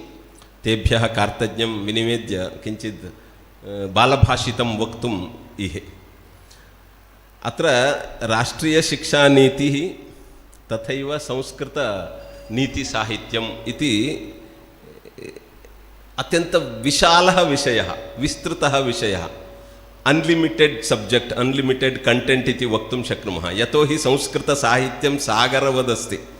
तादृशसागरे वयं किञ्चित् किञ्चित् स्वीकृत्य अत्र राष्ट्रियशिक्षानीत्या सह योजयामः चेत् बहु कष्टं भवति।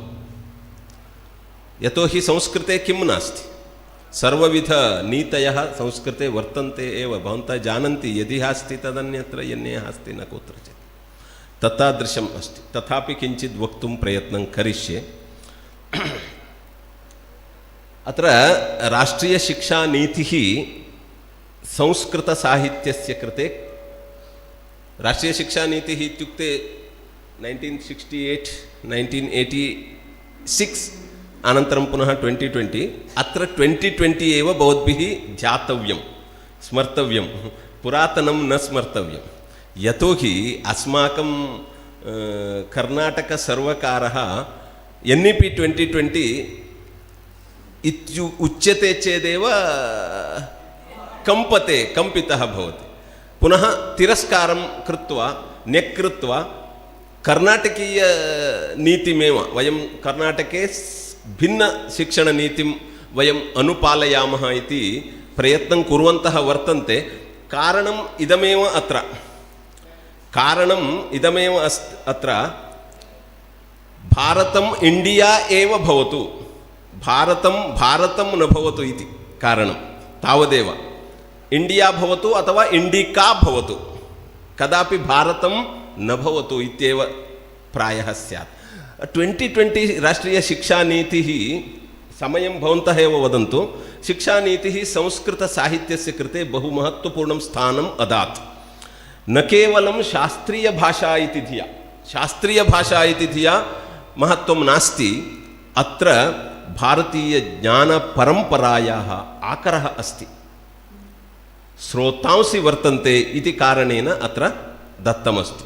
तत्र संस्कृतवाङ्मये तत्त्वशास्त्रीयं, राजनैतिकं, दार्शनिकं, भारतीयं, वैज्ञानिकं, नैतिकञ्च तत्त्वम् अन्तर्निहितमस्ति इत्यतः कारणात् बहु महत्त्वपूर्णं स्थानं प्रादात्। परन्तु अत्र मया केवलं राजनैतिकं, तत्त्वशास्त्रीयं, दार्शनिकं, वैज्ञानिकं, नैतिकम् इति उक्तं किल। एतद्विहाय बहुविधविषयाः संस्कृतसाहित्ये वर्तन्त एव, तत्र संशयः नास्ति। राष्ट्रियशिक्षानीतिः संस्कृतभाषाम् अमृतां भाषां मनुते। ततः पूर्वतन राष्ट्रियशिक्षानीतयः याः आसन्, संस्कृतभाषां कीदृशरूपेण चिन्तयन्ति स्म, स्थापितवन्तः इति भवन्तः जानन्त्येव। अस्तु, अतः अमृताम् इमां भाषां परिभावयन्ति भारतीयशिक्षायाः सञ्जीवनी इति मनुते। इयं भाषा कालातीताम् अन्तर्दृष्टिं, समसामयिकं परामर्शञ्च काले काले दातुं समर्था वर्तते। इत्युक्ते संस्कृतभाषा कदापि पुरातनभाषा नास्ति, कदापि अनुपयुक्ता अथवा असामयिकभाषा इति नास्त्येव। सर्वदा काले काले अपेक्षितमार्गदर्शनं यच्छति एव। तत्रापि विशेषेण शिक्षाक्षेत्रं प्रभावयन्ती आबहोः कालाद् वर्तते। शिक्षाक्षेत्रम्, अहं शिक्षाक्षेत्रे अस्मि, शिक्षाशास्त्री अस्मि, अतः तदेव विशेषेण अत्र प्रस्तौमि। कारणं किमित्युक्ते तत्र नीतिशास्त्रं, शासनविधिः, सामाजिकदायित्वञ्च संस्कृतवाङ्मये सन्ततधारारूपेण समायोजितम् उपलभ्यते। इदानीं नेक्स्ट् गच्छतु सन्ततधारारूपेण उपलभ्यते। भवन्तः जानन्ति एव शासनविधिः नीतिशास्त्रं सर्वं संस्कृते उपलभ्यते एव, तत्र संशयः नास्ति। तस्मात् कारणादेव शिक्षाक्षेत्रं प्रभावयन्ती संस्कृतभाषा विराजते। अस्तु, अत्र राष्ट्रियशिक्षानीतिः भारतीयज्ञानपरम्परां विद्यालयीये महाविद्यालयीये विश्वविद्यालये च पाठ्यक्रमे मुख्यधारायां समानेतुं प्रस्तावान् अकार्षीत्। अत्रैव कर्णाटकसर्वकारस्य विरोधः, कर्णाटकसर्वकारस्य दुःखम् अस्ति। कारणम् इत्युक्ते मुख्यधारायां संस्कृतम् ऐच्छिकरूपेण वा कुत्रचित् भवतु, चिन्ता नास्ति, परन्तु मेन् स्ट्रीम् यत्र विज्ञानस्य अध्ययनं सैन्स् अध्ययनं भवति, यत्र वैद्यकीयम् अध्ययनं भवति, यत्र राजनैतिकम् अध्ययनं भवति, यत्र औद्यमिकम् अध्ययनं भवति, तत्र सर्वत्र संस्कृतभाषायां विद्यमानज्ञानस्रोतांसि यदि प्रवहन्ति, अन्तर्भूतानि भवन्ति, तदा अन्यत् सर्वमपि पार्श्वे गच्छति। अन्यानि ज्ञानस्रोतांसि पार्श्वे गच्छन्ति, तद् ग्यारण्टी अस्ति। अतः एव भीतभीताः सर्वे वर्तन्ते NEP 2020 इत्युक्ते। अतः मुख्यधारायाम् आनेतुं प्रयत्नं करोति राष्ट्रियशिक्षानीतिः। तत्र what is Indian knowledge system तदेव तत्र उल्लिखितमस्ति 4थे अध्याये NEP 2020। नालेज् आफ् इण्डिया इत्युक्ते किमस्ति? Knowledge of India will include knowledge from ancient India and its contributions to modern India and its success and challenges, and a clear sense of India's future aspirations with regard to education, health, environment. विशेषरूपेण अस्माकं भारतीय ज्ञानं यदस्ति तद् स्वास्थ्यस्य उपरि प्रभावं जनयति, वातावरणस्य उपरि प्रभावं जनयति।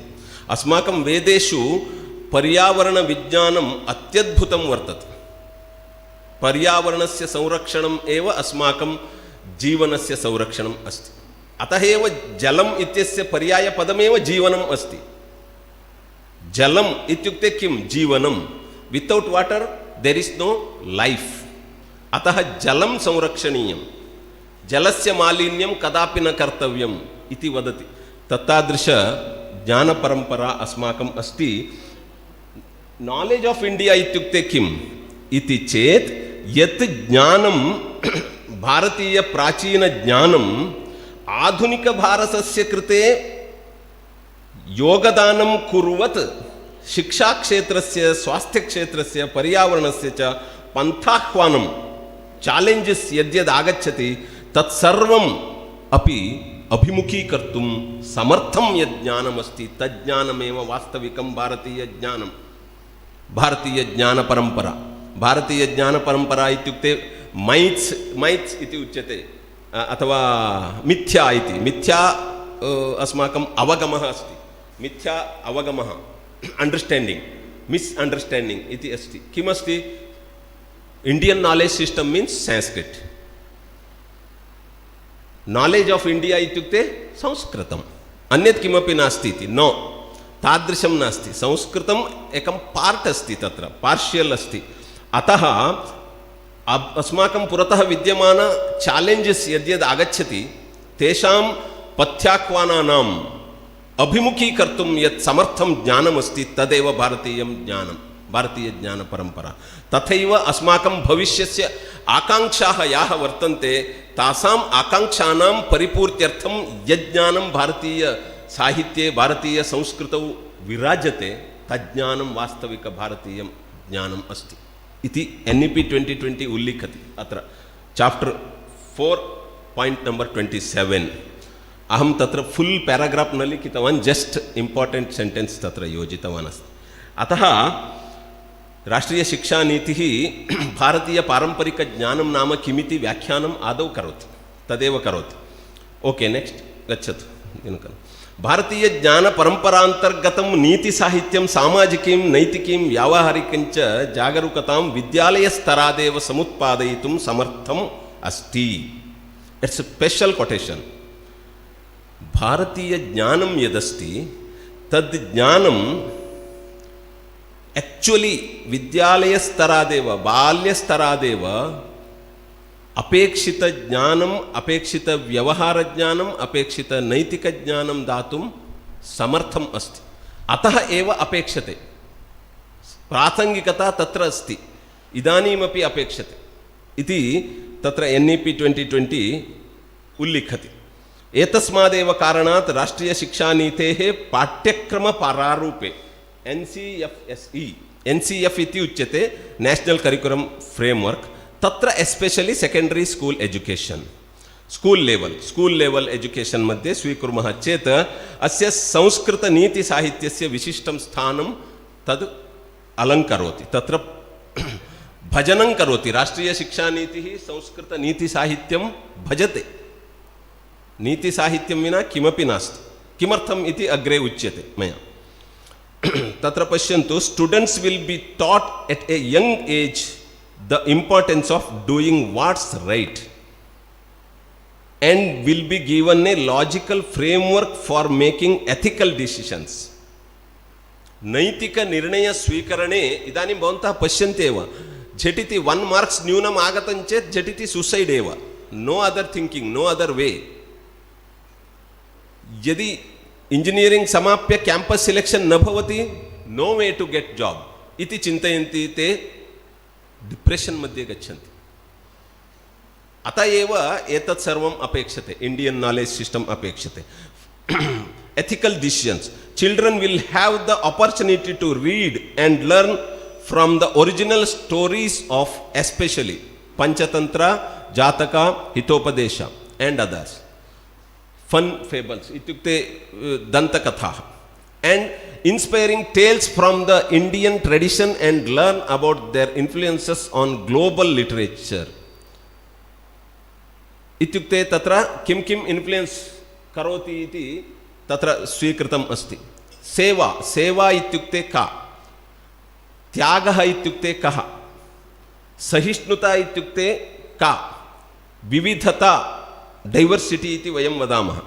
विविधता इत्युक्ते का, संघभावः, संघे शक्तिः कलौ युगे इति वयं संस्कृते वदामः. What is the meaning of unity, संघभावः कः.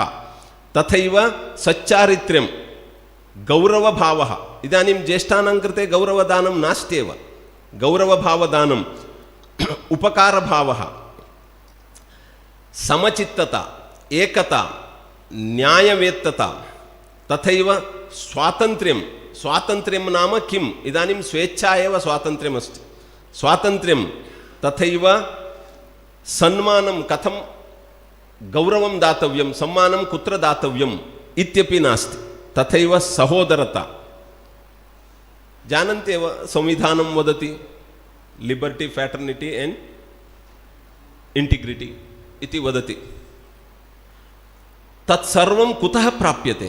तत्सर्वं संस्कृतसाहित्यात् प्राप्यते, अन्यथा न प्राप्यते एव. अतः एतद्दिशि चिन्तयामः चेत् शिक्षानीतिः तथैव संस्कृतनीतिसाहित्यम् इति चिन्तयामः चेत् अत्र कंपौंड फ्रेमवर्क स्वीकृत्य भवन्तः अग्रे चिन्तयन्तु. एतस्मिन् फ्रेमवर्क मध्ये शिक्षानीतेः उद्देश्यानि कानि भवितुम् अर्हन्ति इति मया तत्र प्रतिपाद्यते. शिक्षानीतेः उद्देश्यानि बहूनि सन्ति. So many objectives are there, but limited objectives अत्र प्रोच्यते मया. शिक्षानीतेः उद्देश्यानि. नंबर 1, आधुनिकशिक्षया सह भारतीयज्ञानपरम्परायाः समेकीकरणम्, integration of ancient knowledge to modern knowledge.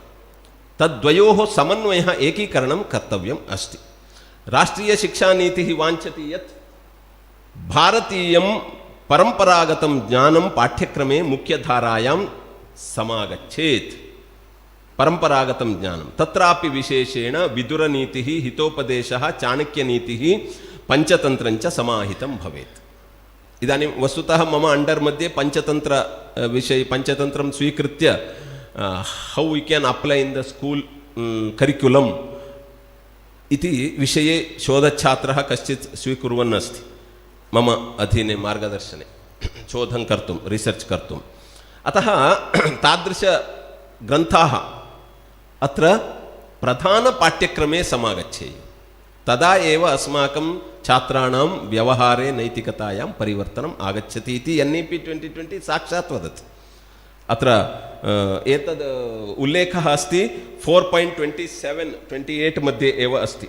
मया अत्र उल्लिखितमेव अत्र उक्तमस्ति, अन्यत् किमपि नास्ति। शिक्षया मूल्यस्य नैतिकतायाः च विकासार्थम् एतेषां नीतिग्रन्थानां पाठ्यक्रमे समायोजनम् अनिवार्येण भवेत् इति स्पष्टतया वदति। पुनः किमर्थं निर्णयस्वीकरणसामर्थ्यवर्धनार्थं प्राचीनसाहित्यस्य दृष्टान्तकथानां नीतिकथानां न्यायग्रन्थानां च पाठ्यक्रमे अध्ययनविषयत्वेन समायोजनम् अनिवार्येण भवेत्। कंपल्सरी सब्जेक्ट, कंपल्सरी इत्युक्ते कंप्लीट करिकुलम् एव किं वक्तुं शक्नुमः, इंडियनैजेशन् करणीयमस्ति। भारतीयता आनेतव्या अस्ति अस्माकं पाठ्यचर्यायां, तत् करणीयम् इति NEP 2020 वदति। वयं तद् सर् उक्तवन्तः मेकाले विषये। मेकाले एव डेस्ट्रायर् आफ् इण्डिया। किमपि प्रशासनम् अस्माकं संस्कृतेः नाशं वा अस्माकं बुद्धेः नाशं वा अस्माकं जीवनस्य नाशं न करोत्। मेकाले शिक्षणपद्धतिः एव अकरोत्।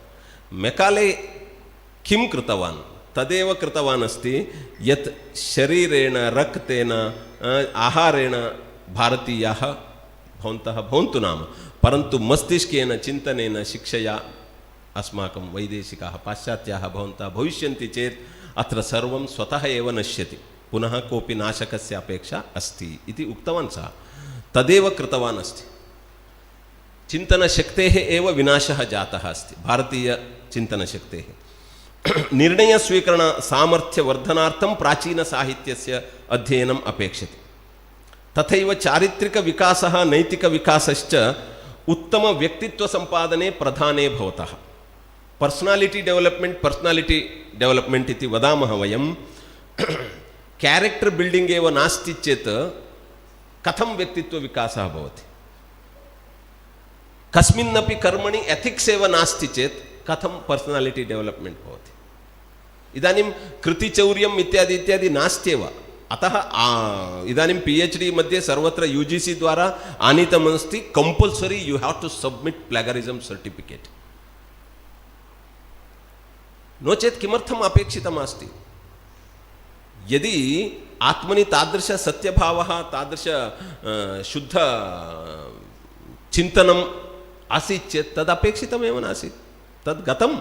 अतः इदानीं कानून् द्वारा एव, कान्स्टिट्यूशन् द्वारा अथवा सर्वकारशासनद्वारा एव सर्वं करणीयमस्ति, मार्गान्तरं नास्ति, तादृशस्थितिः अस्ति। अतः NEP 2020 अत्र एम्पसैस् करोति। राष्ट्रीयशिक्षानीतेः प्रधानाधारस्तम्भ एव विश्वनागरिकता सम्पादनम्, अक्वैरिंग ग्लोबल सिटिजनशिप। भारतं बहुपूर्वमेव अवादीत् वसुधैव कुटुम्बकम् इति। अयन्निजः परो वेति गणना लघुचेतसाम् उदारचरितानां तु वसुधैव कुटुम्बकम्। भारतीयाः उदारचरिताः, तत्र डौट् एव नास्ति।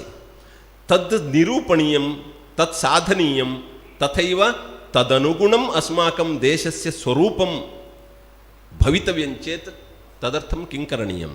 वी हैव टू अडॉप्ट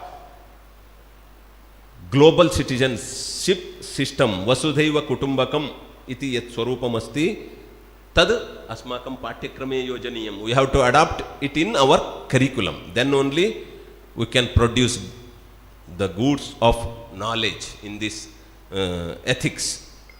एतादृश नीतिशास्त्रे वयं ज्ञानं दातुं शक्नुमः। पुनः संवैधानिकमूल्यानि, संवैधानिकमूल्यानि लास्ट अस्ति, प्रधानानि भवन्ति। NEP 2020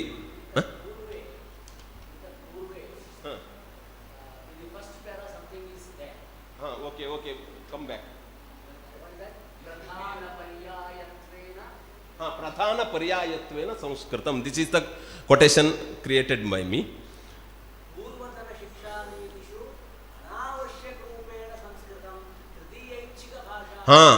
अत्र ममापि सन्देहः अस्ति तत्र क्वश्चन् क्रियते चेत् अनन्तरम् उत्तरं वदामि वस्तुतः राष्ट्रियशिक्षानीतेः दोषोऽपि अस्ति दोषः अस्ति सर्वं समीचीनम् इति न वदामि अस्माकम् इदानीं राष्ट्रियशिक्षानीतिः अनिवार्यरूपेण संस्कृतं भवेत् पाठ्यक्रमे इति कुत्रापि न वदति पूर्वतनशिक्षानीतिषु संस्कृतस्य स्थानं थर्ड लैंग्वेज और फर्स्ट लैंग्वेज ऐच्छिकरूपेण स्वीकर्तुम् अवसरः आसीत् इदानीं तथा नास्ति तथापि मया तत् सेण्टेन्स् लिखितमस्ति तत्र प्रश्नः आगच्छति इति अहं ज्ञात्वैव लिखितवान् इति वक्तुं शक्नुमः परन्तु मया शिक्षानीतेः किं करणीयमस्ति कौरवपात्रं धृतवान् कौरवः एव उत्तमः इति प्रतिपादयति भीमसेनस्य पात्रं स्वीकृतवान् भीमसेन एव उत्तमः इति प्रतिपादयति तद्वत् अत्र मया किञ्चित् परिकल्पितमस्ति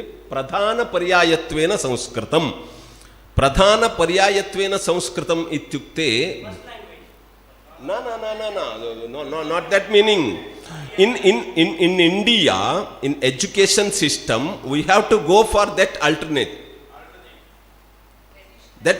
means Sanskrit is the alternate knowledge center for India nothing but iti arthe pradhana paryayatvena sanskritam iti maya स्वीकृतम् अस्ति करिक्युलम् इति अर्थेन पाठ्यपुस्तकम् इति नास्ति पूर्वतनशिक्षानीतिषु अनावश्यकरूपेण संस्कृतं तृतीयैच्छिकभाषात्वेन अथवा अतिरिक्तविषयरूपेण परिगणितमासीत् इदानीं तथा नास्ति फुल् एजुकेशनल् सिस्टम् अथवा फुल् करिक्युलम् सर्वत्र आच्छादितं भवेत् संस्कृतेन आच्छादितं कवर्ड् भवेत् आच्छादितं भवेत् तादृशरूपः अस्ति परन्तु तत्र दोषः अस्ति संस्कृतम् अनिवार्येण पठनीयमिति NEP 2020 नेवर् सेस् एनिवेर् कुत्रापि न वदति दट् इस् द प्राब्लम् तत् प्राब्लम् अस्ति तस्मात् कारणादेव कर्णाटकेपि अङ्गीकारः नास्ति सर्वत्र लोकल् लैंग्वेज इम्पार्टेन्स् यच्छन्तः सन्ति लोकल् लैंग्वेज लोकल् लैंग्वेज द्विभाषा नीति अनुसरणं तु एतैः कृतमस्ति कर्णाटकीयैः परन्तु तत्र संस्कृतम् अनिवार्येण पठनीयम् इति कुत्रापि नोक्तम् अत्र अस्माकं 2020 मध्येपि नोक्तं परन्तु संस्कृत सम्मिश्रितं संस्कृतेन परिपोषितं संस्कृतेन विभूषितम् अस्माकं शिक्षणं भवेदिति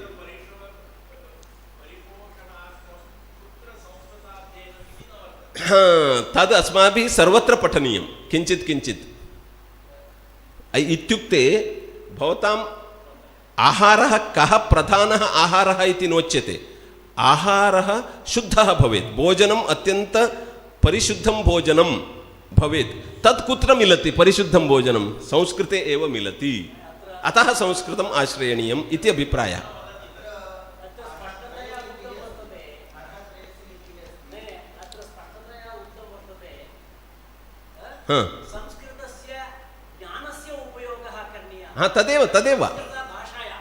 तदेव वदामि किल भाषा प्रधाना नास्ति ज्ञानप्रधानं तत्रापि संस्कृतज्ञानम् इति नोक्तं भारतीयज्ञानम् इत्युक्तं भारतीयज्ञाने संस्कृतज्ञानम् अन्तर्निहितम् अस्ति अवगतं किल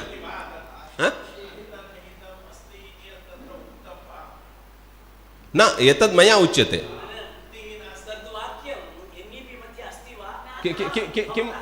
किं वाक्यं नास्ति एतदस्ति प्रधानपर्यायत्वेन संस्कृतं तदस्ति तत् सेण्टेन्स् अस्ति परन्तु तद् संस्कृतम् अनिवार्येण पठनीयम् इति नास्ति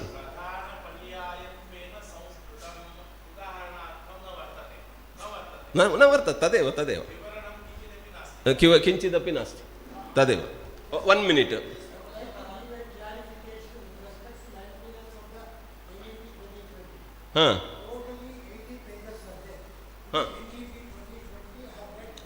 okay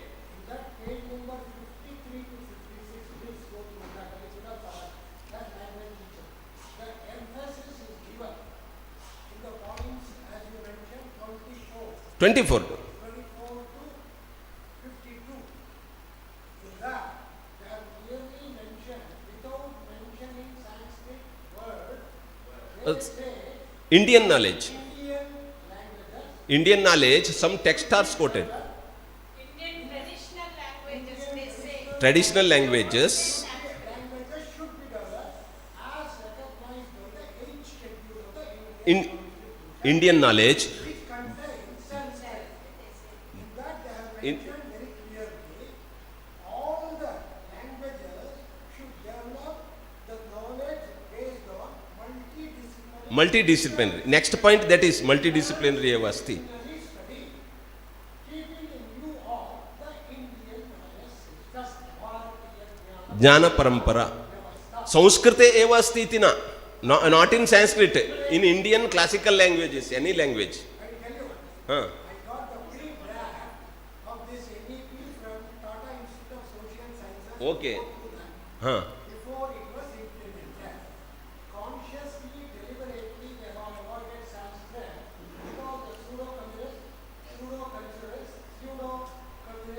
opportunists will spring up when they use the word Sanskrit because it Lastly, simple. Shaivism and Hinduism and BJP. So they avoided the word that should be considered here. Please understand. Even while you make presentation in various forums, please speak of the multidisciplinary, interdisciplinary, transdisciplinary approach of the Indian languages. That you should mention, never go with only Sanskrit. You please got it. No.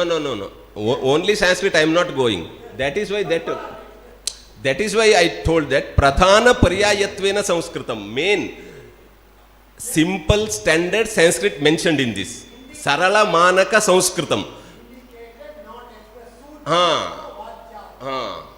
Correct. Okay, agre gacchami kinchit pashyama.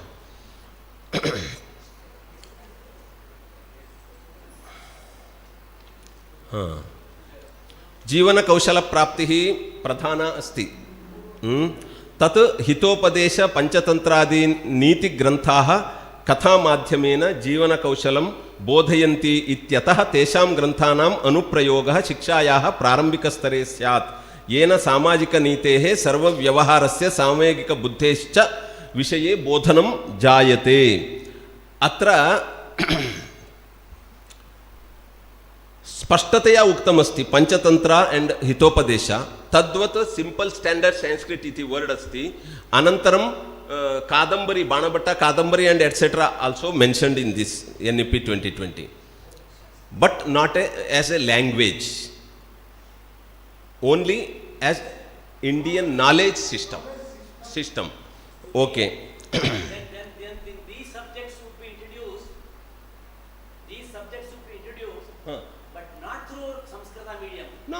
No need.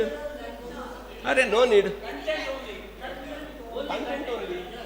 Content only. But one word is atra sthapitam asti. One word included. Sir, original text should be studied. Ityasti. Original text. ಹೌದು ಇದೆ ಇಲ್ಲೇ ಓದ್ತೀನಿ ನೋಡಿ ನಾವು ಇಲ್ಲಿದೆ ನೋಡಿ Children will have, ಇದು NEP 2020 I brought here. No, 16, page number 16, 4.28, I will read it. You see, children will have the opportunity to read and learn from the original stories of the, original stories, ಅಂದರೆ ಕನ್ನಡದಲ್ಲೂ ಇರ್ಬೋದು ತೆಲುಗುದಲ್ಲೂ ಇರಬಹುದು but original stories of Panchatantra and Hitopadesha language is not mention okay that is why ಪ್ರಧಾನ ಪರ್ಯಾಯತ್ವೇನ ಸಂಸ್ಕೃತಂ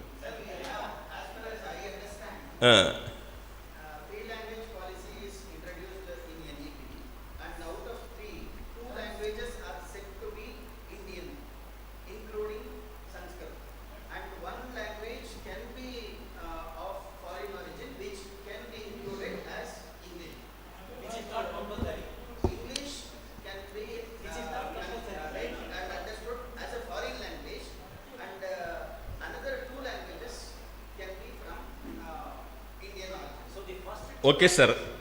I have very important points in next pages. Okay.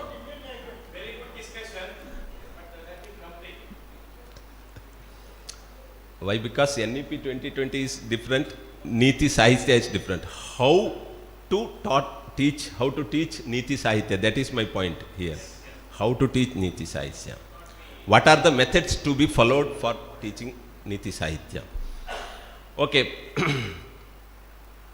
Next point agachati tatra pradhana paryayatvena tad jatam kila tad vidura niti shatakam sarvam jatam asti bahu vishayasya upagamah visheshena prastuto asti multidisciplinary vishesha rupena uktam asti bahu vishaya upagamah राष्ट्रीय शिक्षा नीति किं करोति इत्युक्ते ये छात्राः medical पठन्ति ये छात्राः लॉ पठन्ति विधिशास्त्रं ये छात्राः मैनेजमेंट पठन्ति ये राजनीतिं पठन्ति पॉलिटिकल साइंस ते सर्वे तत् पठन्तः एव तेषां कृते नीतिशास्त्रस्य अध्ययनार्थं प्रोत्साहनं करोति opportunity create we have to education system curriculum system should create opportunity to learn these नीति साहित्य इति NEP 2020 वदति तत्र निषेधः नास्ति इत्यर्थः कर्तुं शक्यते करणीयं करोति सनातनभारतस्य न्यायिकं प्राशासनिकं च परिचयं प्राप्तुं शक्नुयुः यथा आयुर्वेद मेडिकल पठन्ति चरकसंहितां सुश्रुतसंहितां पठन्ति यद्यपि ते मॉडर्न आयुर्वेद पठन्ति तथापि मूलसाहित्यस्य अध्ययनार्थं पाठ्यक्रमे अवसरः नासीत् यदा अहं मैसूर मध्ये पठन् आसम् तस्मिन् समये Ayurveda medical students are coming to learn Charaka Samhita and Sushruta Samhita at Gangadhar Bhatt professor Gangadhar Bhatt अगेरे तेषां सविधे आगच्छन्ति स्म चरक संहितां पुनः सुश्रुत संहितां पठितुं पाठ्यक्रमे जस्ट पार्ट 15 or 20 पेजेस आसीत् परन्तु चरक संहिता बिग टेक्स्ट अस्ति पुस्तक बृहत् पुस्तकम् अस्ति तत् पठितुं तेषां सविधे आगच्छन्ति स्म प्रतिदिनं ते पाठयन्ति स्म तद् अनौपचारिकरूपेण but now we can include it in our curriculum इति NEP 2020 प्रोविजन ददाति इति अत्र अनन्तरं प्राचीन भारतीय विज्ञानस्य समसामयिक प्रासंगिकतां प्रतिपादयति प्राचीन भारतस्य ज्ञानं मृतं नास्ति पुरातनम् अस्ति इति न चिन्तयन्तु तद कांटेम्पररी नॉलेज एव अस्ति प्रासंगिकता सर्वदा संस्कृत ज्ञानस्य वर्तते इति NEP 2020 वदति अतः राष्ट्रीय शिक्षा नीतिः संस्कृत साहित्यं मृतं वा पुरातनम् इति नाङ्गीकरोति कथमपि एते नीतिग्रन्थाः आधुनिक जीवनस्य प्रत्याह्वानानि समाधातुं सक्षमाः सन्ति चैलेंजेस अभिमुखीकर्तुम् अस्माकं ग्रन्थाः समर्थाः सन्ति इति दृढं वदति अर्थशास्त्रं चाणक्यनीतिञ्च अधीत्य छात्रः राजतन्त्रं राज्यतन्त्रं राज्यशासनञ्च अवगन्तुं शक्नोति राजर्षि तत्त्वानि अनुप्रयुज्य आधुनिके काले अपि नेतृत्वं तन्नैतिकतां परिपालयितुं समर्थो भवति इति विश्वासं प्रकटयति अपि च संस्कृतम् अपि अधिगच्छति संस्कृतिमपि अधिगच्छति समग्र शिक्षां विशेषेण प्रतिपादयन्ती इयं शिक्षानीतिः शिक्षायां समग्रतापूरणे नीतिग्रन्थानां पात्रम् अनितरसाधारणम् इति समुल्लिखति print mistakes may be there अनितरसाधारणम् इति समुल्लिखति इत्युक्ते समग्रतापूरणे समग्रता होलिस्टिक डेवलपमेंट ऑफ नॉलेज तत् पूरयितुम् एते ग्रन्थाः प्रधानाः भवन्ति इति होलिस्टिक डेवलपमेंट ऑफ नॉलेज पंचतंत्रं हितोपदेशश्च प्रायोगिकं चातुर्यं सामाजिकं तंत्रञ्च विशेषेण प्रतिपादयति इत्यतः एव इमौ नीतिकथायुक्तौ ग्रन्थौ अत्र विशेषेण प्रस्तूयन्ते इति वदति विदुरनीतिः नीतिशतकञ्च वैयक्तिकस्वभावस्य अनुशासनस्य च परिष्करणे तत्परे वर्तेते इति NEP 2020 अभिप्रायं प्रकटयति विदुरनीतिः नीतिशतकं वैयक्तिकस्वभावस्य इत्युक्ते पर्सनालिटी डेवलपमेंट कृते वेरी इंपॉर्टेंट टेक्स्ट्स अनन्तरं पंचतंत्रं हितोपदेशः सामाजिकं तंत्रं प्रायोगिकं तंत्रं विशेषेण प्रतिपादयतः तदेव अर्थशास्त्रं शासनकलां विधिशास्त्रञ्च विशेषेण बोधयति इति राजनीतिप्रधानः ग्रन्थः। पंचतंत्रे हितोपदेशे च यद्यपि कथा एव दृश्यते, कथा एव अस्ति, परन्तु कथाद्वारा नाना प्रकारस्य बोधनोपायाः टीचिंग टेक्निक्स तत्र असकृत् प्रदर्शिताः सन्ति इति NEP 2020 अभिप्रायं प्रकटयति। ये च उपायाः बालानां बोधनार्थम् अत्यन्त प्रभावशालिनः इति कृत्वा शिक्षणपद्धतिरूपेण परिलक्षितुं शक्यन्ते। These are Panchatantra and Hitopadesha may be adopted as teaching methods iti idanim agacchami. Asmakam shiksha shastre asti katha kathana paddhatihi. Pedagogy asti katha kathana paddhatihi. Katha kathana paddhati is the best method of teaching in lower level students. बाल्यकाले शैशवावस्थायां कथा कथन विधिः भारते प्राचीनकालादस्ति. For example अहं कदापि रामायणं पुस्तकद्वारा न पठितवान्. I never studied full text of Ramayana in Kannada or Sanskrit. But mama pita tat sarvam bodhitavan before 7th class. Atah aham yakshigane api अर्थम वक्तुं शक्नोमि. रामायणम् अधिकृत्य अहम् अन्यान् बोधयितुं शक्नोमि. How that knowledge acquired by me इत्युक्ते कथाश्रवणद्वारा. ऊर्ध्वरोम कथामपि श्रावितवान् महाभारतस्य.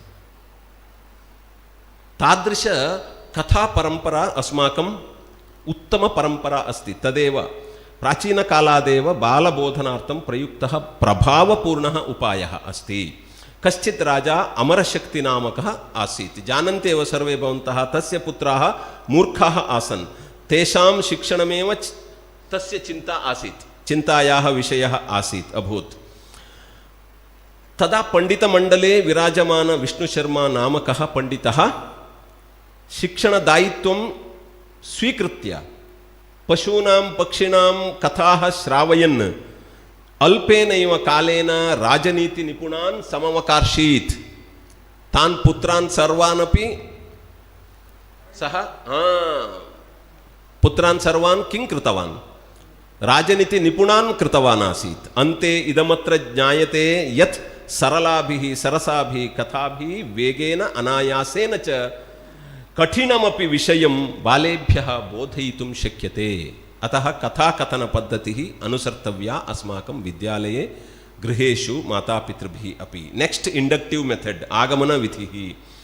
विधिरयं विज्ञानगणितविषयोः बोधनार्थम् आधुनिकैः प्रतिपादितः, परन्तु प्रच्छन्नरूपेण नीतिग्रन्थेषु प्रयुक्तः अस्ति. प्रच्छन्नरूपेण इत्युक्ते किम् उच्यते? तद् अन्तरङ्गरूपेण, गुप्तरूपेण. अस्य लक्षणं लक्ष्यात् उदाहरणं प्रति. लक्ष्यात् उदाहरणं उदाहरणात्. लक्ष्यात् इत्युक्ते उदाहरणात् लक्षणं प्रति. आदौ इदानीं सन्धिविषयः बोधनीयः, सवर्णदीर्घसन्धि विद्यालयः इति बोधनीयः चेत् छात्राः बहून् शब्दान् जानन्ति. छात्रैः ये शब्दाः ज्ञाताः सन्ति तान् शब्दान् आदौ अध्यापकः स्वीकुर्यात्, कलेक्ट करोतु. कलेक्ट कृत्वा तत्र एकं नियमं प्रतिपादयेत्. अन्ते एव सूत्रस्य उल्लेखः कर्तव्यः. एतदेव आगमनपद्धतिः इति उच्यते. लक्ष्यात् लक्षणं प्रति, उदाहरणात् लक्षणं प्रति. तद् अत्र अस्ति. कुत्र? अस्माकं पंचतंत्रे. पंचतंत्रस्य मित्रभेदप्रकरणे सिंहशशकयोः कथा वर्तते. तत्र अयं विधिः प्रयुक्तः परिलक्षितः. अत्र आदौ उदाहरणरूपेण एका कथा श्राव्यते. तदनन्तरं निष्कर्षरूपेण लक्षणं वा सिद्धान्तं वा प्रतिपादयति. सिद्धान्तः वा नियमः नीतिप्रतिपादनार्थं श्लोकरूपेण प्रतिपाद्यते. भवन्तः जानन्त्येव बुद्धिर्यस्य बलं तस्य निर्बुद्धेस्तु कुतो बलम्. वने सिंहो मदोन्मत्तः शशकेन निपातितः. तत्तु सर्वे जानन्ति. अस्मात् ज्ञायते यत् विषयबोधने अयम् उत्तमः आगमन विधिः अस्ति. आल्रेडि अस्माभिः पेडगागि मध्ये व्याकरणशिक्षणार्थं प्रयुज्यते एव तत्। अनन्तरं समस्यापरिहारविधिः, समस्यापरिहारविधिः प्राब्लम् साल्विङ्ग् मेथड् इति उच्यते आङ्ग्लभाषायां। जीवने समागम्यमानायाः समस्यायाः परिहारार्थं मार्गोपदेशनम् अस्मिन् अधिगच्छति बालः। कथायाः पात्राणि समस्याग्रस्तानि भवन्ति, तद्वारा किं करणीयं किं न करणीयम् इति विचारसामर्थ्यं प्रबोधयति एतादृशी कथा। हितोपदेशस्य मित्रलाभप्रकरणे अस्ति वृद्धव्याघ्रपथिककथा वर्तते हितोपदेशमित्रलाभे। तस्यां कथायां जानन्ति एव भवन्तः कङ्कणस्य लोभं स्वीकृत्य पथिकः सिंहस्य सविधे गच्छति। सिंहः वदति यदि तत्र तडागे सरोवरे स्नानं कृत्वा आगच्छति चेत् तद् स्वर्णकङ्कणं ददामि इति तत्र गच्छति। तत्र सः किमुच्यते मण्डे, संस्कृतेपि मण्डशब्दः अस्ति, मण्डे सः गृहीतः भवति, मण्डे निमग्नः भवति। मण्ड इत्युक्ते केसरु, केसरिನಲ್ಲಿ सः गृहीतः भवति, तदनन्तरं सिंहः खादति। एवं रूपेण तत्र समस्यापरिहारार्थं वस्तुतः समस्या का अस्ति? सिंहः वृद्धः अस्ति, दूरं गन्तुं न शक्नोति, तादृशरूपेण आहारं समीपे एव प्राप्नोति इत्यर्थः। तदपि अस्ति। गतानुगतिको लोकः न लोकः पारमार्थिकः इति। अनन्तरम् अस्ति अत्र पेडगागि उल्लेखः NEP 2020 मध्ये अस्ति। अत्र समस्यापरिहारविधौ लोभात् सङ्कटे पतामः इति नीतिः अत्र बोध्यते। कथाश्रवणसमये छात्रः पथिकम् आत्मनि आरोप्य अनुभवेन नीतिम् अधिगच्छति। एतद् अनुभवेन, this is very important point, अनुभवेन एक्स्पीरियन्शियल् लर्निङ्ग् अस्माकं 2020 मध्ये अस्ति। तत्र बेस्ट् पेडगागि इत्युक्ते story telling pedagogy based pedagogy will be followed इति तत्र NEP 2020 4.6 मध्ये अस्ति। 4.6 अत्र फुल् पेराग्राफ् अस्ति, जस्ट् अहं हिण्ट् दत्तवान्। ओके, नेक्स्ट् व्यवहारविधिः। व्यवहारविधिः इत्युक्ते बिहेवियरल् चेञ्ज् कृते बिहेवियरल् मेथड् स्वीकरणीयमस्ति। पशूनां स्वभावं कथामाध्यमेन प्रदर्श्य विश्वासयोग्यः कीदृशः भवति इति बोधयति। उदाहरणार्थं दमनककरटक्योः जम्बूकद्वयोः कथा द्वारा विश्वासपात्रता कुत्र भवेत् इति प्रादर्श्य। एतौ द्वौ मन्त्रिणौ स्तः, तत्र तयोः संवादैः ज्ञायते कः विश्वासपात्रः इति। एतादृशव्यवहारज्ञानार्थम् अयं विधिः प्रयुज्यते। अनन्तरं व्यूहात्मकविधिः, स्ट्रेटेजिक् मेथड्, व्यूहरचना कथं कर्तव्या। अस्माकं संस्कृतसाहित्ये विद्यमान स्ट्रेटेजि इत्युक्ते प्रसिद्ध स्ट्रेटेजि भवति चतुष्टयम् अस्ति, सामदानभेददण्ड। तदेव सामदानभेददण्डाः इति शास्त्रीयाः व्यूहाः भवन्ति, स्ट्रेटेजिस् भवन्ति। तेषां व्यूहानां माध्यमेन कथासु लोकव्यवहारः बोध्यते। पञ्चतन्त्रस्य काकोलोकीये काकस्य उलूकस्य च युद्धं वर्णितमस्ति। अत्र भेदोपायेन काकाः युद्धे शत्रून् जयन्ति। कूटनीतेः बोधः अत्र प्रधानो भवति। कूटनीति इत्युक्ते किमुच्यते? अस्माकम् आधुनिक डिप्लोमेसि, आधुनिकपरिभाषायां डिप्लोमेसि इति वदन्ति किल। डिप्लोमेसि अत्र कथाद्वारा एव ज्ञायते, नीतिकथा पाठनेन बोधनेन कूटनीतिं बोधयन्ति। अनेन छात्राः कष्टपरिस्थितौ अपि, डिफिकल्ट् सिचुवेशन् मध्ये अपि कथं वयं विजयं प्राप्तुं शक्नुमः इति तादृशविजयप्राप्तेः कौशलं, स्किल् प्राप्नुवन्ति इति प्रतिपादयति। अनन्तरं काश्चन पद्धतयः वर्तन्ते आधुनिकरूपेण। आवर्तनकथाकथनविधिः इति अत्र दृश्यते। आवर्तनकथाकथनविधिः, आवर्तकथाकथनम् इत्युक्ते एका प्रधानकथा भवति, प्रधानकथा, तत्र प्रधानविषयः बोध्यते। तां कथां परितः उपकथाः भवन्ति। उपकथाः परन्तु प्रधानविषयः न त्यज्यते, प्रधानविषयः भवत्येव। तद् गृहीत्वा यथा वृक्षस्य शाखाः भवन्ति तद्वत् शाखारूपेण उपकथाः स्वीक्रियन्ते। उपकथां स्वीकृत्य प्रधानविषयं बोधयति अयं विधिः। अतः आवर्तकथाकथनविधिः इति अत्र उच्यते।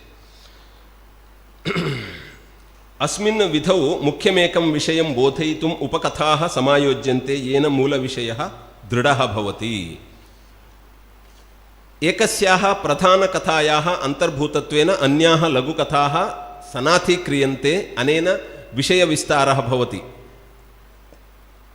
विषयविस्तारः भवति चेदपि छात्राः अवधानलोपं न प्राप्नुवन्ति। ओके, पॉइंट लास्ट पॉइंट अस्ति, अवधानलोपं न प्राप्नुवन्ति। उदाहरणार्थं पिङ्गलक सञ्जीवक कथा पञ्चतन्त्रे मित्रभेदे विद्यमान उदाहरणम् अस्ति अत्र। यदा दमनकः सिंहवृषभयोः मैत्रीं त्रोटयितुं प्रयतते तदा सः टिट्टिभसमुद्रकथां श्रावयति। एषा कथा दर्शयति यत् अल्पोऽपि बुद्धिबलेन महान्तं जेतुं शक्नोति इति।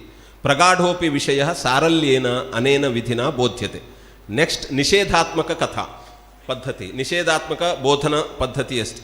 तत्तु जानन्त्येव भवन्तः, निषेधात्मक बोधन पद्धति शैशवावस्थायां वेरी इम्पार्टेण्ट्। कश्चित् बालः अग्नौ हस्तं स्थापयितुं गच्छति चेत् मा स्थापयतु, तत्र बहिः गन्तुं गच्छति मा गच्छतु, तत्र उपरि गच्छति मा गच्छतु। एव्रिवेर् निषेध, नेगेटिव् प्रदर्शनेन सर्वं नालेज् तत्र कम्युनिकेट् भवति। नालेज् सेण्डिङ्ग् मेथड् तद्। Negatively we are sending so many difficult points, difficult knowledge वयं प्रेषयन्तः स्मः। अतः तत्तादृशबोधनम् अत्र अस्ति। किं करणीयं किं न करणीयम् इति विवेकम् उत्पादयति। विवेकी एव विद्वान् अस्ति, विषयज्ञानी अपेक्षया विवेकी एव विद्वान् अस्ति इति अस्माकं शास्त्रं वदति, जानन्त्येव। तदपि हितोपदेशे विग्रहप्रकरणे अस्ति। अनन्तरं सम्भाषणपद्धतिः, संवादपद्धतिः, it is a best method in teaching language इति भवन्तः जानन्ति। इदानीं सम्भाषणशिबिरं सर्वत्र प्रचलति, तद् अस्माकं नीतिकथासु वर्तत एव। बेस्ट् मेथड् समालोचनात्मकचिन्तनस्य क्रिटिकल् थिङ्किङ्ग् विकासः जायते सम्भाषणपद्धतिद्वारा। तथैव साधुनीतिम्, एकः साधुनीतिं वदति, अपरः कूटनीतिं वदति चेत् तत्र परस्परसम्भाषणेन विषयः ज्ञायते, विषयः विनिमीतः भवति, विषयः विनिमीतः भवति। Conclude last point. अनन्तरं परिस्थितिविश्लेषणपद्धति, सिचुवेशन्, देशकाल पात्रानुसारणं निर्णयः कथं करणीयः इति तद् उच्यते। कोऽपि निर्णयः नियमः पूर्वनिर्धारितः न भवति, तत्काले एव परिस्थित्यनुसारं भवति। इदानीं मया परिस्थित्यनुसारं बहूनि वाक्यानि अत्र प्रयुक्तानि वर्तन्ते, तदनुगुणं तत्र प्रत्येकस्मिन् जीवने आगच्छत्येव, तादृशपरिस्थितिः आगच्छति। तत् परिहर्तुं तत्र कथामाध्यमेन ब्राह्मणनकुलकथा अत्र अस्ति पञ्चतन्त्रे अपरीक्षितकारके। तथैव एकीकृतविषयपद्धतिः, इंटिग्रेशन् इति वदामः, तद् लास्ट पॉइंट अस्ति। तद् अपि अत्र उल्लिखितमस्ति। चित्रग्रीवकपोतकथाद्वारा हितोपदेशे मित्रलाभे विद्यमान एकतायां बलमस्ति इति कथां सर्वे भवन्तः जानन्त्येव। जाले बद्धाः सन्ति कपोताः, तान् सङ्घे शक्तिः कलौ युगे इति पाठयति चित्रग्रीवः। सः विपत्काले धैर्यं प्रतिपादयति, तदनुगुणं सर्वे गच्छन्ति किल। अनिष्टात् इष्टलाभेपि न गतिर्जायते शुभ, यत्रास्ते विषसंसर्गो अमृतं तदपि मृत्यवे। यदि महत् ज्ञानमस्ति, तत्र किञ्चित् ज्ञानं विषसंस्पृष्टं भवति चेत् तदुच्यते किल, शास्त्रम् अधीत्यापि शास्त्राण्यधीत्यापि भवन्ति मूर्खाः इति। तद्वत् महत् ज्ञानमस्ति, तत्र कलुषितं किञ्चिदस्ति चेत् तादृशं ज्ञानं कदापि अस्माभिः न आश्रयणीयं, परिशुद्धं ज्ञानमेव आश्रयणीयम् इति अत्र बोध्यते अस्यां कथायाम्। अस्मिन् श्लोके लास्ट् ज्ञानस्य समग्रविकासः नीतिकथाद्वारा जायते। होलिस्टिक् डेवलप्मेण्ट् अत्र समग्ररूपेण एतादृशनीतिकथा उल्लेखः किमर्थं राष्ट्रीयशिक्षानीतौ कृतः इति चेत् for holistic development, holistic knowledge development एव तत्र परिलक्षितम् अस्ति. धन्यवादः. Thank you one and all. I took more time, that is why sorry for this. Over. Okay, that's good. Discussion also over. Thank you. GN भट्टानां कृते तथैव आचार्याणां पद्मनाभ मराठे वर्याणां कृते नमस्कारान् विनिवेद्य विरमामि. धन्यवादः. धन्यवादः महोदयः. इदानीं प्रबन्धमण्डनं कुर्वन्ति कुमारी वन्दना हेगडे. ईश्वरो गुरुरात्मेति मूर्तिभेदविभागिने व्योमवद्व्याप्तदेहाय दक्षिणामूर्तये नमः.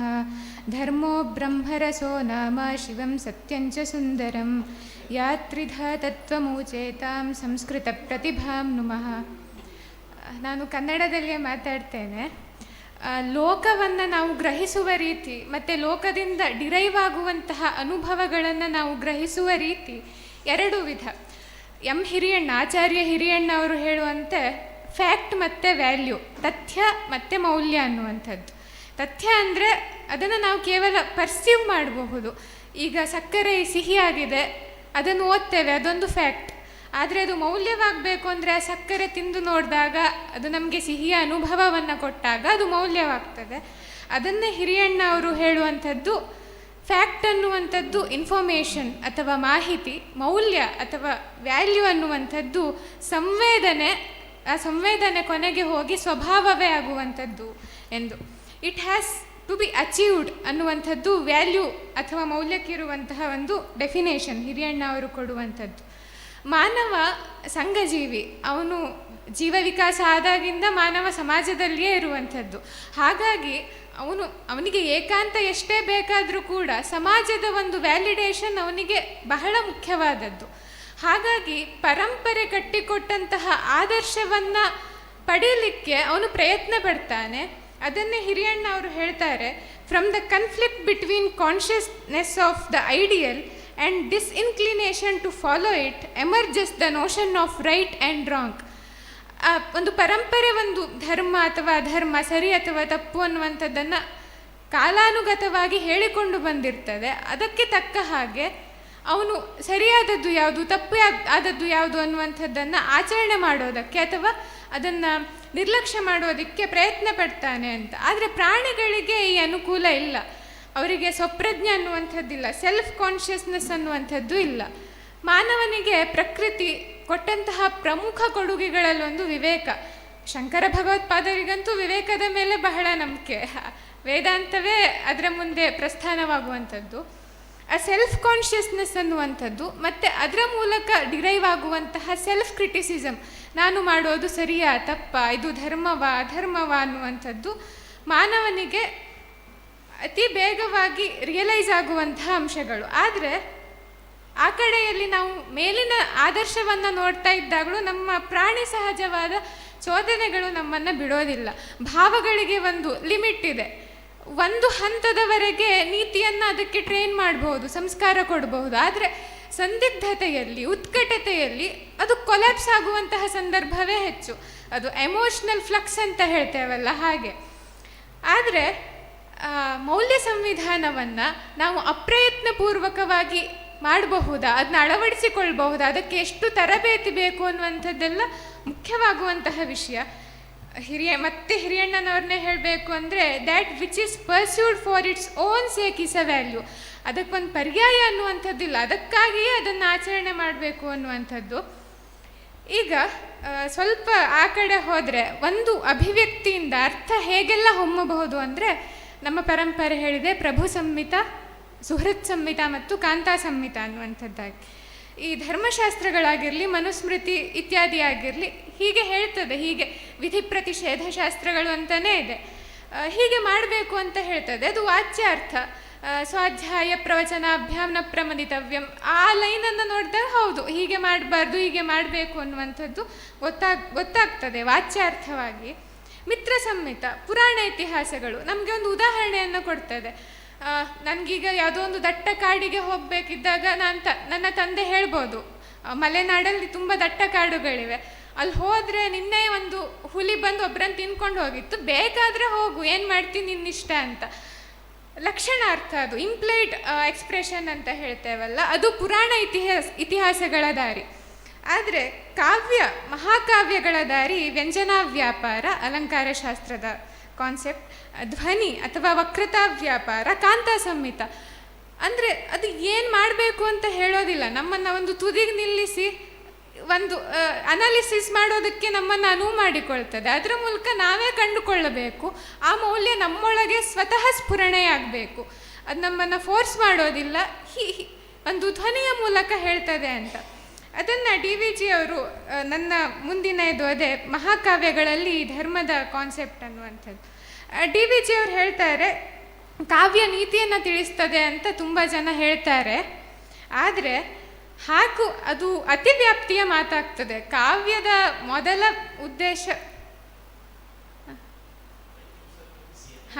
ಉದ್ದೇಶವೇ ಆನಂದ, ಅದರ ನಂತರ ಮೌಲ್ಯ ಸಂವೇದನೆ ಅಥವಾ ಮೌಲ್ಯ ಮೀಮಾಂಸೆ ಅಂತ ಹೇಳ್ತಾರೆ. ಕಾಳಿದಾಸನ ಕಾವ್ಯಗಳಲ್ಲಿ ನೋಡೋದಾದರೆ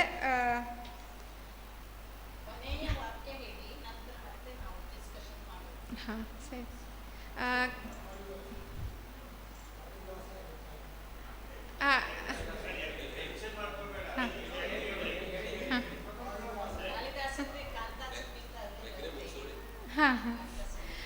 ಅಭಿಜ್ಞಾನ ಶಾಕುಂತಲದಲ್ಲಿ ನೋಡಿದರೆ 5ನೇ ಅಂಕದಲ್ಲಿ ಶಕುಂತಲೆ ಬಂದಾಗ ತುಂಬು ಗರ್ಭಿಣಿಯಾಗಿ ಬರ್ತಾಳೆ. ಆಮೇಲೆ ಅವಳು ಹೇಳ್ತಾಳೆ, ಸರ್ವೇ ಸಗಂಧೇಶು ವಿಶ್ವಸಿತಿ ಅಂತೆಲ್ಲ ಹೇಳಿದ್ದೀರಿ ನೀವು, ಆ ರೀತಿಯ ಸಾಕ್ಷ್ಯಗಳನ್ನೆಲ್ಲ ಕೊಟ್ಟಾಗ ಆತ ಹೇಳುವಂತಹ ಮಾತು, ಅಶಿಕ್ಷಿತ ಅಮಾನವರಾದ ಸ್ತ್ರೀಯರಲ್ಲಿ ಕೂಡ ಇಂತಹ ಚುರುಕುತನ ಕಂಡು ಬರ್ತದೆ, ಇನ್ನು ಶಿಕ್ಷಿತರಾದವರಲ್ಲಿ ಏನು? ಹಾಗೆ ಕೋಗಿಲೆಯ ಉದಾಹರಣೆಯನ್ನು ಕೊಡ್ತಾನೆ. ಶಕುಂತಲೆ ಅಷ್ಟು ಹೊತ್ತು ಸುಮ್ಮನಿದ್ದವಳು ಅನಾರ್ಯ ಅಂತ ಬೈದು ಬಿಡ್ತಾಳೆ.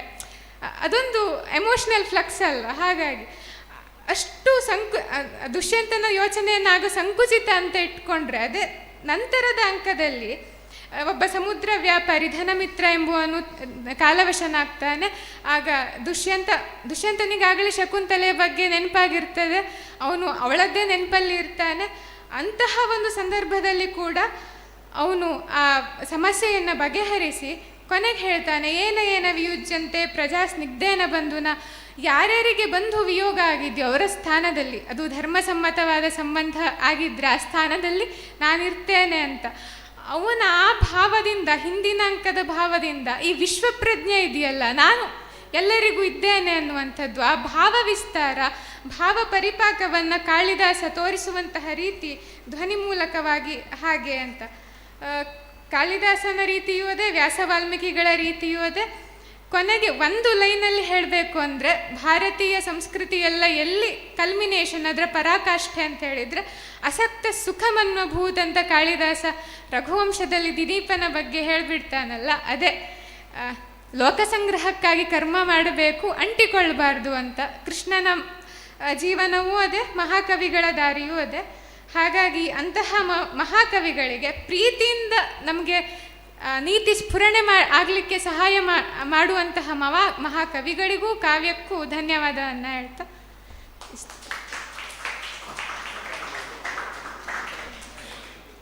धन्यवादः. इदानीं मोहन भट् महोदयस्य अवकाशः.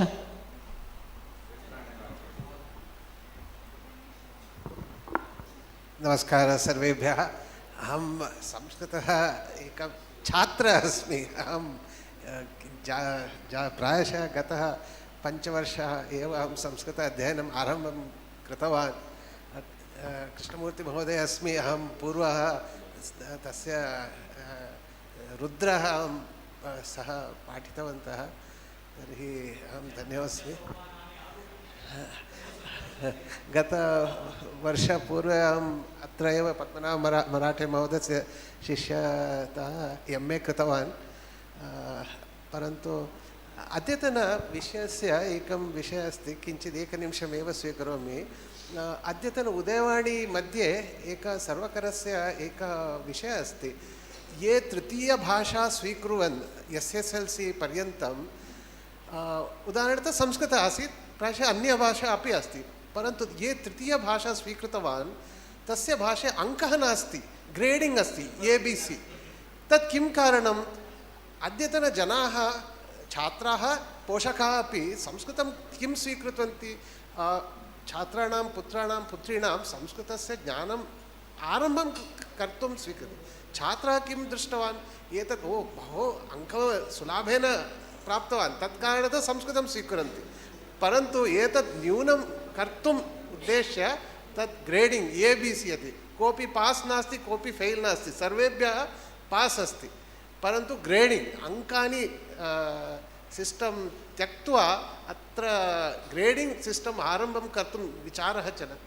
तत् एतत् बहु विषादः विषयः अस्ति पूर्वतः बालकाः किं पश्यन् संस्कृतमस्ति बहु स्कोरिङ्ग् सब्जेक्ट् अस्ति पोषकः किञ्चित् संस्कृतस्य ज्ञानं बालकाः मध्ये अत्र स्थापित्वा तत् अनन्तरं प्रायशः अग्रे ते संस्कृतं पठितवन्तः इति धन्यवादः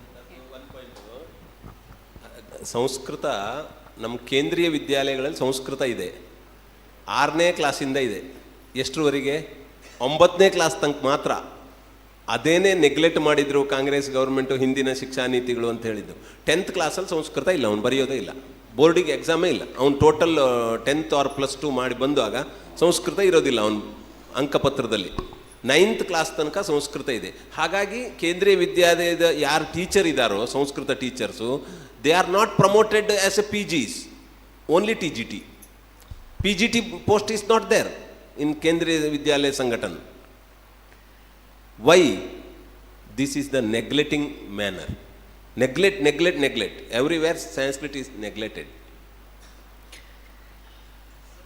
okay अतएव ನಾವು ರಾಷ್ಟ್ರೀಯ ಶಿಕ್ಷಾ ನೀತಿ want to bring it in mainstream ಭಾಷಾ ರೂಪೇಣ ನಾಲೇಜ್ ರೂಪೇಣ ಥ್ಯಾಂಕ್ ಯು ಅನುಭದ್ರಾಃ ಕೃತವೋ ಇಂತು ವಿಶ್ವತಃ ಅಯಂ ನಿಜಃ ಪರೋ ವೇತಿ ಗಣನಾ ಲಘುಚೇತಸಾಂ ಉದಾರಚರಿತಾನಾಂ ತು ವಸುಧೈವ ಕುಟುಂಬಕಂ I bow down my head to Goddess Durgaparameshwari for her blessings. My special respect and namaskara to our beloved teacher, late Dr. D.N. Shanbhag, for his continuous support and encouragement for me. I especially thank Dr. G.N. Bhatt, Dr. M.J. Hegde, Dr. Marathe, and all backbones of Samshodhana for bringing Samshodhana and their continuing activities with the help of other educational institutes. Before starting my presidential address, I remember Jivhe Pramanam Janihi Bhashane Bhojane Picha Ati Voktihi Ati Bhoktihi. I don't want to talk much because it's already late. Even though before starting my presidential address, I would like to congratulate the organizers for this highly useful and relevant national conference seminar. I thank them for making me to participate and mingle with many scholars from different parts of the country. As we all agree, Sanskrit literature is a universal encyclopedia of values and norms. Since morning we are in a different world, glorious world of discussion, knowledge and debate and sharing our own ideas.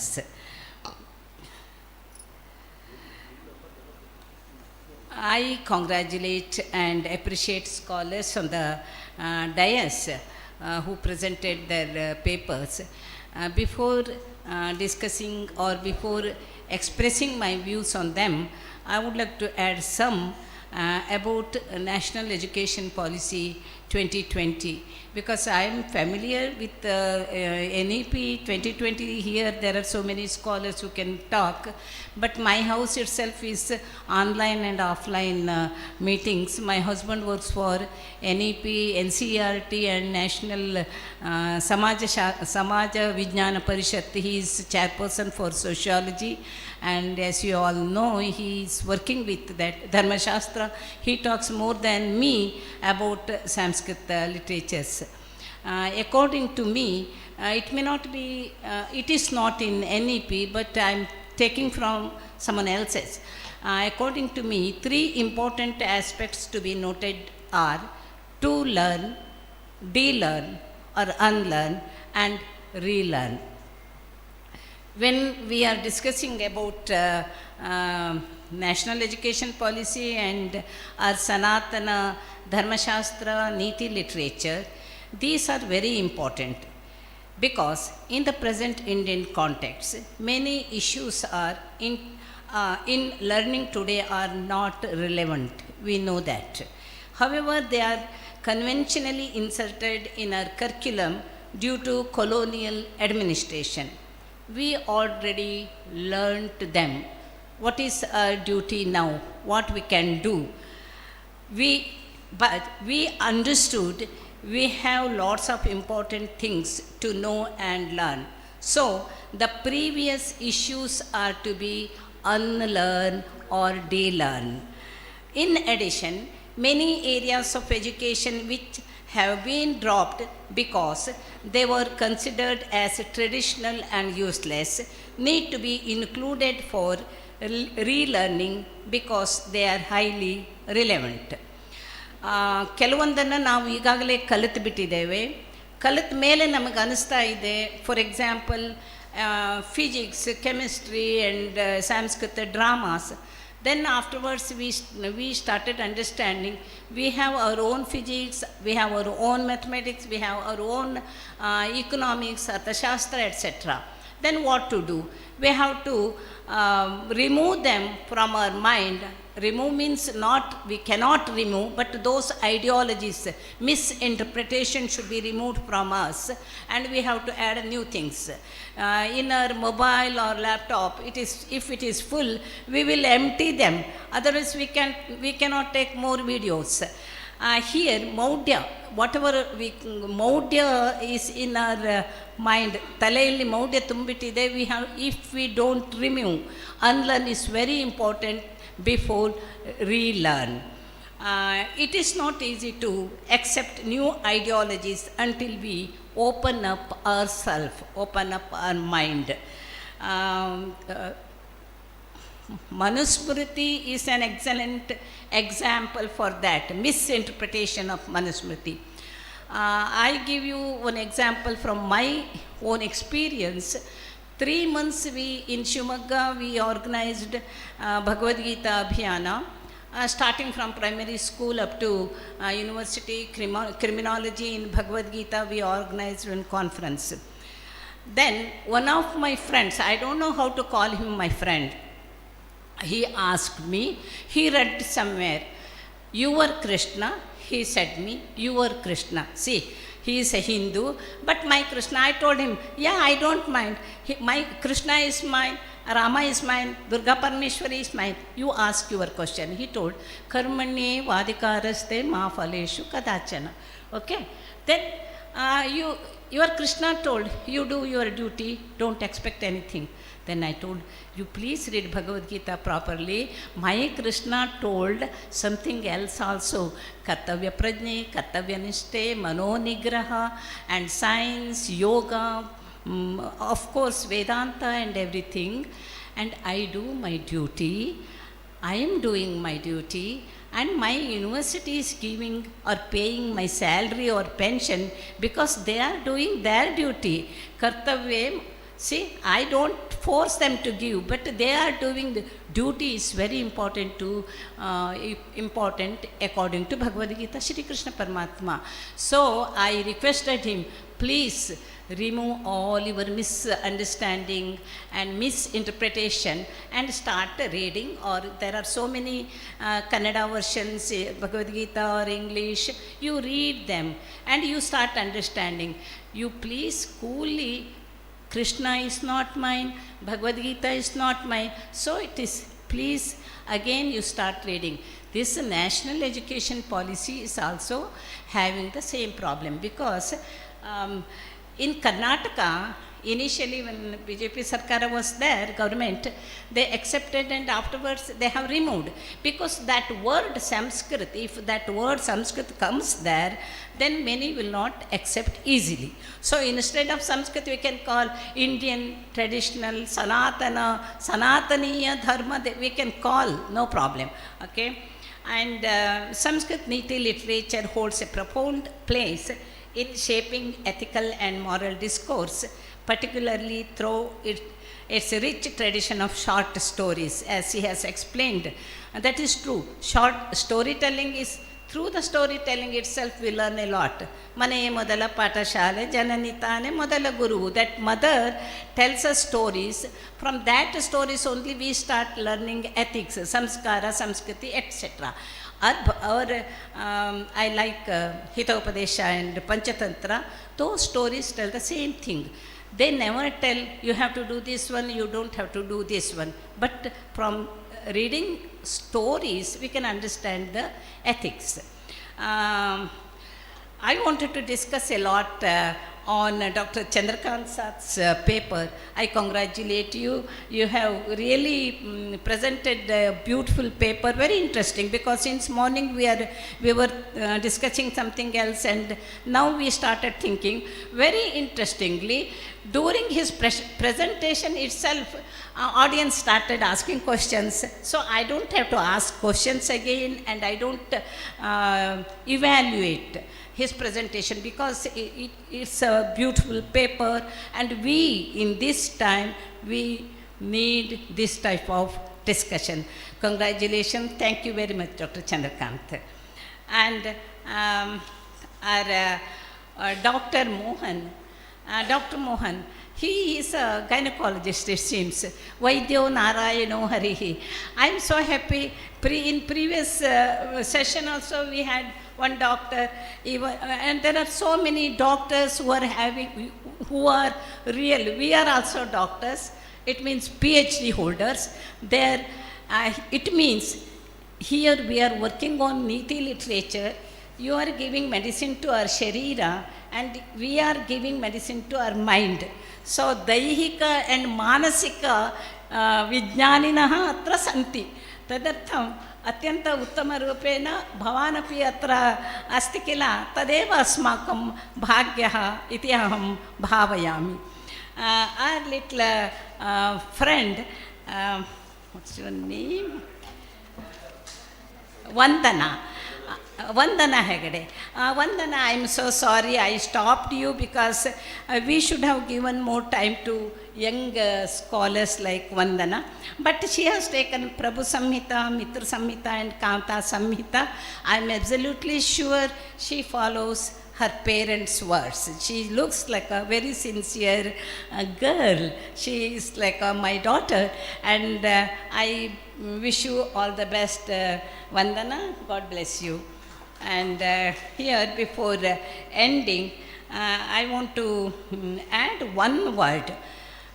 Before forgetting, I thank the audience for their keen interest and listening to us. You are here since it is already more than 5 p.m. All are here. And do's and don'ts. Vandana can add in her paper, and even Chandrakanta can also add. Whenever we work on Hitopadesha and Panchatantra or any Neethishastras, young generation should start do's and don'ts. You don't have to explain full stories. Just select, see this, we should do this one, we should not do this one. And value and non. Satyamema bhaktavyam nanrutam. That's a non. Value. And Satyameva Jayate, we should always remember it. Don't steal someone else's things. And theft is undesirable and sinful. So when we select stories and Niti literature from Sanskrit literature, we should select those do's and don'ts and values and norms. And in any local languages or Sanskrit or English, if we distribute and if we publish such small articles, it may reach students, young generation, because our intention, Niti, working on Niti literature and national education policy is good human beings. Focus on building good human beings. I hope we succeed in creating good human beings, and we are all good human beings. Therefore, it is possible from us. Thank you very, very much for giving me this opportunity. Namaste to all. धन्यवादः अध्यक्ष महोदय. अत्र उपस्थितेभ्यः सर्वेभ्यः एकवाक्येन धन्यवादं समर्प्य विरमामि.